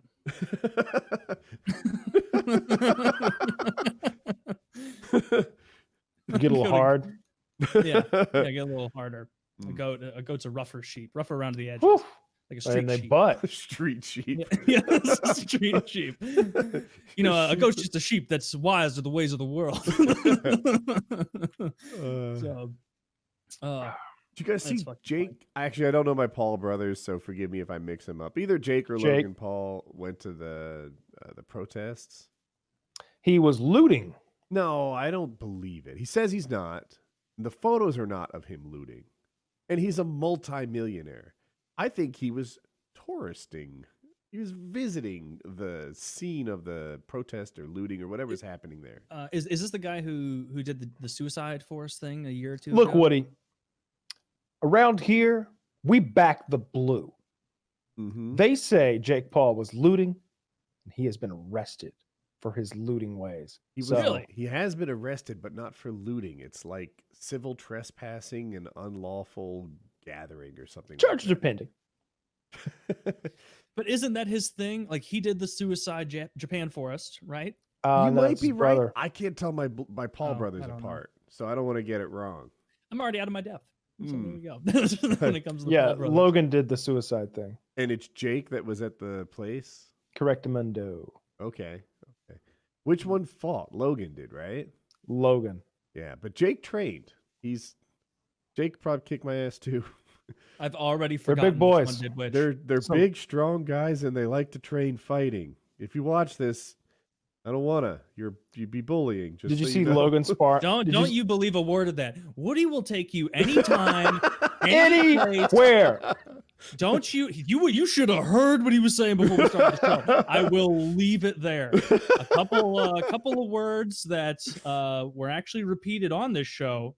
My favorite said people to fight Woody are said that non-fighters. Logan, They're the best. Woody said that Logan, or as he calls him, bitch boy number one, Yeah, was wearing a wig. All right, he said he noticed the man's hairline was almost gone, and then all of a sudden he recouped. He's calling wig, and he said Paul Costa knocked you the fuck out, and he's next to do It's it. not true. I think they were hamming it up, and that Paul Costa didn't really knock him. Woody says, if you think Paulo Costa hits hard, wait till the Raleigh Hammer gets a hold of it. the North Carolina Titan gets you in his grasp. There has to be a C. The North Carolina Cruiserweight plus. I don't know. Yeah. But no, none of that's a joke, Paul brothers. I hope this finds you. And, yeah. They set up a real fight. Me and Kyle are in luchador things with chairs hidden in the wings, ready to set it all up. No, I found it interesting. Chair! Give him I the always chair! wondered. I always thought to myself, if there were riots near me, would I go? Would I go just to like I'm not see? fucking going. Right? Screw that. I didn't know my answer. I always thought like, all right, look, I'm not going to loot, not going to hurt anyone or anything. But as a tourist, this seems like an opportunity of a lifetime to see some real anarchy. You know, I want to go and like observe anarchy. I want to be an anarchy tourist. And then it happened. And I didn't go anywhere. I think I played Tarkov because fuck that shit. No. Yeah. You'll see a clip and you're like, no, that's scary. Yeah. No, thank you. I don't know what Raleigh's doing right now, but like Raleigh and Asheville, which is a city, call it an hour and a half from here. Good, nice, like riot stuff going on, you know, breaking windows and shit. The Asheville police are in trouble because like they're the ones that there was like a medical station with some low grade medical supplies like bandages and water and stuff like that. And the cops came with their knives and ripped open every water bottle and poured it on the ground and like smashed the table and shit like that. Shitty. Yeah, yeah. And like there's peaceful people and then some level beyond that, guys standing at tables handing out water bottles. And the police, they're just over. Were you planning to drink Dasani? Not today. Yeah, yeah, dude. You would think that like the higher ups would be like, all right, guys. I don't know if you've been following the news, but it's been a little rough lately on the PR front. So when we're out there, let's be respectful to John Q. Public because they're recording us and people are watching. All right, they're looking for any sort of misstep. Meanwhile, I wish I could pull it up like immediately as I transition. I watched a man get clubbed in New York City last night by like 6 cops. It was like Rodney King style. Clubbed. Yeah, some of the clips you're seeing online right now I don't know if you've seen the one you're talking about. I saw a bunch of cops just what seemed to me for no fucking reason macing like a group of people that were just kind of walking by, doing that like drive-by macing you'll see sometimes from cops where it's like you're walking one direction, other people walk in there and it's just pss, pss, pss, pss, that kind of shit. I saw a cop pull a man's mask down so he could mace him. Yeah, I saw now that. You're spreading corona. Come on. Scum had my favorite story. So there are people protesting peacefully, right? Men and women, at a line talking and just, like doing the whole peaceful not riot thing. And there's a kid there. And the kid's young. Don't quote me. I'm going to call him 5 or 7 or something like that. And the cop is pepper spraying him. And he does one of these deals like, shh, shh. Oh, do you remember? I don't remember what like sit-in. This was a while ago. It was some protest, probably like 2014, 2015 at a college campus. Yeah, in and California, Berkeley, maybe. It may have been Berkeley, but it was a bunch of people sitting like Indian style, like everybody's arms locked, everybody's sitting in a line, and then like some fat cop just like lumbers over, just starts walking the whole length of it, waddling as he's spraying all of them, and it's like, dude, do you not realize how fucking horrible this looks? Nobody is watching that and being like, yeah, you show those kids. Take it, hippies. Yeah.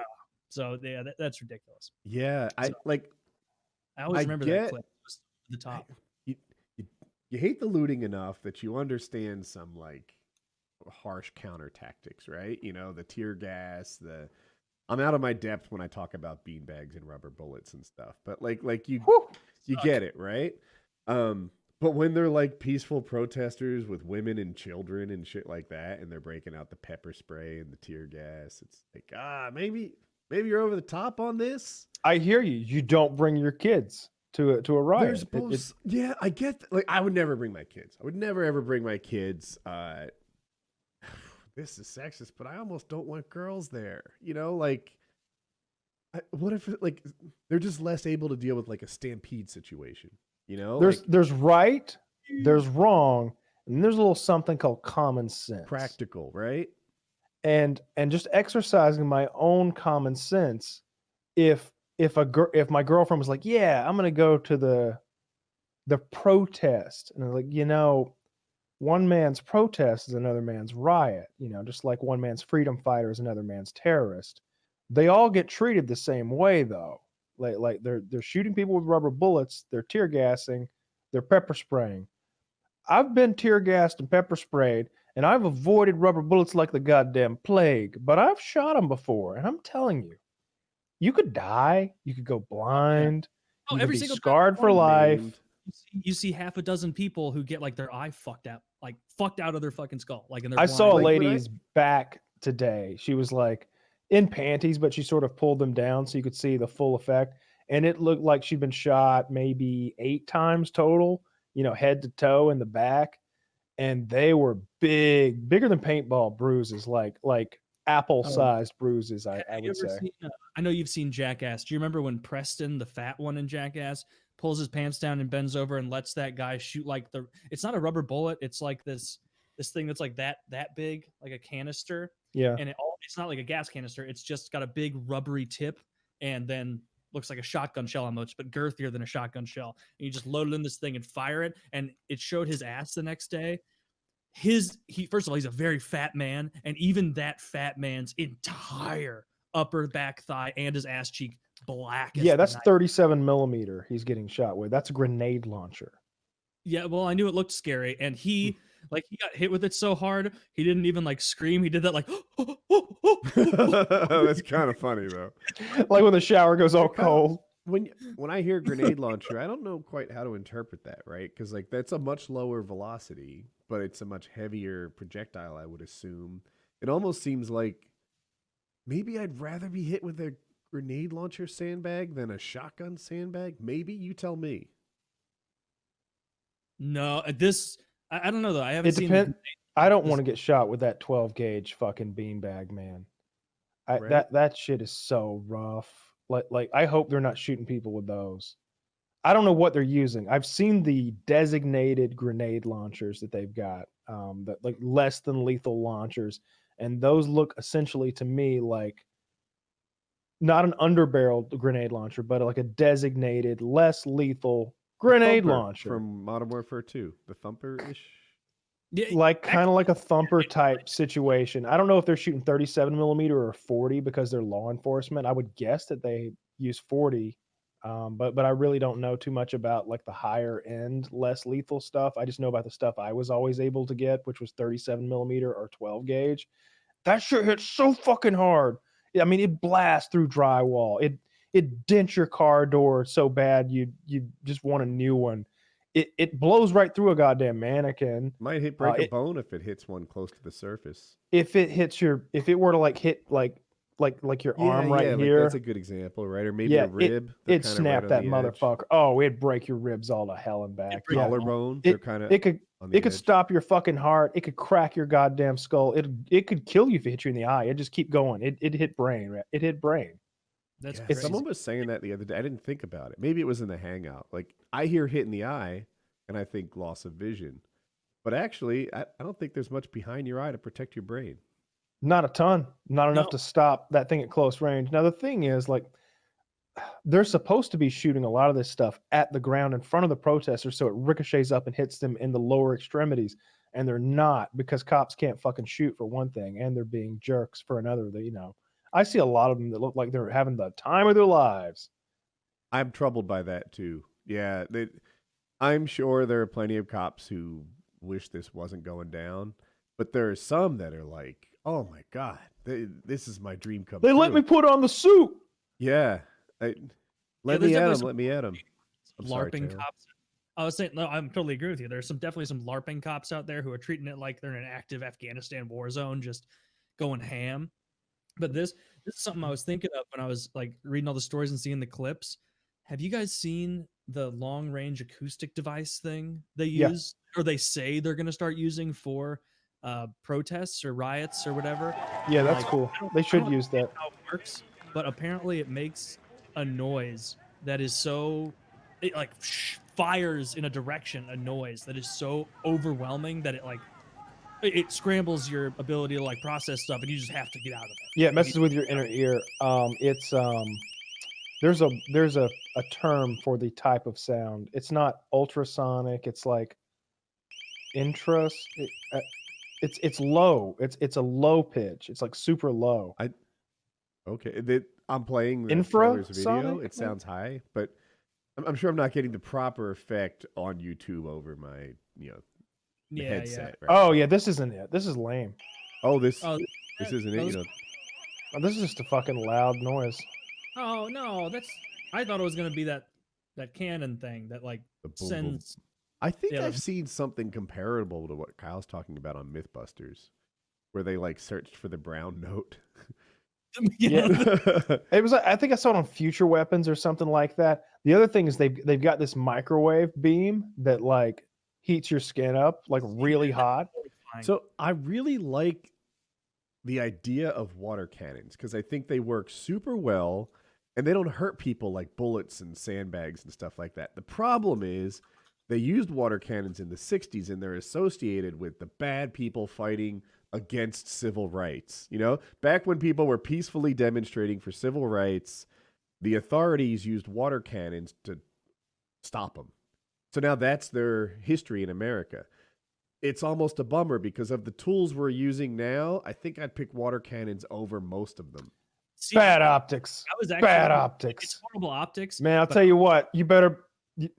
I can just see one of those fucking white muscled up dudes who's 30 pounds overweight with his head shaved, sitting up there with his aviators and a fucking water cannon now, just laughing it up. You're 100% right. The optics are wrong, and that's probably why it's a bad move and we're not doing it. But man, I feel like what we're doing now, I hear you ignore the optics, it's less damaging than the shit we're doing now. Taylor, you froze for a second. Yeah, the hose thing. So I was thinking on PKN where I was like, it seems like hoses, like I know the bad optics and everything from civil rights, but like it seems like it would hurt people less than rubber bullets, and I don't. And it would work. It would make me go home. Even after you stop doing it, I'd be all wet. I'd be like, this sucks.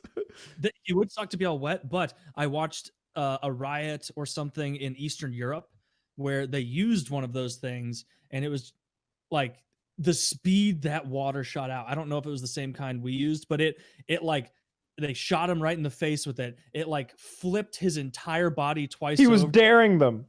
He was daring them to shoot him, and they did. And the video ends too soon, but that motherfucker looked dead. Like, yeah, I think the blasted speed is controllable. Back and I don't think I think they can do it lighter and harder. I'm sorry, Kyle. It looked like the fire hose they'd used to put out a fucking skyscraper, but instead they blasted a man that was 8 feet away. Yeah, and it looked like he died. What if they just took a fire hose and they put it on the mist setting and just got everybody good and wet? And then they blasted. That's kind of funny. And then they blasted them all with like kitty litter or something that would just stick to them and make them real gross. I'd go. We're gonna get everyone wet, and then we're bringing in the big fan to make them chilly. All right. How do we handle protesters in Raleigh? It's the old sugar cookie. Just blast them with soap and sand. Do you guys know? Dude, I would go home so fast. Like I don't like being dirty. They're sugar cooking me. This is terrible. Like I've never understood people with bad hygiene because like I've never gone long enough without a bath to like smell. Like I can work out real hard and I won't beat my deodorant. But I don't understand. So if they were to shoot me with water and then like something like grimy, like kitty litter or sand or powdered sugar and make me all sticky and gross, I shoot linking to liquid acid. Yeah, if you want to mist people and really upset them, fill that tank with liquid ass. Now, if you don't know what liquid ass is, it is a prank spray that smells genuinely so bad it will blow your mind. Liquidass.com/PKA. Imagine trying to convince the police, like, what? No, like you're 4 blocks away from the riots. I wasn't even there. And clearly you have been. You are under a I'm not putting him in my car. You know what? You're free to go. And then it would be like, all of Detroit smells even worse. Like, it doesn't smell like dilapidated buildings. It smells like liquid ass. They're lots of backfighting over police's decision to use liquid ass spray canisters. There's 2 problems. Like one is they're attacking nonviolent protesters, sometimes with glee. You know, I've seen a bunch of different videos of people hitting people with shields who are cowering. You know, they're clearly not violent. They never were. They just didn't get out of the wrong area fast enough. And the police are beating the fuck out of them with shields, Captain America style sometimes. It's horrible. And that's a problem. The other problem is there are people who are bad and need to be dealt with, but they're overdoing that with the rubber bullets and shit. And sometimes they hit the wrong targets and stuff. These ideas are better. You know, if we stop looting by sugar cookies and water cannons and stuff like that, What about that glue cannon from Future Weapons? You ever see that? Tell me about it. You've never. Let me see if I can find a clip. We can watch Future Weapons on the show though. I'll try to find like a bootleg version. Okay. A glue cannon sounds fun. They need some sort of Batman netting projectile they could put over a crowd. Those exist.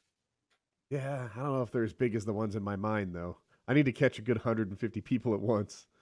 I was working with this company that made 37 millimeter project. This will get one person, but it's really funny. I was thinking about making a video of it, but nobody would let me shoot them with it. But it shoots a net out of an underbarrel grenade launcher. You know, under your AR-15, you've got the option to net a man. And I was like, oh, we're gonna take this out of Texas and net a pig and then kill it. It'll be awesome. I need something that drops one of those nets that keep trapeze artists safe. You know? Oh, that's absurd. Okay, Spider-Man. Yeah, I can't. Now we're on the same page at least. All right, yeah. That's what I'm going for. I can't find the glue cannon, but imagine a giant high-pressure cannon on top of like a truck that shoots that foam sealant that you like fix your attic with. Yes. And it'll shoot such a volume that the person will be up to their chest in moments, and it hardens very quickly. Wow. Is that safe to shoot into a crowd? I saw them do it on Future Weapons. Was it a crowd though? Like I feel it like was a guy or two. Suffocate. Well, I mean, that might be why we haven't seen it on the streets. Yeah, it's funny though. It's hilarious. Yeah. So they got. I think more of the. It would be better if the things they did to counteract this stuff were funny and lighthearted, rather than like over the top and potentially maiming and deadly. All right, fellow officers, they're about to march into the Whoopee Cushion District. Black lives. It's protesters in Buffalo are drowned out from the sound of flatulence. Placed $20,000. Taxpayers are asking if this is prudent. You know, I pay my taxes every year, and I look on the TV, and it's just fart noises. We're going live with Joe of Joe's Joke Shop, who's thrilled with the measure. Sitting on the throne of gold. Yeah, you know, it's just the future. Protection. I knew it. Gold. My wife said when I ordered 250,000 of those things last year, I was a moron. Look at me now. Look at me now. Protests abruptly cease at 5th Street when protesters are encountered with a sea of fake dog vomit. Yeah, because like the issue is like I can just imagine the police conversation like all right, get out there with your batons and your cannons and your rubber bullets. They've got a lot of protesters out there today. Oh, really? What are they protesting? Police violence. Can you believe it? Yeah. Yeah. Maybe take a softer hand when the reason they're protesting is because you're too violent. I was reading an article on 538 today. It was actually it was about how police felt about police violence. And they don't believe it's an issue. They think that it's not real, that there are like the reason that I don't want to say it incorrectly, but like the reason that black people are more likely to be victims of police violence is that they're more likely to have police interactions, and they just feel like it's not a problem. And the whole Where was this? On 538, they didn't. They do the polls. That's their thing. They always poll people. And guess what though? They didn't get the Stanley Cup prediction correct.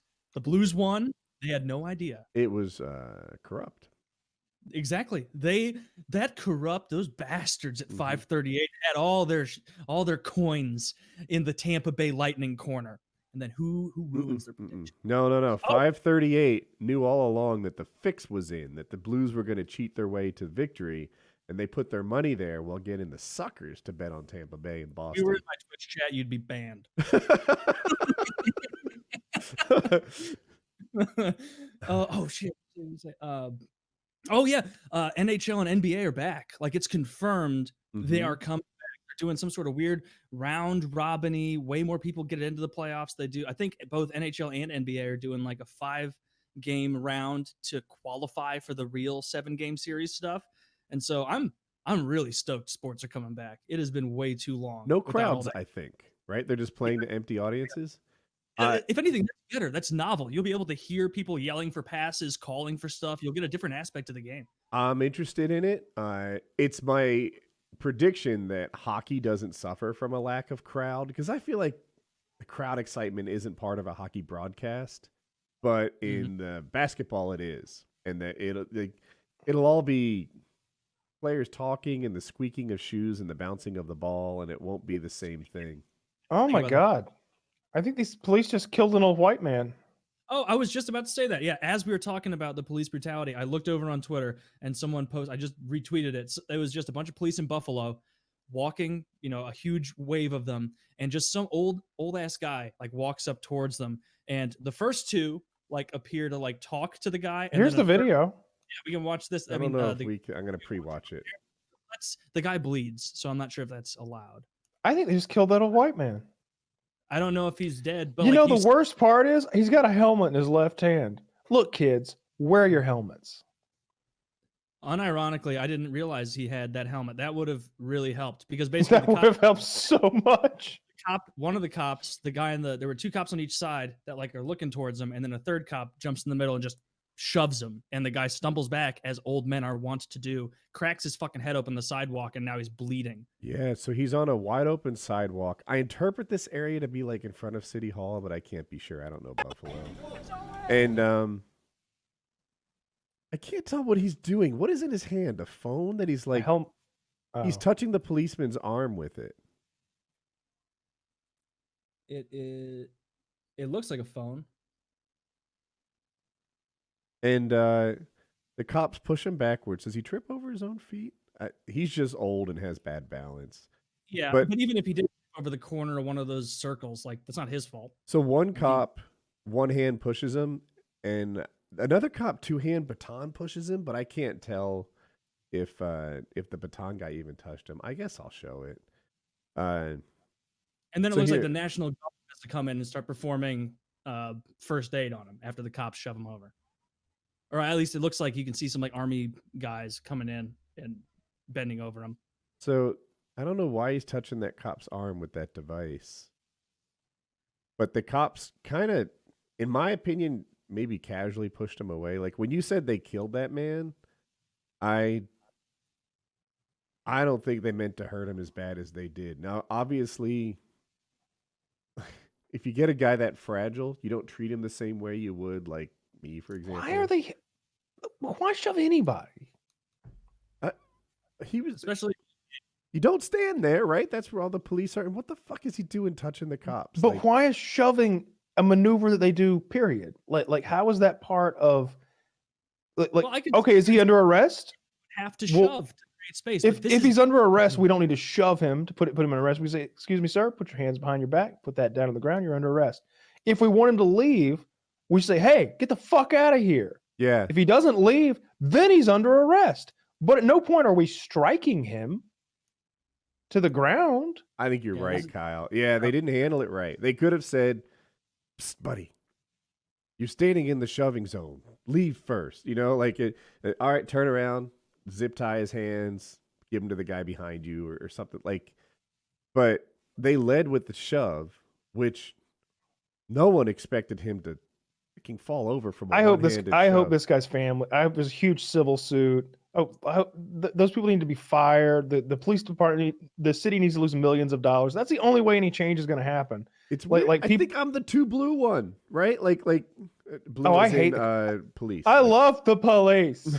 I've had no bad experiences with law enforcement ever. I back the blue. The police are always right. They're making me say these things. Like if I one hand push someone and unbeknownst to me, they stumble backwards and fall and hit their head on the concrete and have a serious injury, there's a piece of me that's like, oh my gosh. I get that the push was the wrong move, but I wasn't going for murder. Like, well, that's good, Woody, because it's manslaughter. I don't worry. 10 years in North Carolina for manslaughter, not so bad. Yeah, and they're cops. They have an obligation to be way more aware of their surroundings and that. You don't just walk up and shove a feeble old man like that. I've had. I think it's especially unpopular now, but I've always preached, like, there are people that you treat more roughly than others, right? The one I always go to is the 12-year-old skateboarder who's skating where he's not supposed to be. You don't lead off with violence on that kid. You know, like, dude, he doesn't need that. You can scare him with your words. If that's not working, you can throw him in the car and talk to his mom. You know, like, trust me, that'll have a life. He'll be telling that story until the day he's died. That's enough. And then there are other guys where if you don't alpha them right away, then you put yourself at risk, so you got to secure their arms and stuff. This guy, oh my gosh, he didn't need to go straight to getting alphaed. He's like 160 pounds, like tall and really lean and like white-haired old guy, like 65 years old. That's absurd. And I don't want to be misinterpreted. It's not a race thing. Like, if there was a feeble black guy who couldn't keep his balance off a simple push, he doesn't need that. And something about old black men is like super respect worthy. I don't know how that gets in my head, but it's like Morgan Freeman. Yeah, right. Like, I don't know. Like that. You best. You respect an old black man more than an old white man. Somehow, I think I might. I have at least 3 jokes for this. I'm not going to tell even one of them. Appreciate that. Probably in both our best interests, but it is. You can guess one. I can't guess any of them, but yeah. Anyway, goodness, this guy didn't need to go straight to a push, and the reason is sometimes you push this guy and it doesn't go like you thought it would. It gets worse. Yeah, it's that's really shitty. All right. Yeah, I saw where you were going. Bump. Yeah, sometimes if someone writes something in the chat that I don't want to share, just write the word bump a bunch of times. And if I accidentally share something, you don't see it. So if you ever see a bunch of bumps, someone just dropped an N-bomb. He didn't do that. I didn't know. Yeah. In that situation, Taylor, it was I don't something. know why when you talk and either Kyle or I are talking, it silences you. Which is why all show I've been asking you to say it again. I think it's a Discord thing. It's not something you can fix. But no worries. So what'd you say? Oh no, probably needed timing. Nothing this time. Okay. Yeah, I was talking about you guys before the show that I'd never talked about, and I've got plenty of stories from this job, but I'd never talked about this rental car company that I worked for, like right out of college. And because it turns out that when you graduate, this was like 7 years ago, 2013, when a lot of this happened, 2013, 14 mostly. And I worked at a rental car company, and it doesn't really matter what company it is. It's the kind where you have to dress up like you're going to a bar mitzvah, and really you just look like a retard renting cars in a suit, which sucks. And it's the kind where you have to pick someone up. And so I started working at this company, and one of the first things they do is they're like, and I'm right out of college, so I'm ready to be like, all right, I'm not going to make much money. I'm barely going to make any money. This is going to suck. I'm going to be working so much for this job, and I'm barely going to be bringing home anything, but whatever. You got to start somewhere. And so I started working for this company. They sent me down to their like main city where they train all the new people, and they give you a roommate in these situations. And they pair you up with a random guy. I was 22 at the time, I think, just turned 22. This guy was like 26, 27, Mormon, already had 3 kids. And there's an old adage. When I lived in Idaho, I learned a lot of Mormon adages. And one of them about Mormons is never go fishing with one Mormon because they'll drink all your beer. Always bring a second Mormon so that they won't drink in front of each other. And so I'm like trying to get ready for my first job and training and stuff. And I'm like, man, I had no perspective. I'm just worried about not getting something right. And so we get in there that night. I'm like ready to buckle down and study the little book and everything. I'm in the room and he comes in and he's like, hey, you're Taylor, right? And I'm like, yeah, you must be Andy. He's like, yeah, real nice to meet you, man. Real nice to meet you. So where are you from? We have this little talk and he's like, yeah. So what do you want to do tonight? I was like, we're on a work thing. It was my first ever work trip. And I was like, I assume you do work all the time on these. I'm trying to learn so I don't look like a fool tomorrow. And he's like, nah, I'm sure we'll be fine. Listen, you want to like go to a bar or something? And I was like, not particularly. It's already like 9 p.m. And he's like, how about we do, there's a liquor store across the street. Let's go to the liquor store and we'll get a couple things. I was like, all right, I'll have a few beers tonight. And so I go over to the liquor store with him. I grab a 6-pack and I'm just waiting at the front for like 5-6 minutes, which is a long time to wait, standing there with a guy you don't know. And eventually I'm like, where the fuck is this motherfucker? And I start walking around and he is like picking up every bottle of liquor, like fascinated with it. Like, oh my God, like the forbidden fruit for this guy. He loads up a mini cart with, we're there for 4 nights and he has enough booze for us to go on a 3-week bender. Both. He has no idea how much this. He loads it up and he's coming to the front, all fucking smiles, this guy. He's like, you got all your stuff? I'm like, got like 1 6-pack of Bud Light. He's like, all right. So we check everything out, go back to the room. I start like drinking a beer while I'm doing everything. I turn around after maybe 15-20 minutes. He's drank half a bottle of vodka by himself, already blackout drunk. And this guy stayed blackout drunk for the next 4 days. He was showing up to like the work things drunk. He was out of fucking control. We would finish something up. Turns out Mormons get degenerate as shit once they get a little liquor in them. Maybe that's a rule. There was one night he was begging me. He's like, come on, man, it's our last night here. Come on, let's go to the hot tub at the hotel. And I'm like, okay, let's go to the hot tub. He brings the free glass thing you use to rinse your mouth out next to the sink and a bottle of Jack Daniels that he sets next to the hot tub. And we're sitting there with like 2 other normal people. And I don't even think I brought a beer because it wasn't allowed. And he gets wasted here. And he spends the entire last night and the second to last night vomiting and keeping me awake until like 4 a.m. And it was over and over. And at the end of it, he's like talking to me like we experienced a Hangover 2 style adventure. It's like, man, crazy times, right? And it's like, I haven't been drunk the whole time we've been here. I've had like 3 beers at a time. And he's like, nah, dude, we did crazy stuff. Anyway, dude, see you later, bro. Reheard from him because he worked in a different state, different area. He had to go to rehab for alcoholism, which apparently started on that little trip he and I had. So I got to watch the beginning of a flower blossom of addiction. And I actually encouraged it because I thought he'd be able to handle it. So yeah, that guy did it.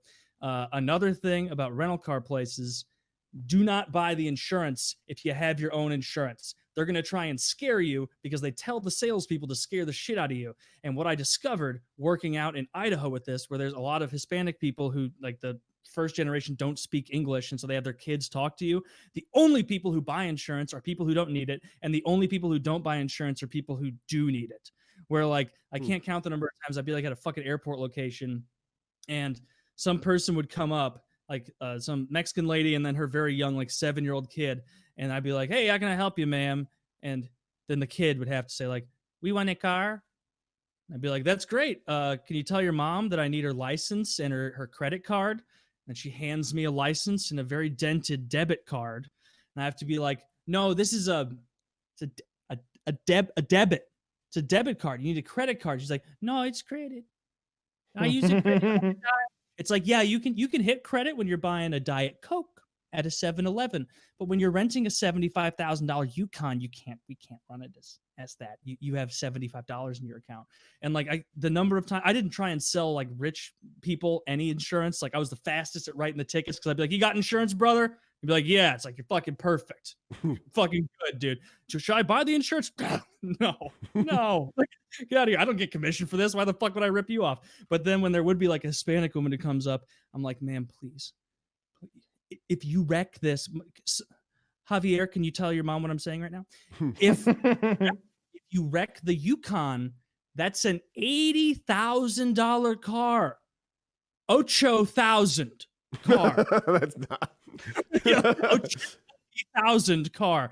So if you wreck this car, you have to pay for the whole thing.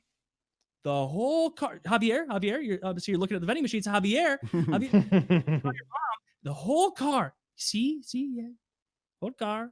It's like, so if you pay $20 extra a day, if you wreck it, you don't pay anything. But if you wreck it, your life and your children's lives are ruined. Just pony up and do it. They would never buy the insurance, and it felt like 10% of the time they'd come back and get absolutely fucked. The people who would buy it were like rich white yuppies who already had fantastic AAA or something and would just drop $20 for no reason a day on it. So never buy that shit. There was so much tomfoolery and nonsense. Always check your contracts from those people because they will sneak shit in order to get sales. Like they will tell you, there was one skeevy motherfucker that I worked with that was the worst about this. The forestry registry came in out of Idaho where I was. Apparently that's where the biggest conglomerate of these firefighters come from. And then they all moved from there down to fight the wildfires in California. And they had set contracts. But because we worked on a DOS system, a DOS prompt system, we could manipulate the contracts. And so there was this one bitch who, Amy, if you're out there, I hope life is going terrible for you. I hope it sucks. I hope you got divorced after you left us. And so, because what she did is they have like sales goals. And if you hit a certain thing, they incentivize by like, you can just go home. You can go home if you want to do that. This bitch would take $20,000 in sales and apply it to a forest registry contract. And those guys don't give a shit. They'll sign whatever. And so then if I'm returning a car on the return lane and it pulls up that what was supposed to be a $1,200 rental for 2 weeks to the forest registry is actually a $35,000 fee. Do you know how upset a group of dirty firefighters get when you tell them they owe $35,000 for that? They get so upset. And then I have to call like the fire commissioner of it and tell him, I'm so sorry. I got to refund $35,000, the cost of a nice fucking Optima that they already paid us. And then I get yelled at. That shit was the fucking worst. That job sucked. Another thing they would fucking do is I worked at the airport many times going all the way to 2 a.m. And you'd be there with the manager and you would run out of cars, just out. And I would have 70 reservations at 1 a.m. by myself, standing at the counter with my little fucking tie like a retard. And I would hordes of people coming down the escalator to come to the rental place. And I'm just like trying to amp myself up like it's game 7, like, whew, all right, you're going to get yelled at by at least 75 of those people. It's okay. It's okay. Then they all get in line. It's 75 out of 70. 75 out of 77, they're going to yell at me. Okay. Some of them have wives. Some of them have wives there. None of them, though, because they're getting in. They get in at 2 a.m. Most of them off of planes that were so delayed. They just want their car and they just want to go home. And they have a reservation, but you didn't reserve one. They have a reservation. And every time, 15 minutes before that plane lands, the manager would go, it seems like you got a good handle of things, Taylor. I'm out. And they would leave. Just to be me there. And they would come in and you talk to the first guy in line and he's like, slaps his fucking credit card and license on the table, not pleased. Boom. Reservation Thompson.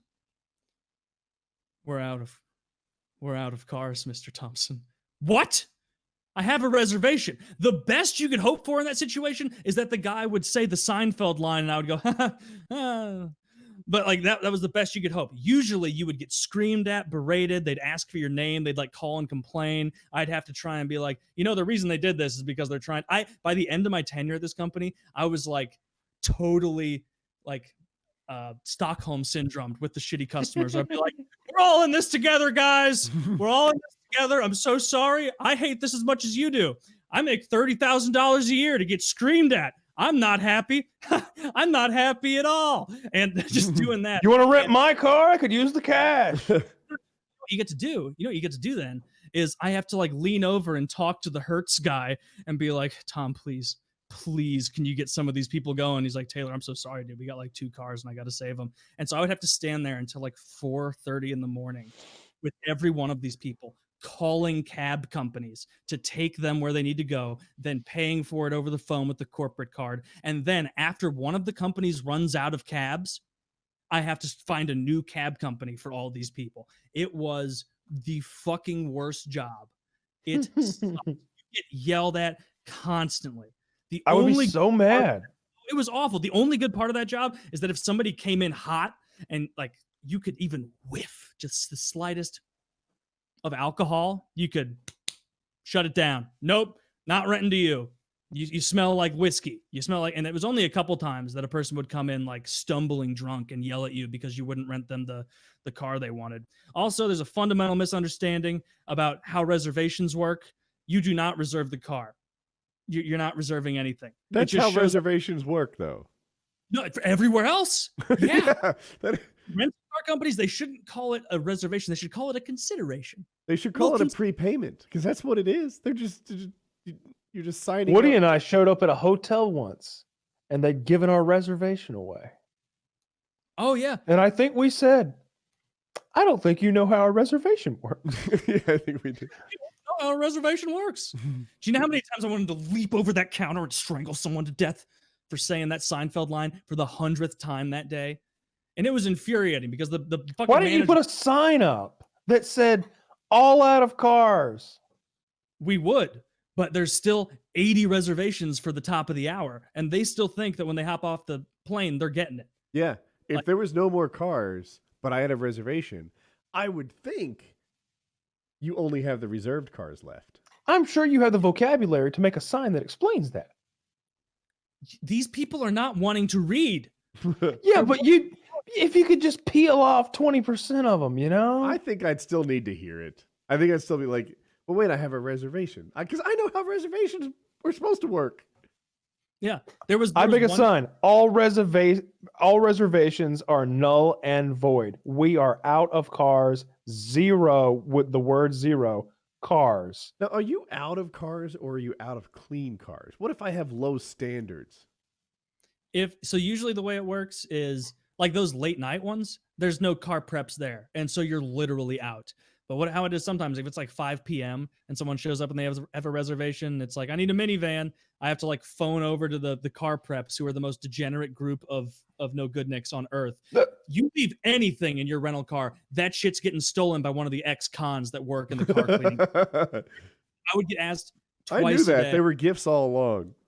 Twice a day, I would have to go down there with those animals and be like, did you guys find an iPad? And they'd be like, nope.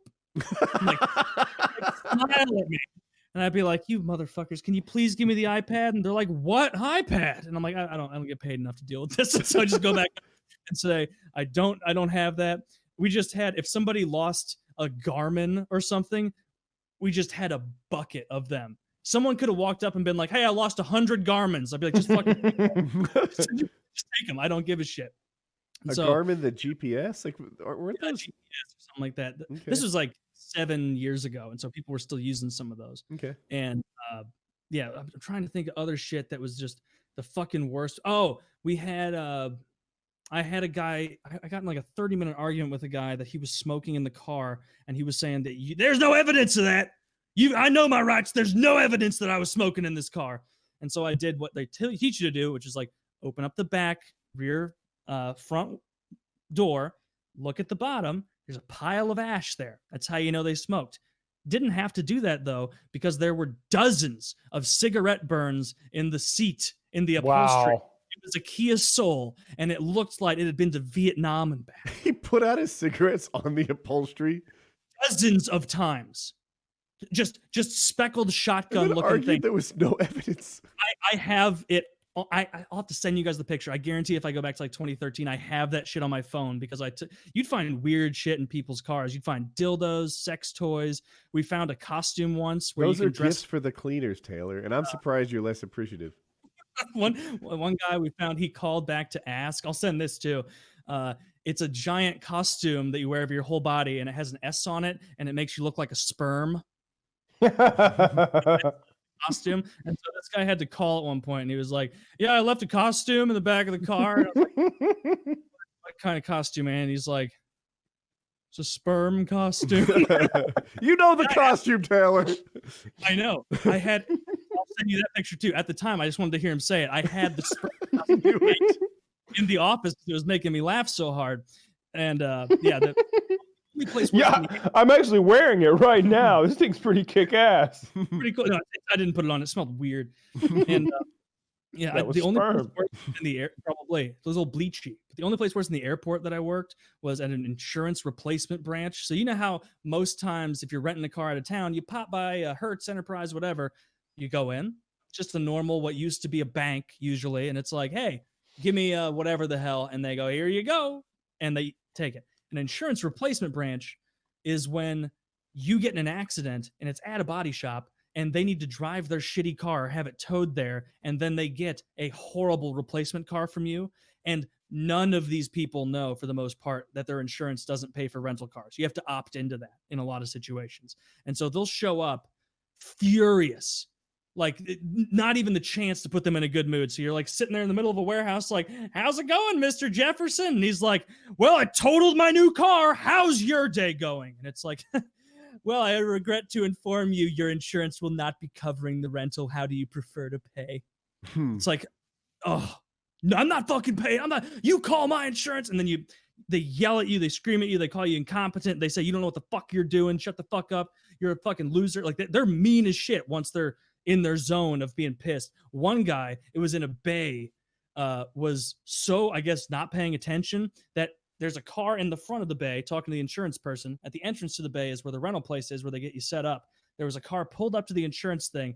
Thank God no one was standing in the way. This guy must have came into the bay going 22 miles an hour, and he just slams into the back of this other car that's already there for repairs, and there's just fucking glass and shit all over the place. And then he gets out and yells at the lady who had that car there as if she was wrong. And he's like, these people are degenerates. They are the fucking worst a lot of the time. And then other times you'll come across the sweetest people in the world. My first day on that job, where I was working there, they tell me, Taylor, you don't know what the fuck you're doing, how to write contracts yet. Go pick up this lady.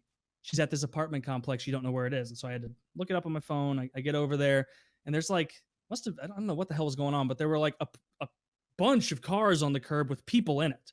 And so I pull up my car there, and I don't know where to go because it's an apartment complex where there's just like stairs come down, and I just wait. I didn't know what to do. I didn't ever number anything. I just wait. And then I'm playing on my phone, and I'm startled because the door, my rear side passenger door opens, and this woman just starts going, oh, thank God you're here. My goodness. I got to strap my kid in the back. Do you mind I do that real quick? She starts strapping her kid in. I haven't said anything at this time. She gets the kid strapped in, and she goes, I left my wallet in there. Give me 1 second. Closes the door. I didn't say anything. I haven't said anything so far. I'm now in the car alone with, I think, in possession of her child. The 4 to 5 year old child alone. And like, that is the worst parenting I've ever seen, because I was not the only guy sitting there. There were 5 or 6 people sitting on that curb in a car. I don't know why, but for all she knew, she walked up to a random car, buckled her kid in, and left, because I gave no affirmative acknowledgement of it. It was my first time. I was a little nervous. And so that was weird. Yeah, that job fucking sucked. I got to think of funnier stories for it. Right now, I'm just kind of ranting about how much I remember. It? I was desperate for money. I was just out of college. I didn't have hardly anything. Like I needed a fucking job, and they were the first one that called me back, went in, interviewed, got it done. And I was like, that's what I got to do now. I got to make money. Yeah. Rental car companies hire a lot of people fresh out of college, every major. And they all leave within 2 years. Yep. The turnover time in those companies is the worst, because you get paid shit and they work you. They tell you when you're getting the job, so you're prepared to work 48, 50 hours a week. And you're like, yeah, that doesn't sound hard. I don't think I worked 50 hours a week in the entire 2 years I was there. It was like always 60, 70, so much time. And you've never felt like as much of a fucking goober as when you show up to your new job wearing nice clothes, and the first thing they tell you to do, nice ass new patent leather shoes, and the first thing they tell you to do is to go wash a car in a bay with an indented part that goes to a drain. And so day one, you've got soap that's ruined your shoes and the bottom of your pants. And you're sitting there in the heat of the summer, scrubbing a Honda Odyssey in the middle of a damp bay in a suit like an asshole. I would quit. I would quit on day one. I didn't have enough money to quit. I had to work. Like, I'd tell like I'm wearing a suit. like can I go get some khakis and a polo, or like is there a uniform here? That wasn't there a uniform like khakis and a polo? No, it was dress pants, khakis, and then a long sleeve white or light blue shirt and a tie. See, this is why I use Avis. Y'all are too stuck up over there. You're preaching to the choir. Don't use Avis. The best one is use National, because National, you sign up for their Emerald Club, and then you don't have to talk to a single motherfucker at the airport. You I go like out, to talk. I negotiate. you scan it. You're not going to negotiate with one of these companies that well. I've done it many times. I always get a free upgrade. Free upgrade. Those are, what they do is they add. I'm a mid-size to a full-size SUV. You know what was the worst is when someone would come in and it'd be like, I rented an economy Toyota Corolla. And it'd be like, ma'am, I've got such a treat for you. A brand new Camry. Ford F-250. Hold the phone, ma'am. Hold the phone. This is a free upgrade for you. A free upgrade into and every time. The reason I'm doing it is because that's the only car on the lot, and I'm trying. Of course. And then she'll be like, that's a little too much car, and I'm just driving to Provo to see my nephew and the gas mileage on that. And I'm like, ma'am, have you ever heard of Sirius XM? Because this comes with Sirius XM stuff. This woman is 5'0" and elderly. I'm trying to just grind her into a fucking never You're worked. Exaggerating, not really a 250. It was a 150. Still, yeah, okay. I always try to like upgrade, like an upgrade that makes sense though, like a V6 to a V8, or like a. What do you say to get it? I tell them what I want. I just start a conversation with them, like yeah, it's gonna be kind of tight in that Explorer. Can you just get me in an Expedition? I saw some out there. If you want to get free upgrades like that, like if you're paying for something that's $20 a day and you want a car that's $55 a day, just tell the person at the counter and go, hey, I want a free upgrade, but I'll also buy roadside assistance protection from you. So then you get a sale and it's all fine. And that's only an extra $4.99 a day. So basically you're getting a car for $35 that's more expensive. You pay $4.99. We're both happy and look good. And 100% of the time people are like, oh, fuck yeah. Yeah, let's do it. So many times I've got, so many times I've gotten free stuff or free upgrades just in life, just by asking. In car sales, we call it asking for the sale. Somebody be like, yeah, you didn't buy the car. Did you ever ask him to? What do you mean? Did you ever say, buy the car, sign here? No, I would never be so direct. It's like, Jesus, that's day one. You have to ask. Like, don't be a pussy. Like just ask. With everything in life, it's always just like figure out what you want and go for it. Like somebody was like, how could you possibly get a girl to agree to a three-way? It's like, ask. Like, hey, I'd like to do this. What about you? No? How about for $500? Yeah, huh? Oh, well, I knew you weren't that much of a stickler. Well, just ask for the sale with everything. Ask for anything, like whether you want a library card or an upgrade at the car rental place or whatever. Just ask. So if you want a nicer car, go to. So here's the trick that I'll do if I want something nicer. Is you never walk up to a rental car counter and say, I'm a walk up. I don't have a reservation. What are your rates for this? Because you have total control of what to do. And there were times that our managers would tell us like, hey, if they ask, a Yukon's $400 a day because we've only got one and we have to save it. And eventually, someone will come up and be willing to pay that. But if you want a cheaper thing and more people have it, go to a different rental car place, get a quote, then go to a second one, get a quote, and then go to the one that you originally wanted, ask for their what their listed price is, first look online, and then tell them you'll pay $10 more for it per day. because in their system, even though that's cheaper than the 2 previous places you found, those are just excuses in case they need to bring it up. But you just tell them, hey, I know that's listed at 130. You guys just said you're charging 400 a day. How about I give you 140 a day? That way you get your nut, I get mine, and I'm not wasting an extra 260 a day. So always look up what the rate is online before you walk up to the counter, because if it says 140 online and they say it's 400, you show them that and they have to honor it. And well, they don't have to. They can do whatever the fuck they want. But just tell them, always tell the salesman you'll pay an extra 5 or 10 a day for whatever they want, and they will do it because they don't give a shit. They do not fucking care. So, yeah, just offer to buy something most of the time. Never pay the upgrade price. It's absurd. It makes sense. Absolutely absurd. So, yeah, and that is all I've learned from that.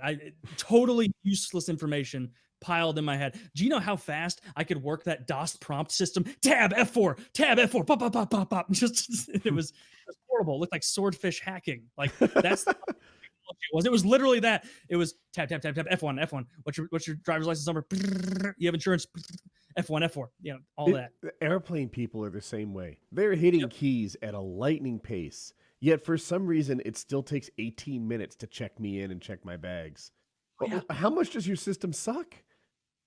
It was so bad, it was baffling. Bafflingly bad. They're still using the same system that I left 7 whatever it was years ago, and holy shit. If it's DOS based, it's from like the 80s, man. It was an improved DOS system from 1994 is what we were using. Christ. Yeah.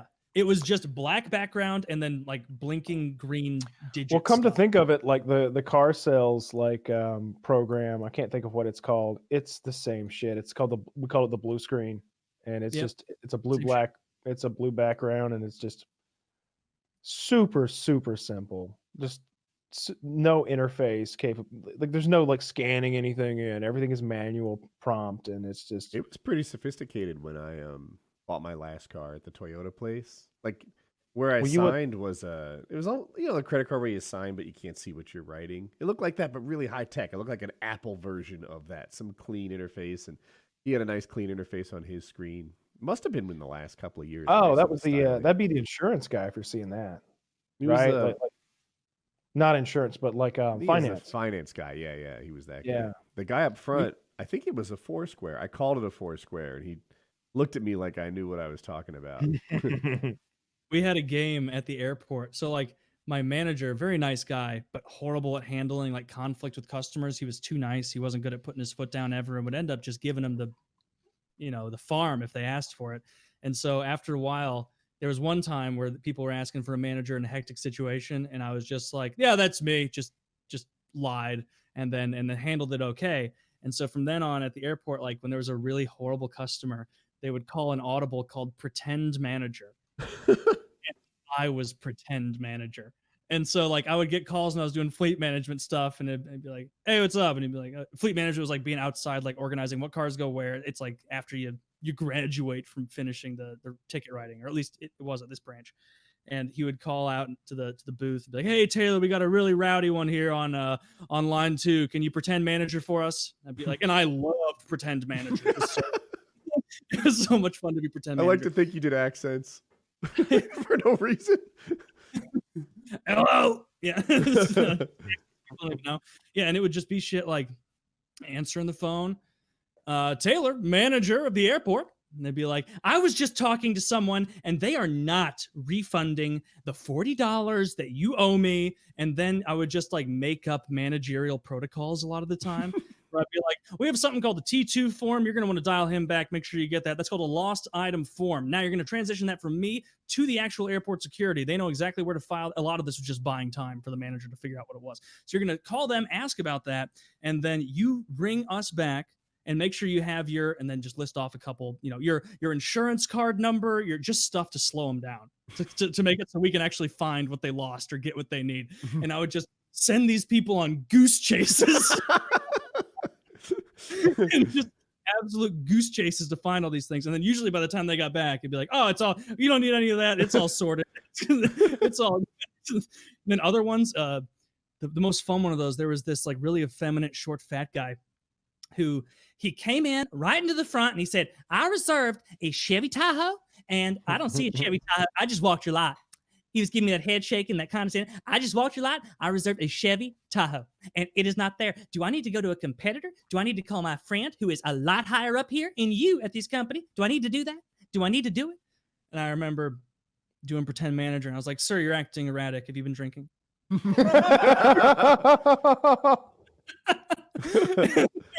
There were other people in line. He's like, the fact you would even ask that says more than enough. I'm definitely ringing him. I'm ringing him. I'm like, sir, as far as we are as a company, you know, I'm sure you know a lot of people who are high up here, and I respect that you've just come in here in a way that I no longer feel secure renting our property to you. I apologize for the inconvenience. If you'd like, I could call you a cab and get you where you need to be. It's just our property and yourself, sir, for your own safety. I don't know if we feel it's the best idea that we give you a vehicle at this time. And like keep it way tamped down so that the comparison between us is extreme, that anyone around is observing that I am the one who's right. And so, oh man, if I could go back there for Such a day, piece of shit. I hate you. all I would do is be pretend manager. I just came here to get my Tahoe and it's not here. Sir, are you on any drugs right now? Because you're acting very erratically. And is that a blade you have? Is it a blade? He's got a knife. He's got a screaming in there. I don't know about Literally, it, but I feel like I smell alcohol and pot on him. I think I smell. Is that plastic explosive? Do you have Prove I don't plastic smell it. explosives? Let me tell you why, though, he was freaking out about the Tahoe. Because I told him, you only reserved a class of car. You didn't reserve a Tahoe. We're giving you a Suburban or whatever the equivalent Wow. was. And he would not take it. He refused. He thought I was lying about going out there. And so he went and walked the lot, which took him way too long to walk the entire fucking airport lot and then come back and get mad. And so it was definitely his fucking fault. He could have just taken the Suburban and left instead of screaming at me in front of. You should have leaned in close and whispered that to him. You could be leaving with a Suburban. So I'm going to humiliate you in front of all of these people. Yeah. And I still remember the person who came, and what ended up happening in the end, it was all fine. He ended up calming down, and then actual manager, who I said was the branch, the higher manager, this is Mr. Hertz himself. And then, hey, suddenly when you tell someone you're not getting a car, suddenly the Suburban seems like a great idea, doesn't it? And he was more than happy to take that Suburban by the time it was done. And literally the next lady in line, or it was maybe a couple after, because there were dozens of people in line as we're having this bout of frustration, were like telling me, I'm so sorry. I'm so sorry. We're such fucking sheep. Yeah, don't be sorry. I was actually fucking with him. That went perfectly from my perspective. Oh, I didn't smell anything. To be honest, I have a Suburban, a Tahoe. I got all kind of shit back there. I just have a little fun. The secret is I did smell whiskey, but that was me. Yes. I mean, I'm drunk as shit, and I'm high. I'm fucking wait. I smelled my own burp, I think. To be honest, I crashed the Tahoe last night, and that's why it's not available. I'm going to the funny ones, but for every one of the funny pretend managers, genuinely, there were 20 times that I handled an actual problem way fucking better than my managers, just because I wouldn't get all sheepish or I wouldn't get all like flustered and yell like a couple of them would. So what's wrong with sheepish though? Like, I know when I had people do customer support at Woodycraft, I had to get people off of that job or even fire a couple because they try to win at customer service. And it's like, no, winning at customer service is when the customer walks away happy. That's how this is done. Yes. You know, if you battle this guy in some sort of argument and you clearly come out on top, great. That doesn't help Woodycraft at all. That sucks. Yeah. See, the thing was, like, at least in this business, it was like, if you're too sheepish, like some sales or managers people were, like, you would get bullied into renting a car like a Tahoe for $19 a day. And then it's like, we're hemorrhaging money on this. Like, people are getting mad. And so that's like the level of sheepish I'm talking about, is managers letting themselves get absolutely stomped on. But who cares about the bottom line? I don't care. I just don't want to get yelled at by the area manager who would come. This fucking weirdo who worked there, the area manager. I remember he was so strict. You had to shave every day. And you I remember that. Yeah. And I remember there was one, me and my buddy, we worked at the insurance replacement branch at this point, and it was the redheaded stepchild of the entire area. He never came to our branch because it was a shithole. there weren't enough chairs for all the employees. We had to stand most of the time. We got so bored in the middle of that warehouse. Chair. I'm saying we got so bored in the middle of this warehouse, you know, those bays, that I ordered off Amazon a cheap hockey net and some sticks, and we would just play hockey in there sometimes when it was slow. But this guy, me and my buddy Sean, who worked there, both of us were low little underlings, and we had made it 3 weeks without shaving. It was a game for us to like play, you know, chicken and see how long we could go. And so like I'm for weeks now, no fucking tie, sleeves all up, beard, don't fucking care. And then there was one time where I wasn't paying attention, and I was just sitting like doing something on the computer, and then the area manager comes in. He goes, "Well, hey, Taylor," and I was like, "Hello." I've got a full beard, sleeves up, shirt's dirty, no tie. I'm not Taylor. This is a disguise. Like, what are you doing? And I was like, I was doing callbacks for overdue cars. And he's like, yeah, are you? And I was like, yeah. He's like, haven't shaved in a while, have you? And this guy was such a passive aggressive fuck.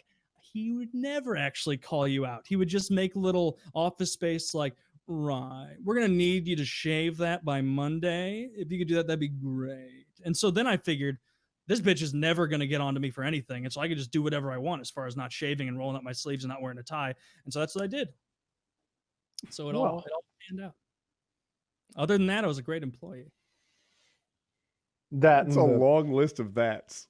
Yeah, you've been going for 35 minutes. This was a deposition. Hey, pretend manager was a good bit, and I'm never backing down from pretend manager. And it was mostly helpful.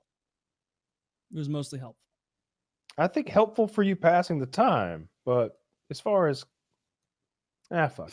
Okay. When you worked your 60-hour plus a week, how many hours did you work? I never really counted like the driving time as working that much because that was so easy. But other than that, like you're fucking standing, typing tickets and doing back end stuff the entire time. You're doing shit, and then like managers pass stuff off, and so they'll be like, "Hey, we got a," and then sometimes, it was fun when you got to do this. They'd be like, "All right, we got a red minivan." I had to do this a couple times. There was this dirt poor trailer park in rural Idaho, and they were like, "All right, well, it's been 4 weeks since we've seen this Chevy. Who wants to go out and take a look? Who wants to go drive the trailer park and ask around, see if they know where it is?" And I would always be like, yes, this is so cool. I want to do that. And so I'd drive around in a trailer park, and like if anyone was standing, I'd be like, "Hey, have you seen a red, really new looking van recently?" And like it was like sleuthing. I never actually found any, but it was fun. I didn't expect it to be such hard work. My impression was that planes roll in, you sprint for 15 minutes, and then wait an hour. But I guess not. It was like they would have you so short staffed. It'd be like, "All right, planes coming in. You're going to be busy for 40 minutes writing those. And then as soon as you're done, you bust your ass down to the wash bay and you start washing cars." And so I've washed, even wearing your suit, I washed thousands of cars. I didn't know the people at the registers wash cars when I wasn't such there. Bullshit. Yeah, forced to wash the cars because the car preps down there don't give a shit. They never see the customer, and so like they'll do a half-ass job, and then they like weren't caring like you were. I didn't want to get yelled at by the customers and stuff, and I did. To be fair, every branch I worked at, their like score of customer satisfaction, the time I joined to the time I ended, went up significantly. So I did fucking help, and I did work hard at those jobs. I really did, because I would. You've been in that situation where you feel like enough people aren't busting their ass that it motivates you to bust ass, where it's like, what am I, like one of these people? Like one of these lazy fuckers? No, I'm at work. I'm going to fucking work. And so, but those days would come and go. Some days you get berated by enough people at 11 a.m. You're like, I'm just going to go lose myself at the Mexican bistro upstairs for a while and hope nobody asks for me. It takes me 35 minutes to poop. Nothing I can do about it. I'll be back. Oh, I'm going to go. I'd just go out in the parking lot and fall asleep in a Suburban for an hour or so. There was a guy that got fired because he did it every day for like a month. I did it a lot. You know, I had a hard time getting my sleep in at night. We were always partying. We'd be up until 3 a.m. and then have to be at the work at like 9 or I don't know, maybe 8:30. So around 11 a.m., I just go out in the lot and find something comfy to get in and Yeah. take a little nap. Take a little nap. Yeah. I mean, you couldn't get away with doing nothing because they would keep like a tally of how many tickets or contracts you'd written that month. But I even convinced my manager at one point. He's like, Taylor, your sales are terrible. Are you even asking to sell insurance anymore? And I told him, this is the one who asked me to do pretend manager all the time. I was like, no, I'm not asking anymore. And he's like, you have to at least ask, man. And I was like, let me put it to you this way.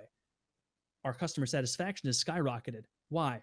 Because we're moving so much faster out of here. So you got 4 people working tickets trying to sell, and they're writing 200 to 400 tickets a month. Then you got me banging them the fuck out over here. You got insurance, hell yeah. And I've got the line moving. I'm writing 1,000 a month, just tearing through this shit. And so I didn't think he would buy that, but he did. So I didn't have to try selling anymore after that. But I helped with customer satisfaction. So don't work at a rental car place unless you're just out of college or you luck out, because it sucks. It's no fun. Yeah, you're better off stealing. Just steal the rental cars. Just wait for a good loot, right? They seem to happen. Ferguson was what, 2008? 14. Okay, 2014. Was that it? It wasn't like closer to the election? Maybe I'm crazy. So, every 5-6 years, free shit. You just go get it. You just get it. So, yeah, I got a lot more stories. That's enough for now. That's the message of this PKA. Take what you want. Yeah. Yes. Take what you want. Exactly. Well, that's 4 hours. Are there any post rolls? No. All right. Hey, if you want your question on the show, there's a Patreon level, link in the description. I forget what it is. I think $5 you get the show early, and $10 you get to ask questions. And there's $50 where you hang out with us every month. Anyway, I enjoy those. No outros, you said? No. PKA $4.94.